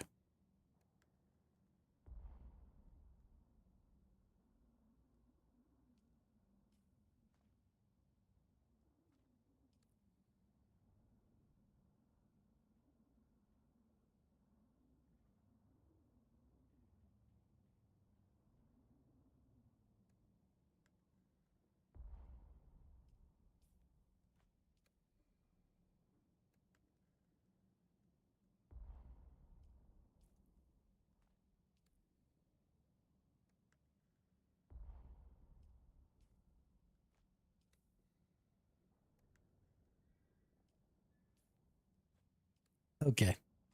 Dropped all the stupid aluminum on the ground, so now I can just farm some erythrite.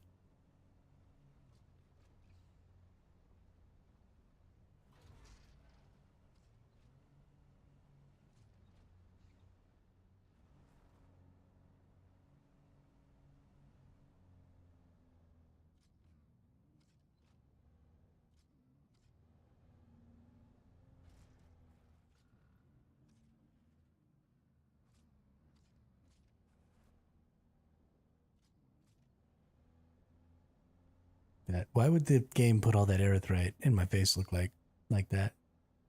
It's only duraluminum. All that killing duraluminum. I mean, it's gonna be good.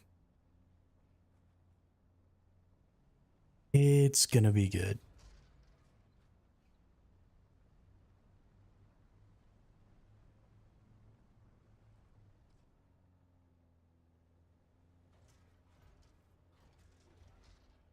Even if it's only duraluminum tier. I mean, I figured it was gonna be because it was the 3,500 reward. And they don't normally give out plastanium at the 3,500 reward tier. But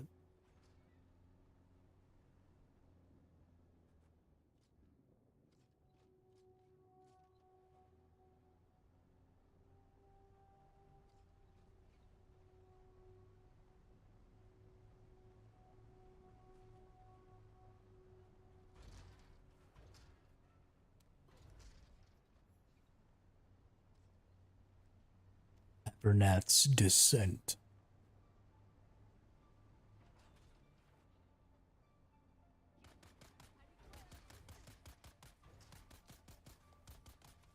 Okay, I think there's somebody else out here getting erythrite. I don't think I'm the only one. The 10k points reward are all... Yeah. Yeah, I think that's correct.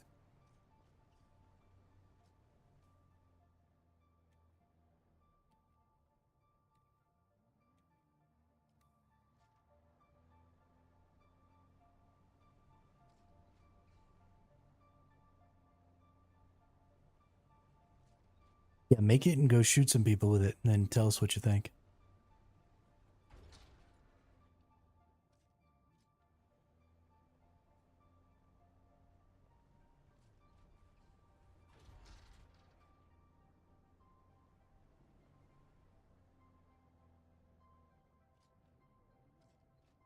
I seriously think there's somebody else out here getting erythrite. I think somebody's taken all my freaking crystals.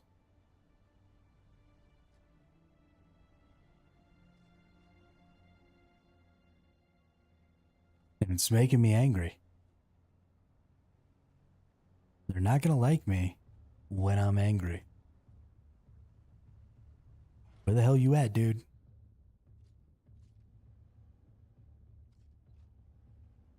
It was you, Taco? We're gonna have to fight. High noon in the deep desert. I'm calling you out.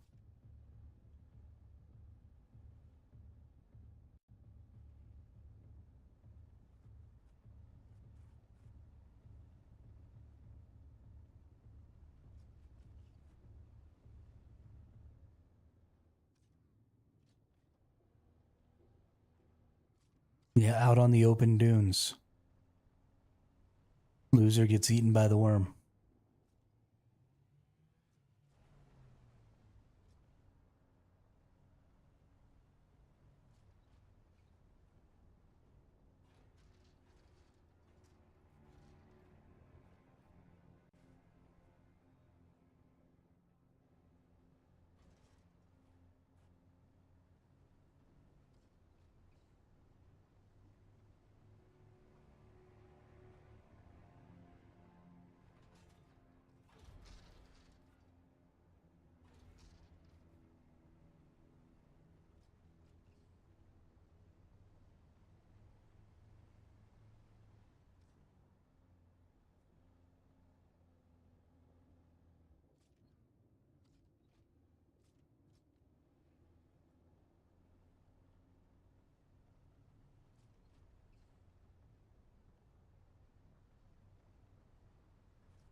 You know, that's a good question, Gravy. And the answer is, I have no idea.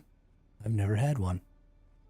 It might be like the las gun, where it just uses the energy from your power pack.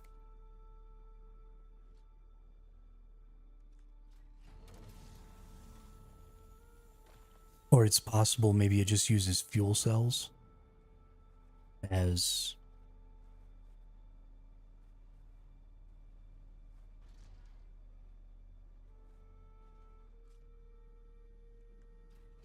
Because you have 0 ammo.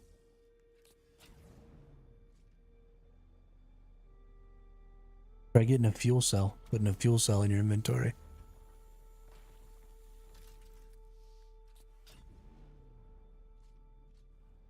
Oh, I feel so bad for you. We have too many ornithopters. Even if anything bad happens, we'll be just fine. Life is so hard.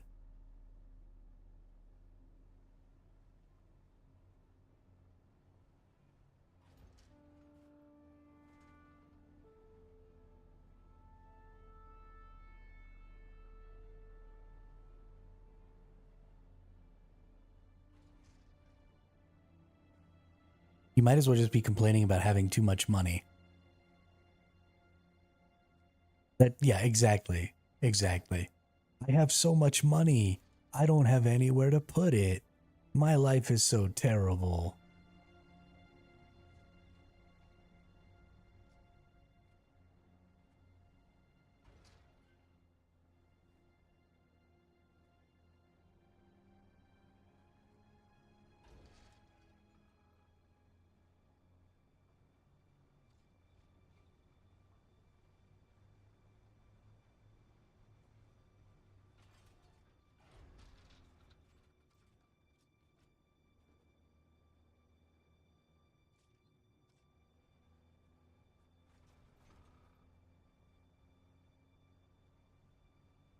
I already called you out. Let's go. I'll meet you in the deep desert. We can fight.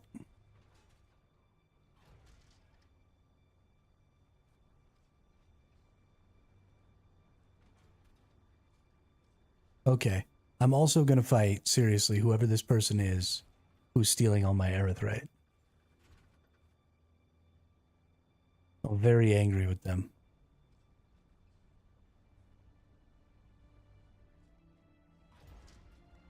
I only have 1,200 erythrite right now.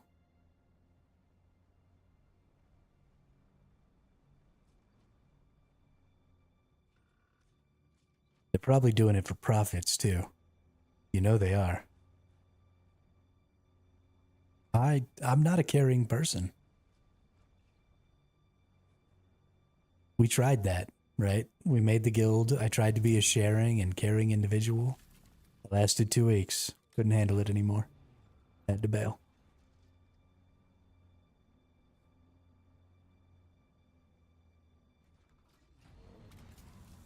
I'm greedy. I want all these resources for myself.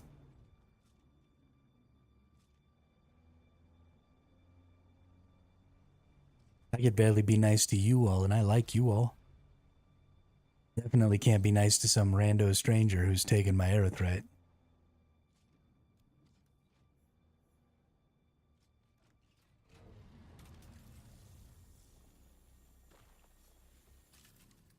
I'm gonna hunt them down. Kick their butts.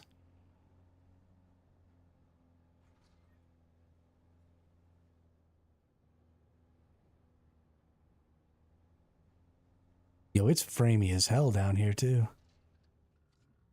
Really? Can't drive up that tiny little lip?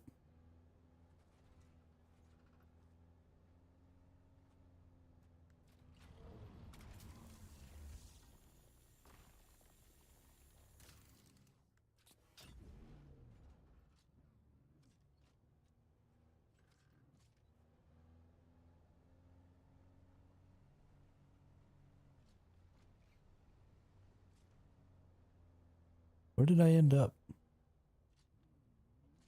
I ended up outside. I didn't want to end up out here.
Sounds like a handheld napalm sprayer.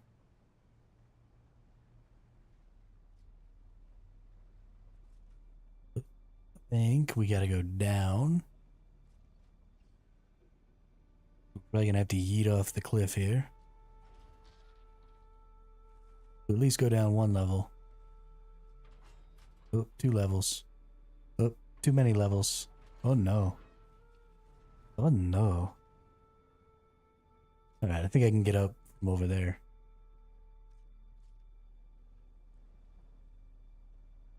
I fell all the way off the cliff.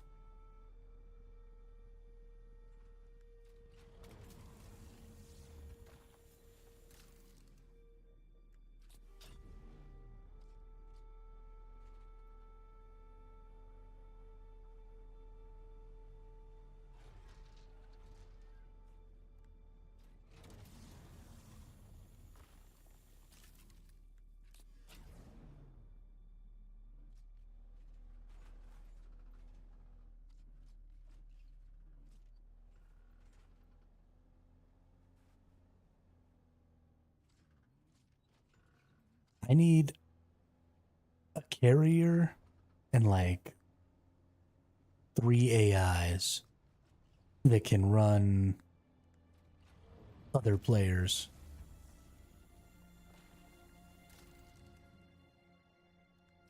So that I can farm all this stuff by myself without having to be on a team with like real people.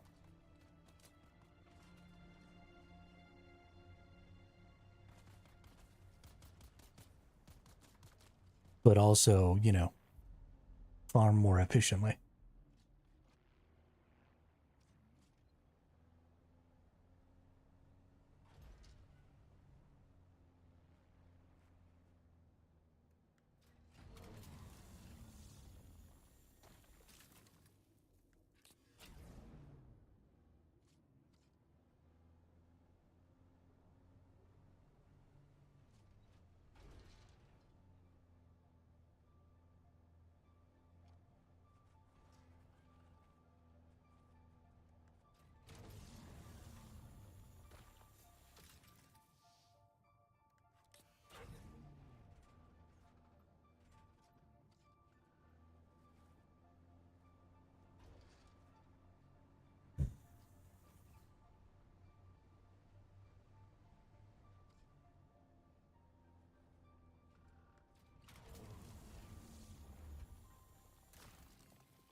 I am not leaving the Haga Rift until I get a full load.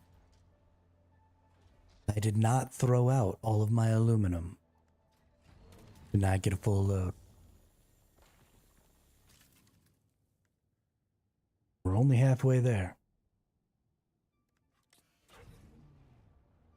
Goodness gracious, we're only halfway there. This is ridiculous.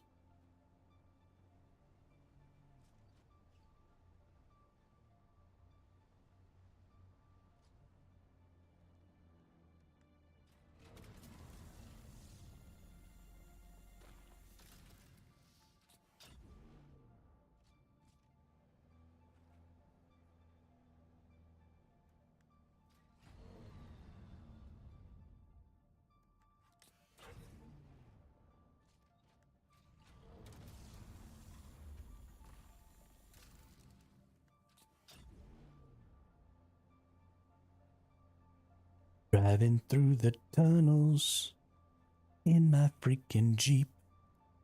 Jeep, Jeep, Jeep, Jeep, Jeep.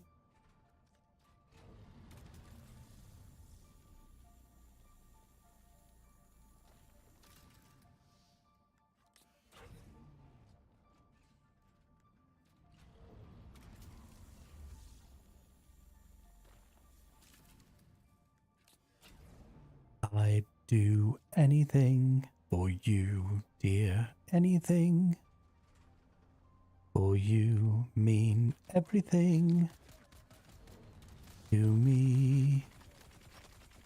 Okay.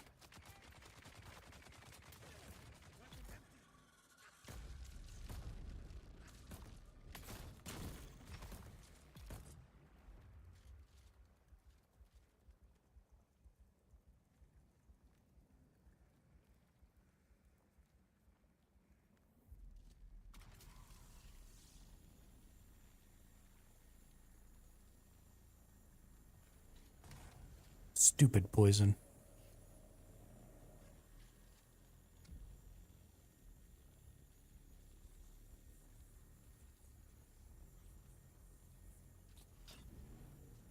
Laser's still going off. I wonder if I can drive up this. Try and go get these other nodes here. Dude, how long does this poison last?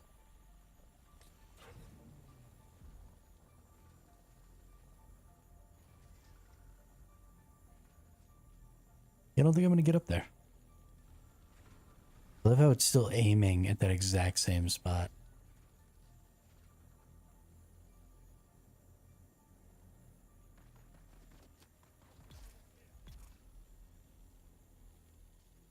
Hey, run over, buttheads.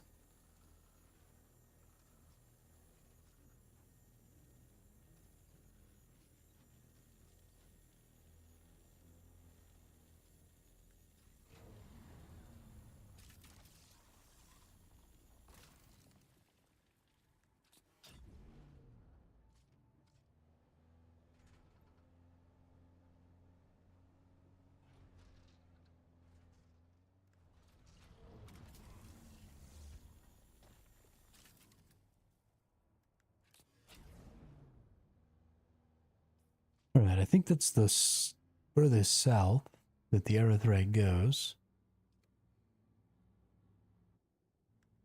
We are also not done. We still got about 750 weight to go here. So I'm going to go ahead and park it here for a second. I got to go use the restroom and fill up my water anyway. And then I'll be right back and we'll keep going through this. See if we can't finish up this aerothreat run.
Hello? Okay. Goodness.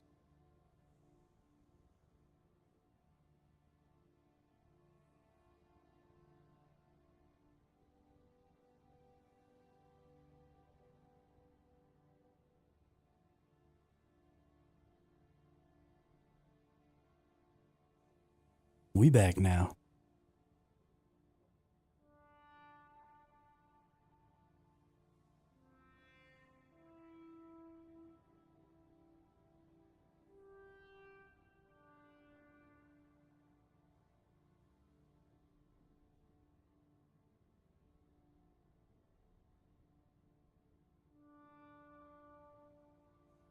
Yeah, somehow my mute macro got inverted. And so I kept unmuting myself to talk.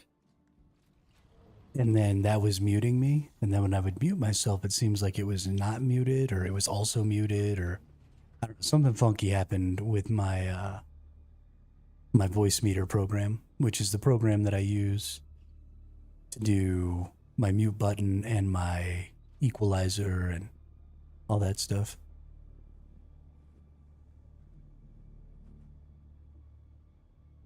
I don't know how and or why it happened, but I guess we're fixed now, so I guess it doesn't fucking matter.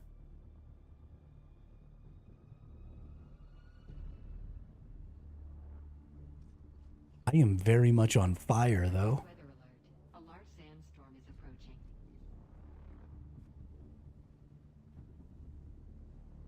Holy shit.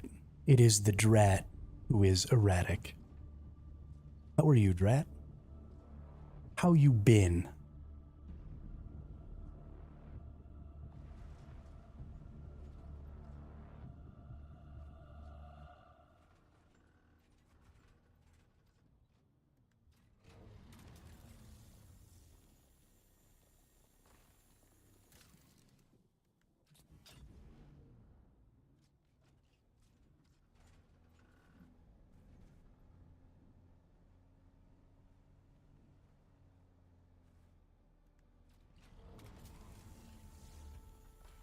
Hey, inventory's full, ladies and gentlemen. Look at all that erythrite. That's what, 5, 6, almost 7K. That's beautiful.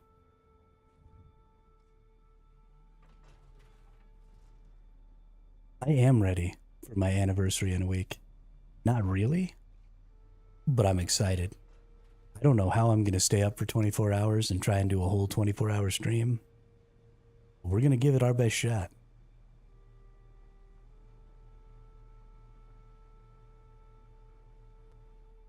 I'm going to have to, like, buy a monster or something. Maybe give me a Red Bull. I haven't had a Red Bull in a minute. Or a Nos. Ooh, a Nos sounds good. Of course, freaking Nosses are probably like $5 a piece now or something like that. It's almost not worth it.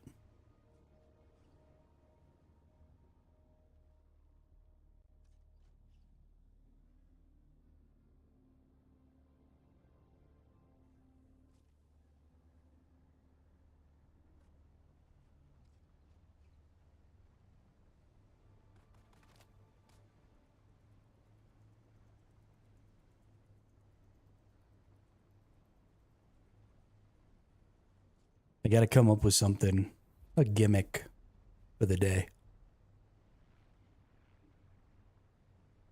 I'm not really good at coming up with gimmicks.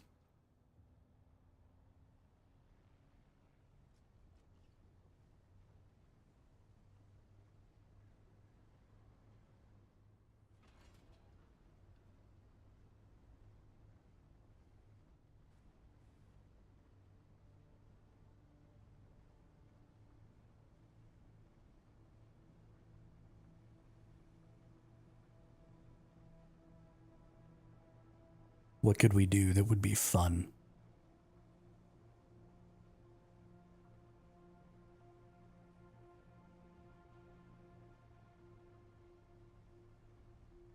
Hmm.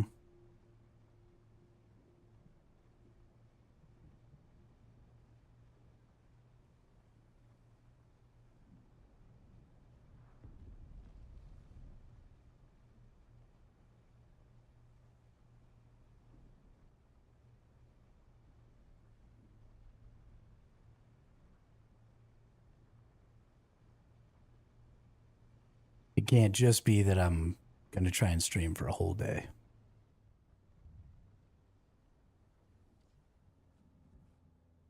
That isn't good enough.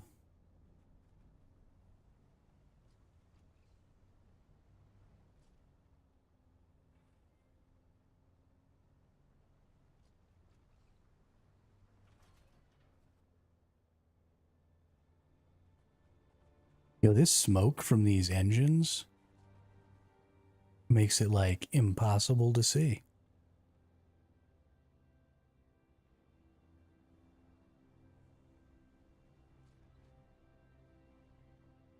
Hey, what's up, duder?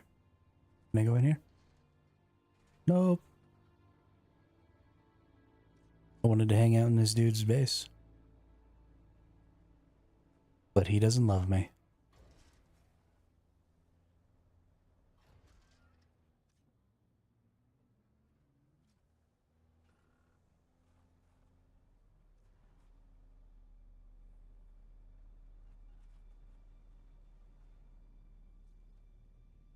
Wee.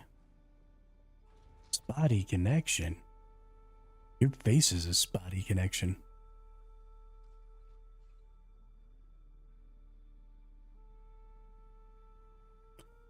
Don't you tell me I have a spotty connection. I still got an hour and a half at least of streaming to do.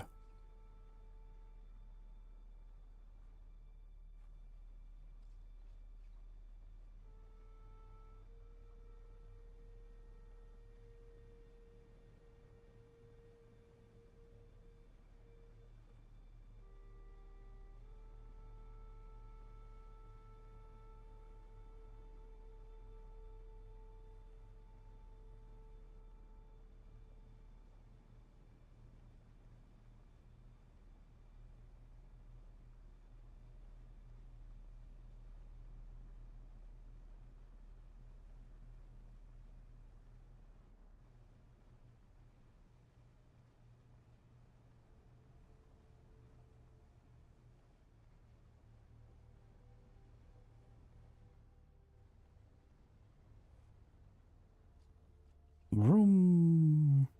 Oh, yo, it's free spice.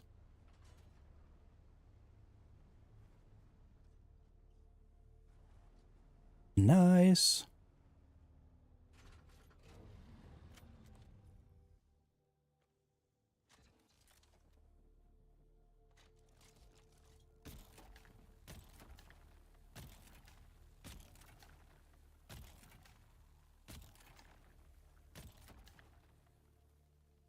It was not free spice. Do nurse cosplay for my... I mean, even if I did that, y'all wouldn't know.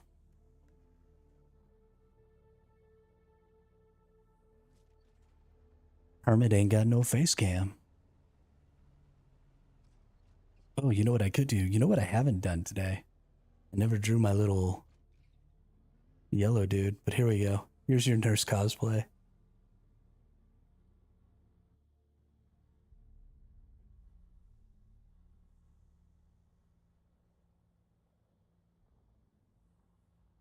And then we'll make a little stick figure nurse. And then we'll get a little white. And we'll make her a little white dress. Boop. Boop. Boop. Boop. And then we'll get a red so that you know. Actually, let's get green. I don't know what the whole Red Cross thing is, but I know that Red Cross is super protective of their IP. So we'll use the green.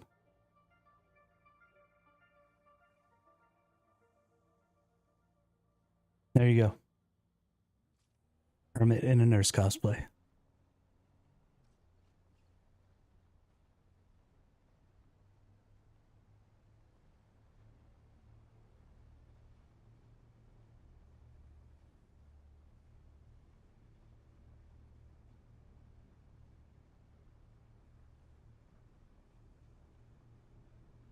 Bet you've never seen such a masterful art piece in your entire life.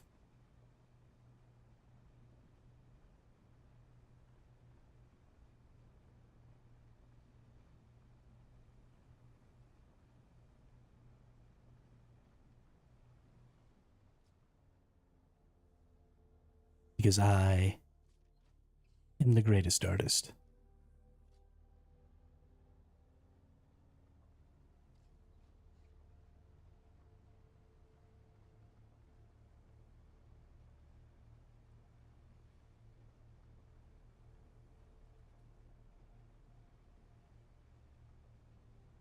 Big step underground, my god.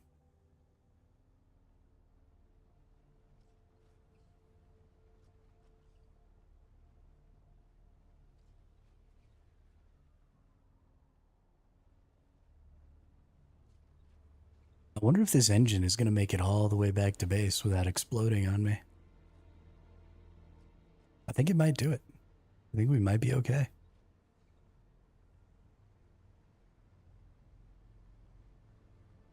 This was a really, really long aerothryte run. Took us like an hour. But I think it was worth it.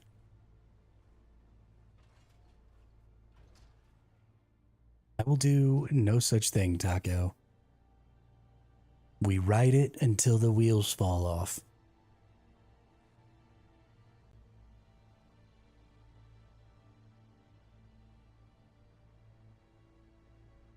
No waste here.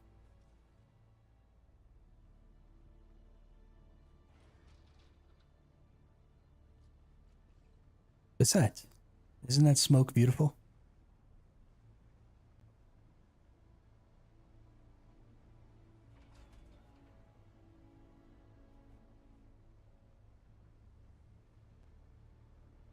Some dev worked really, really hard to create these smoke trails, and all anybody ever uses them for is a notification that they should stop and repair or stop using their little piece. And so these little smoke clouds don't get the respect that they deserve, right? Somebody put time and energy into this, and so we're going to experience it. Gosh darn it. We're going to get the whole smoke right in your face. Oh, I can't breathe. It's so realistic. It's actually making it hard for me to breathe.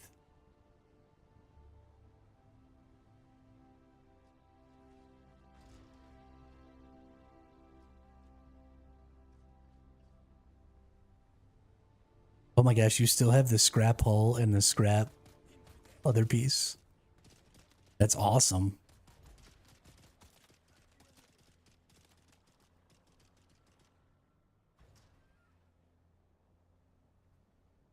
I suggest you get you some blueberry pie then, Drat. I feel like that's the only reasonable response to your brain telling you that you want blueberry pie.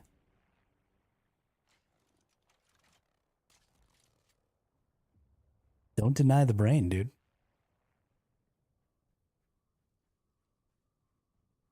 Get you some pie.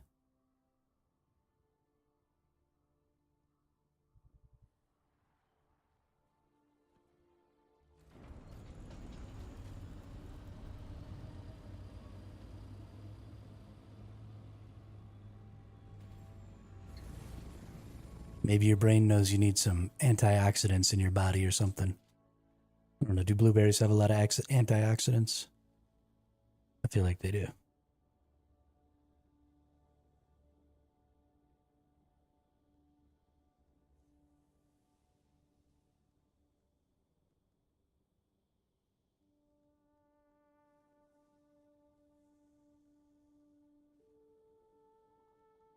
Damn, I'm so smart.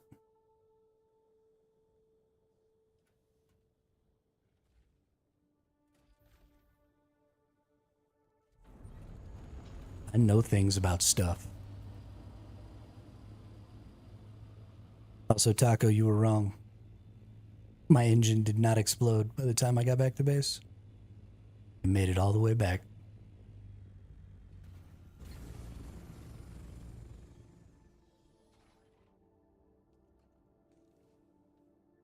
So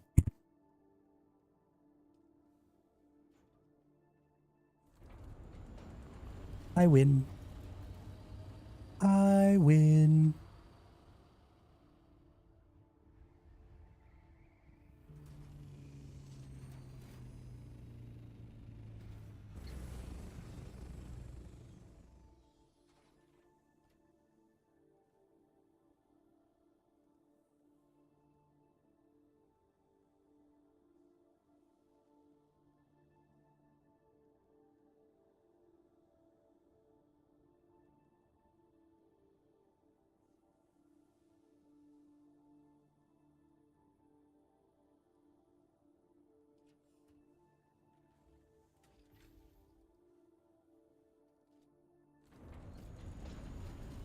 Hey, that's a good point. It is just like having a chimney. Maybe I should make a little chimney. I dig it.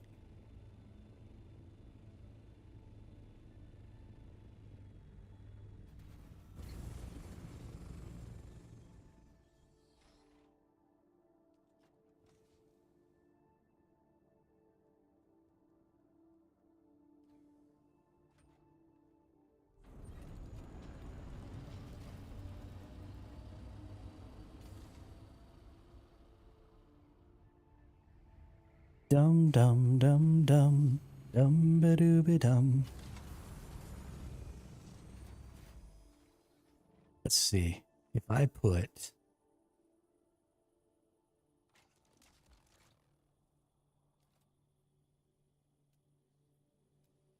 I won't actually be able to make it right now. But if we got one of these right here. Oh, doesn't quite go in the right spot. Almost.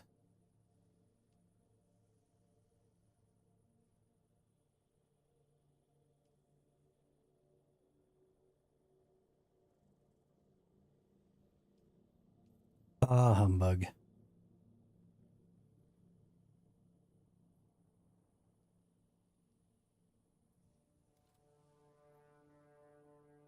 Did I not say it? Was I muted? That's my nurse cosplay. You said you wanted me to wear a nurse cosplay. This is my nurse cosplay. I would have used a red plus. But that white is a white dress. And then the plus, because I didn't want to impinge on or infringe on the Red Cross. So we put a little green plus. So that's Hermit in a nurse cosplay. Just for you.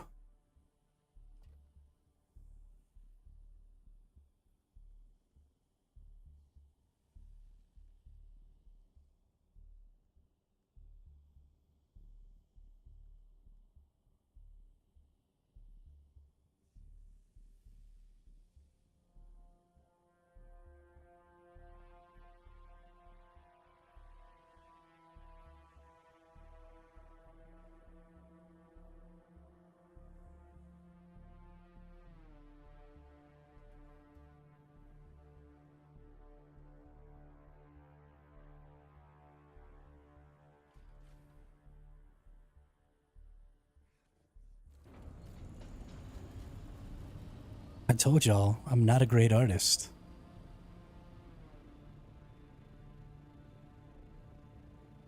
But I did my best, okay? I did my best.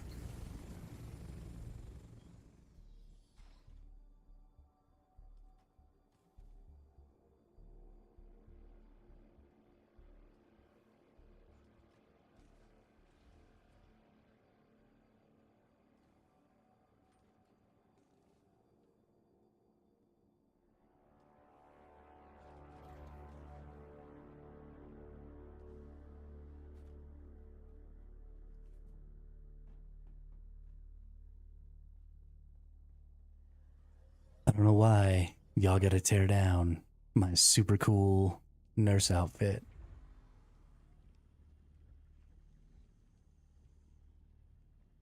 I'm out here doing my best for you. And you got jokes.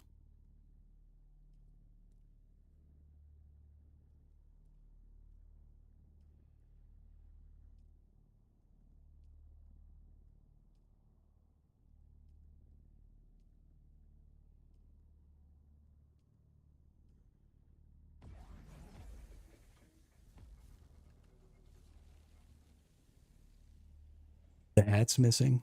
Okay. Here we go. Let's get the white again. We're going to end up cutting off the eyes, but that's fine.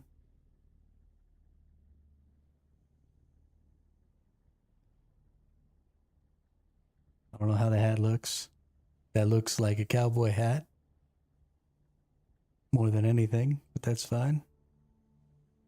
And then we'll take this down to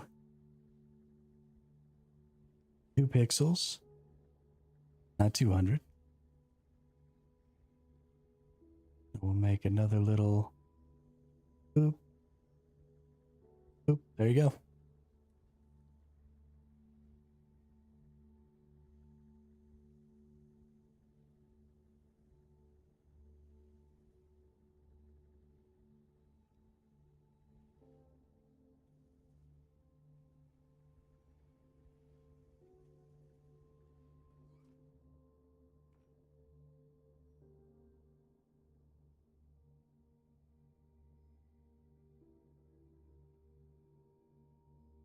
There's Hermit in a nurse cosplay.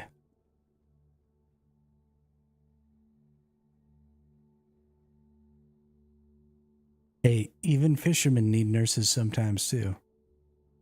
I don't know if you've ever been out fly fishing, but you get out into the water and your waders. Bad stuff could happen. You could end up hypothermic, and then you could need a nurse.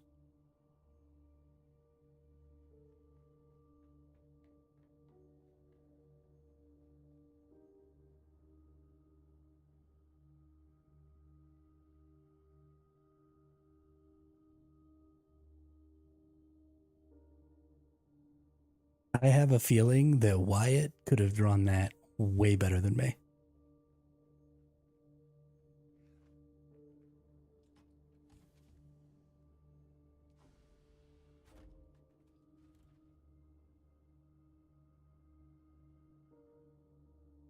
Like, way better than me.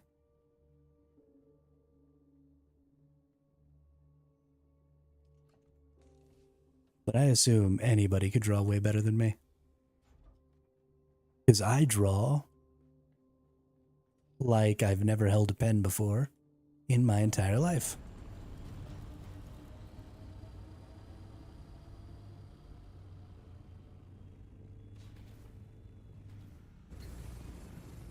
All right.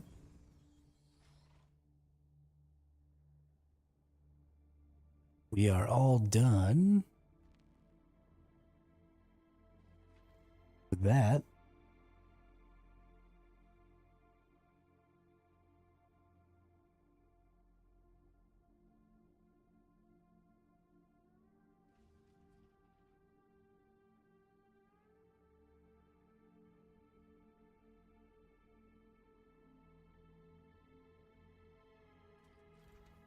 Need to get us some water. What else do we want to gather? We've been going hard at the gathering for like 5 hours today. And I'm getting a little burnt out on it. I think I can get another hour in.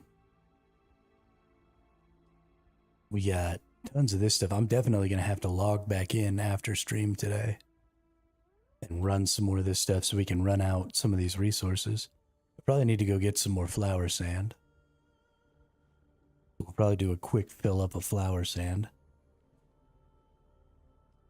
That erythrite, I've already got a K going, plus I got 2.5K left. So we're going to have 3.5K erythrite. That's great. Or cobalt paste. That's great.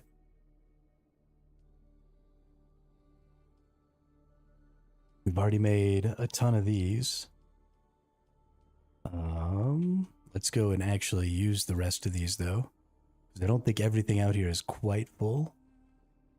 And that'll give us 3 days of filters. If we fill these all up, nice. So we got 12 of these, which means they get 1.8 million water a day.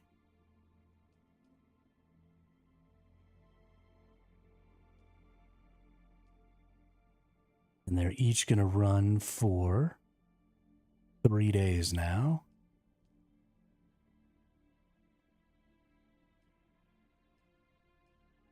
So into tomorrow, into the next day. So we don't have to deal with these tomorrow, the next day, until the day after that. Before they're finally going to need more. So probably not tomorrow, probably the day after tomorrow. We'll go ahead and try and fill them up again. So just every other day, we'll make sure these get filled up.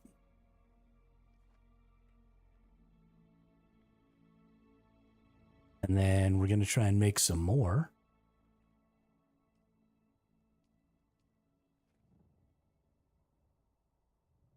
Which is going to be needing a lot more spice.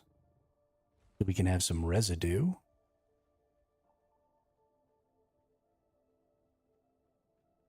Like I said, though, I want to get to 40 water catchers. Because if I have 40 water catchers, then I can get 6 million water a day. Which is out of control and awesome.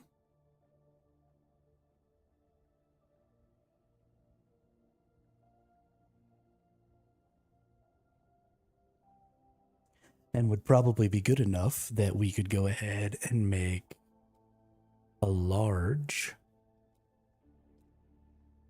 ore refinery, which I would love. Plop that bad boy in here.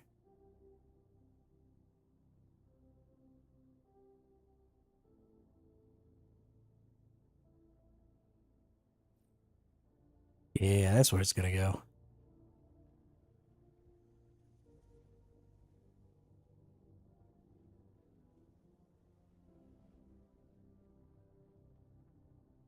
And then we'll turn this around.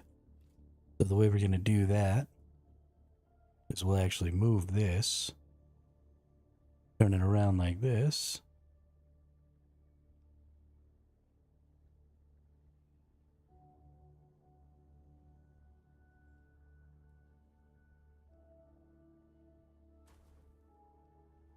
And that way we'll be able to reach everything. Perfect. C'est parfait.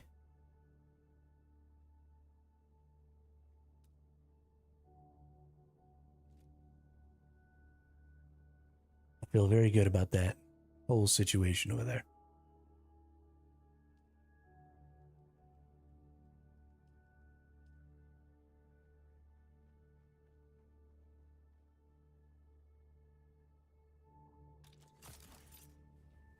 We should actually probably go get some diamondine dust as well.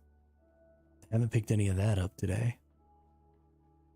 It's probably something we should start doing is do the run for the calibrated servos, the industrial pumps, and the diamondine dust at least once a day. I need to build up some diamondine dust so that if bad things happen, I can always replace my vehicles.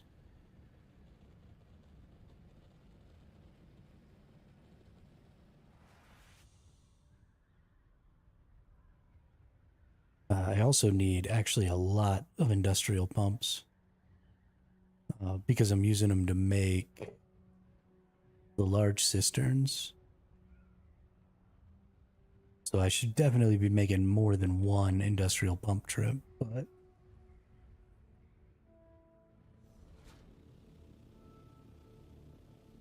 so I haven't gotten any from the crash ships lately, actually. Every time I've been going to get the crash ships, I've been getting the fluid efficient industrial pumps, which are like the tier up. But I can't get any of the regular industrial pumps. So I don't know if I need to go to the crash ships here in the Haga Basin or what. But it's actually kind of pissing me off.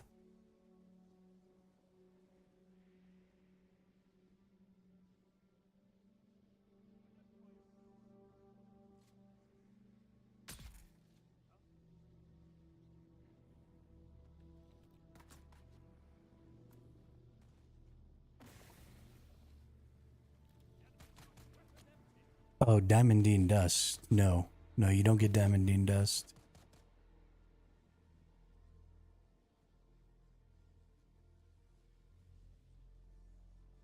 As far as I know, this is like the only place you can get diamondine dust.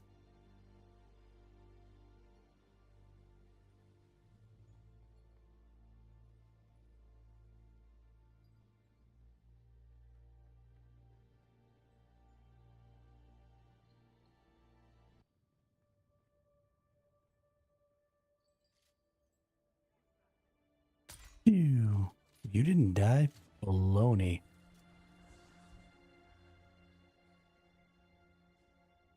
You and your Bindu sprinting ass.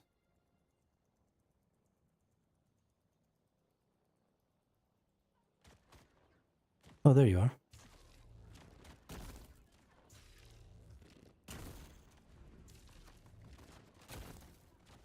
Sure. It's just not possible to hit you. Real freaking cute game.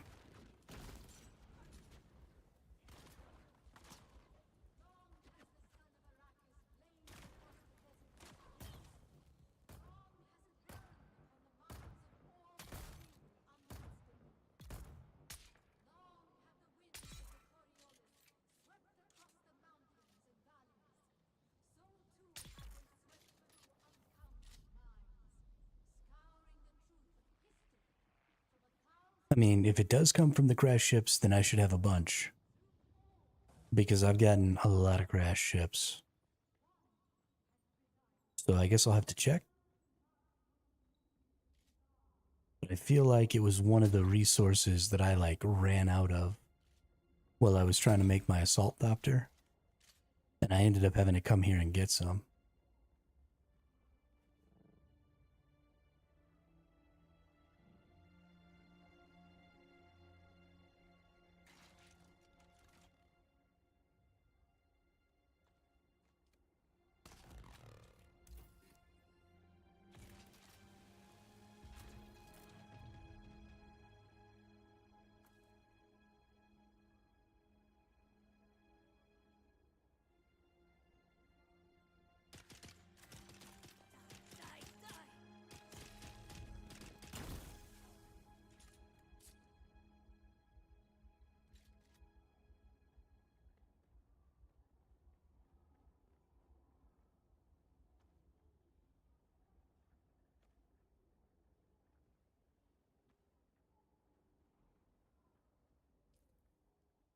Don't need. Don't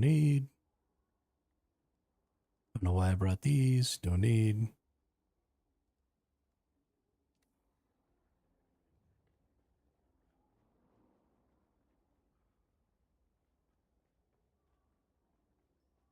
Hmm. Yeah, I mean, I'll go check.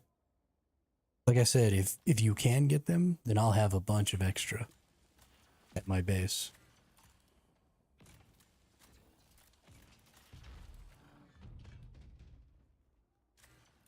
'Cause I've gotten quite a few of those.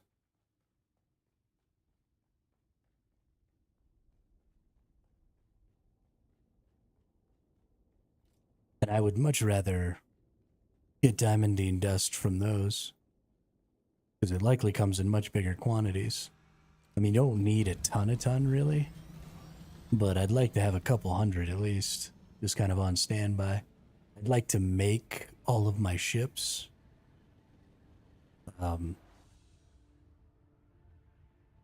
think I probably want 4 assaults, 2 carriers, 2 scouts,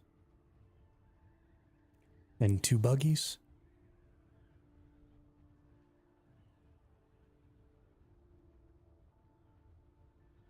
Or 3 assaults, 2 carriers, 2 buggies, 2 scouts, and 1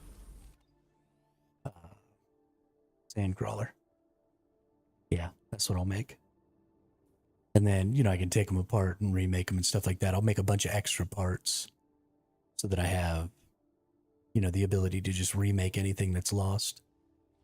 But I'd like to have those like on display in my storage thing there.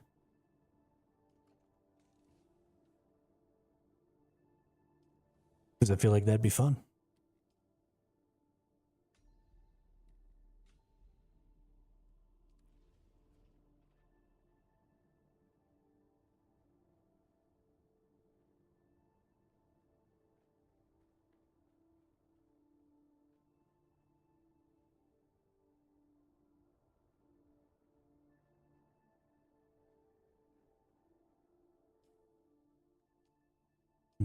And then these can go in here too. And so can that.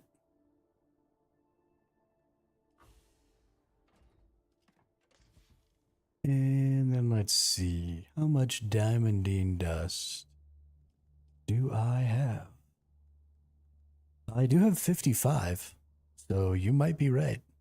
It's probably not very much. But definitely I shouldn't have 55 diamondine dust left. So I believe you are probably correct, Gravy.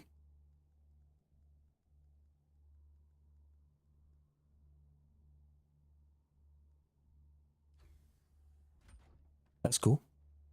That's very nice. That's very nice. You're very good. Let's get rid of these.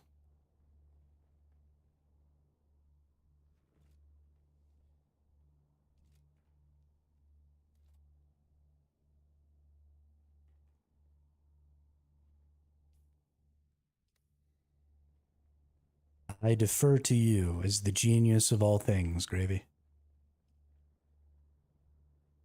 From now on, if I don't know where something is, I'm going to make people ask you.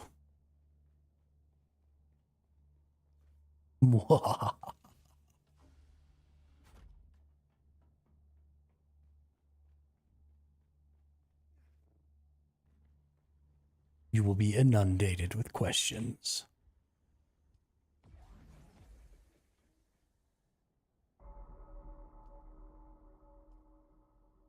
I guess I gotta get spice. I don't really want to do that till later, though.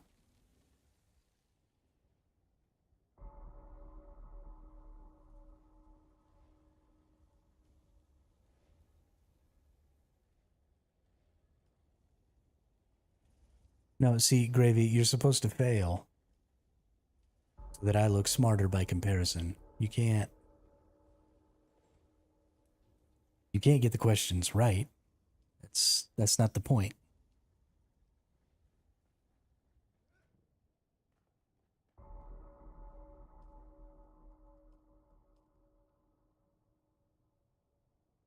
Yo, we're out of water. We spent 900,000 water already today. That's crazy.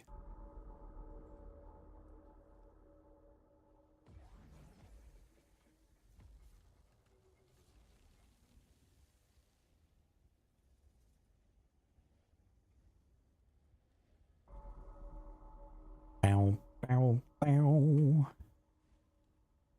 Bow, bow, bow. Just pretend to not know. I appreciate that, Gravy. Thank you. You're a real one.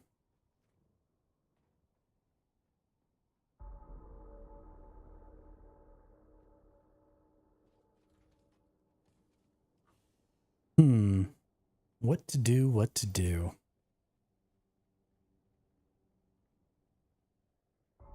Let's see about replacing and repairing some buggy stuff before Taco loses her mind. Don't have enough plastanium for any tier 6. But I could just go... Actually, I think I have most of the tier 5 parts. So let's just get like a whole tier 5 buggy here. Don't want the cutter or the storage.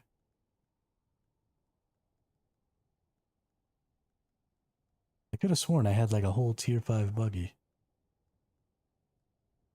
I know where it is.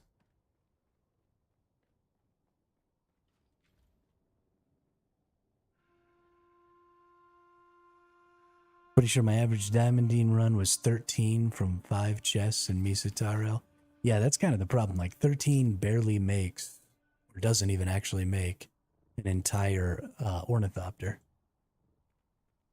And so you just kind of constantly need more. Let's put these Mark 5 treads on it. We'll get the Mark 5 buggy hull and utility hull. Mark 5 chassis. We'll change the PSU out.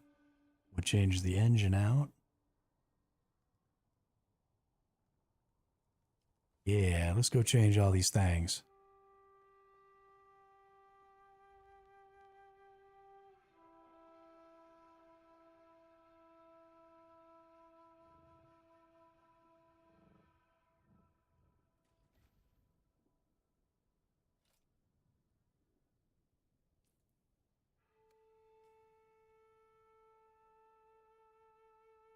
Wait a minute, where's my tool? Did I like throw my tool on the ground?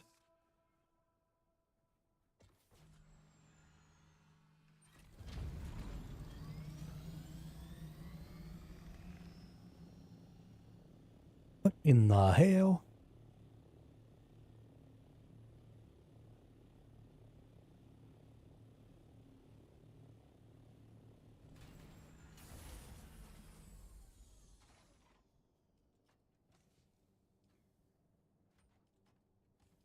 Did I accidentally put my tool away somewhere? I feel like that's probably what happened.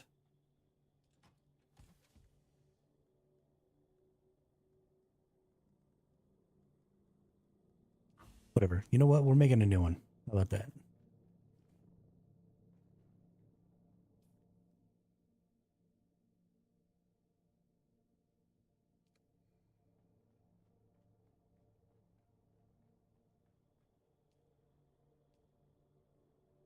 We actually need this.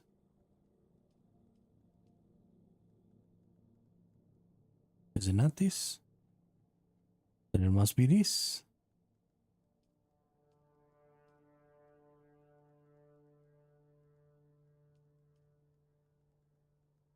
Welding torch.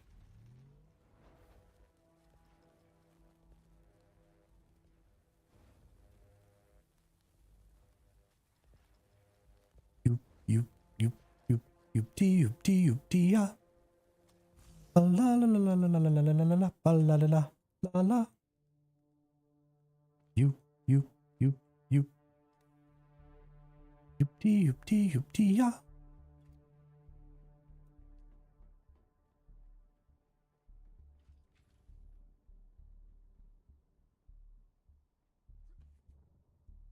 Ah. Oh no. I left my scout ornithopter up there. Well, poop.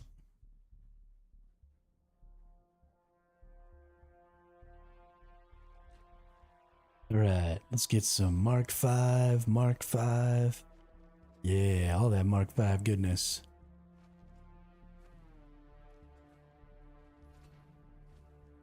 And then we'll detach our buggy boot.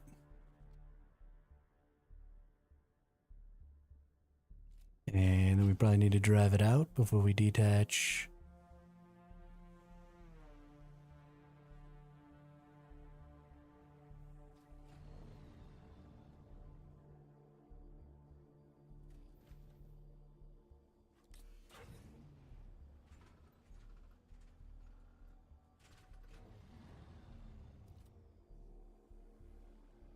Our laser beam.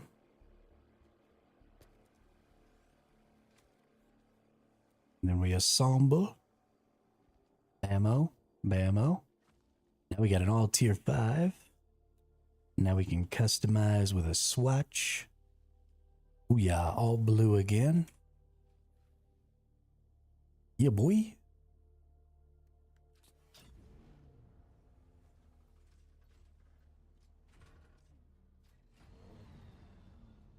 There we go. Now maybe Taco won't have to have a heart attack.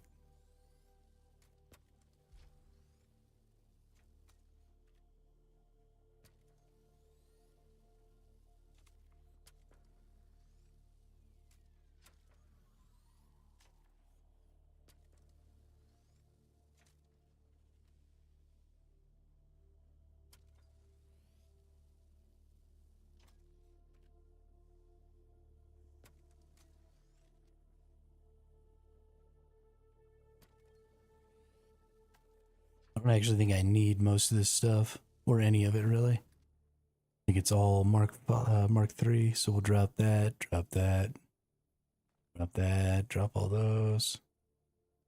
Yeah, I think we're good without that stuff.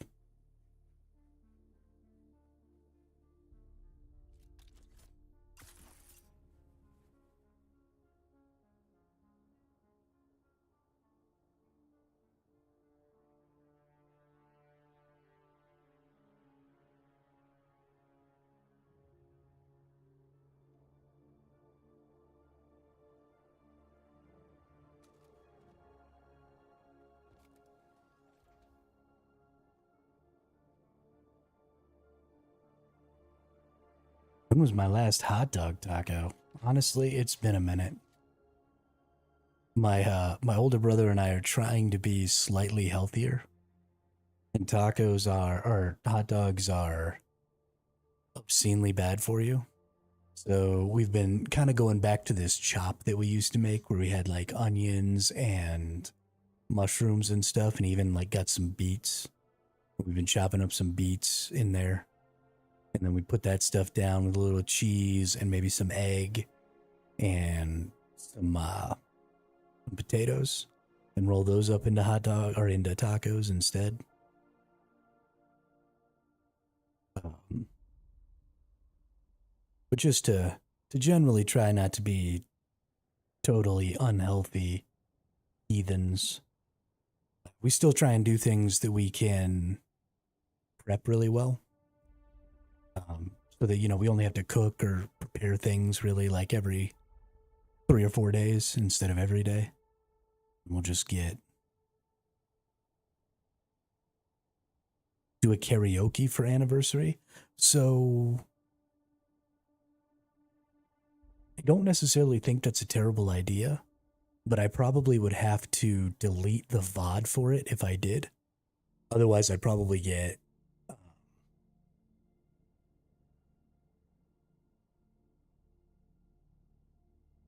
copyright claimed.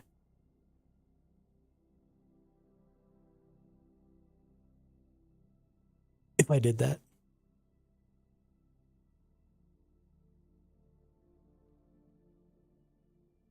As much as I tend to sing on stream, if I did like an intentional pick a song and I'll sing it thing, I'd probably get in a lot of trouble.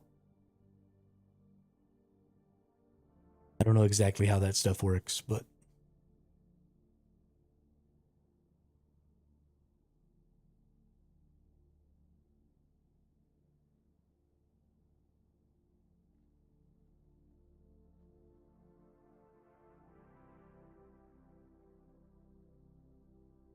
forever young, I want to be forever young.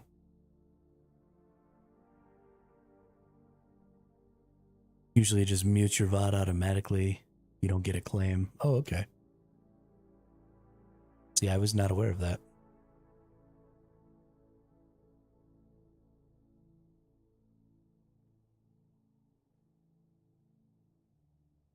Who's the pretty girl in that mirror there? What mirror where? I feel pretty, oh so pretty. I feel pretty and witty and gay.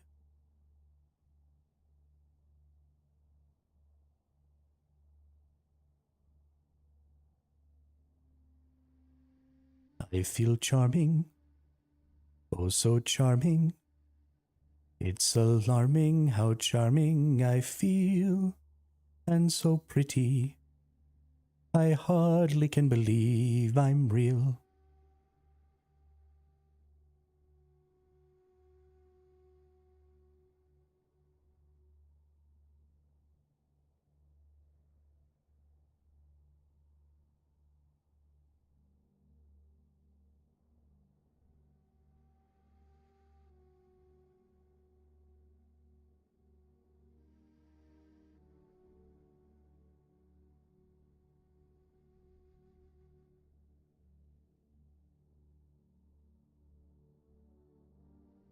Hmm.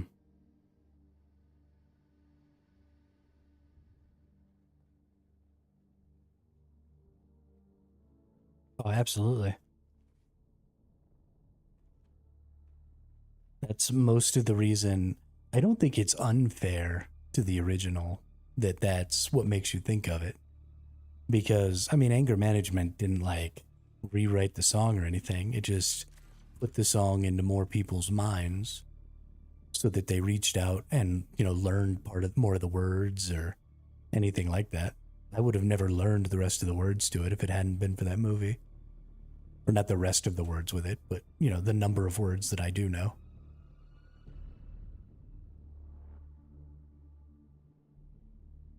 Sector weather alert. A large sandstorm is think stuff like that is important. And it's why, like, I understand copyright. I understand people wanting to protect um, their intellectual properties and stuff. And especially for really small creators, I think it's a really important thing. You know, small artists who make songs, or indie movie makers, or anybody like that, because somebody could claim that they were the ones who had the idea for whatever that song is or whatever first, and then other people using it doesn't necessarily send them in the direction of the original creator. And so I can see some issues there. But one of the things, for example, that I will probably never really worry about is like trying to keep people from, using my ideas, or using parts of my streams, or using, just anything that I come up with, because I just don't care that much. And I think at some point it would end up being more beneficial to me for other people to, copy or emulate or even duplicate work that I've done. And I mean, it might take years, right? Somebody could copy something that I do today, and it might not be, 2 or 3 years before somebody puts two and two together and realizes that maybe I did it first. And then there's a surge of support or something like that. Or a bunch of people come to check it out because they thought that was a cool idea. But I see no problem at all in stuff like that, because I think ultimately, and especially if you give credit. Now, if you're taking something like that and you're saying, oh, this is mine, I did this is my idea, whatever, then there's some issue there. But even then, I think it's probably more beneficial than hurtful. Now, I also wouldn't ever do it to somebody else, because I understand that there are a lot of people out there who would hate that. And so, I would never try and like copy somebody's idea or something like that, unless I thought that my input was legitimately adding to what was going on. But I don't know, it's a fine line. It's a hard line to walk. It's hard to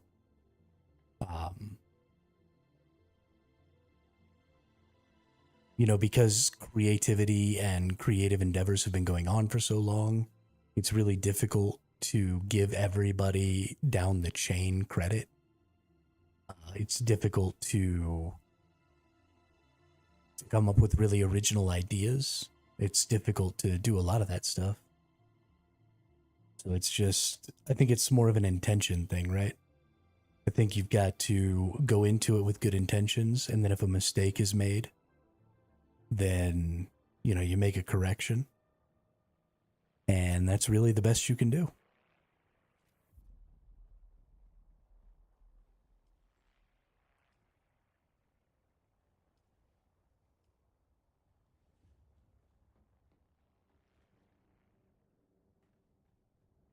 It's weird to me that the whole thing here is something that you can interact with and stand on. And then these other, like this, you can't stand on this. You fall through it. And I don't think this is real either. I think you fall through this. Oh no, this one is real. So why do I just fall through this one? And then the middle piece is real, because I couldn't walk out the side. Yeah, this is so strange. Why isn't that top piece real?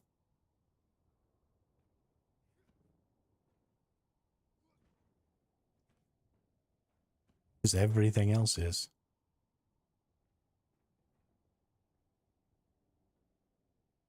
Except for these two little floating bits here. What the fuck is going on?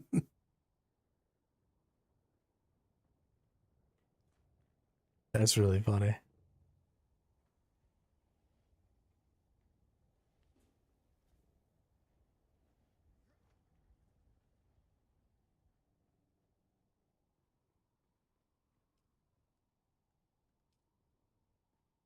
What do we got over here? What can we make? Can we make any more of these? Yeah, we can.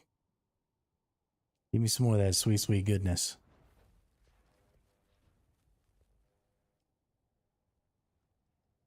Goodness gracious, great balls of fire.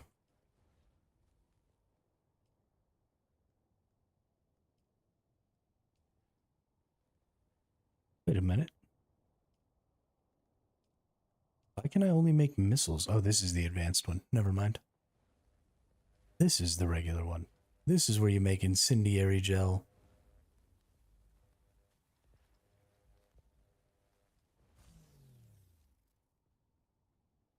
Hmm.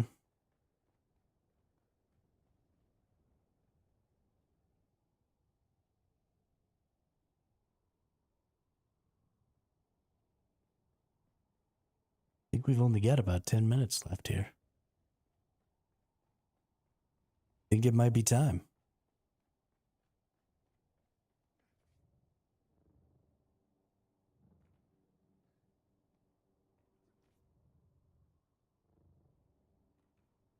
Think it might be time. Yeah. I don't really have anything else that I really want to do right now. And I'm dreading going on another run. So I think we're just going to call the stream for the day. Dread, I'm sorry to... Every time you come in, I feel like I'm just bailing on you. But it's just that time. So thanks for stopping by. Thanks for saying what's up. Hope to get to see you around a little more in the future after some of the craziness in your life is over. But thank you everybody for coming out. We had a phenomenal, phenomenal stream today as far as viewership numbers and activity in the chat and stuff. So seriously, from the bottom of my heart, thank you all for that today. I had such a good time. So I will be back again tomorrow at about the same time. We'll do some more building up. That's really the mode that we're in right now, right? The end game, the PvP loop, the lands rad, the factions, all that stuff is really broken right now. So there's not really a lot of point or a lot of value in interacting with that. So we're going to interact with the parts of the game that are still fun. We're going to interact with the parts of the game that still work really well. And we're going to build ourselves up so that when the other parts of the game start working better and start being interesting again, we can go ahead and get out there and do those things, and we won't have to interrupt, to go farm the parts for a new Thopter or, whatever. If something bad happens, we'll be able to just bam, remake everything and be good to go. So that's going to be kind of the mode we're in. It's probably going to be like a whole month of just hard grinding resources before anything gets worked on. So I'm looking forward to it. We're going to build some more on the base, right? We'll make some cool shit and build up the base a little more. We're going to change this a little bit. I don't like it. I want it to be a little more gap between each one, and each one to be a little bigger. So we're going to maybe tear the whole thing down and start over. I don't know. We'll see. But yeah, thanks again, everybody. I hope everybody has a great night, and I will see you all on the next one.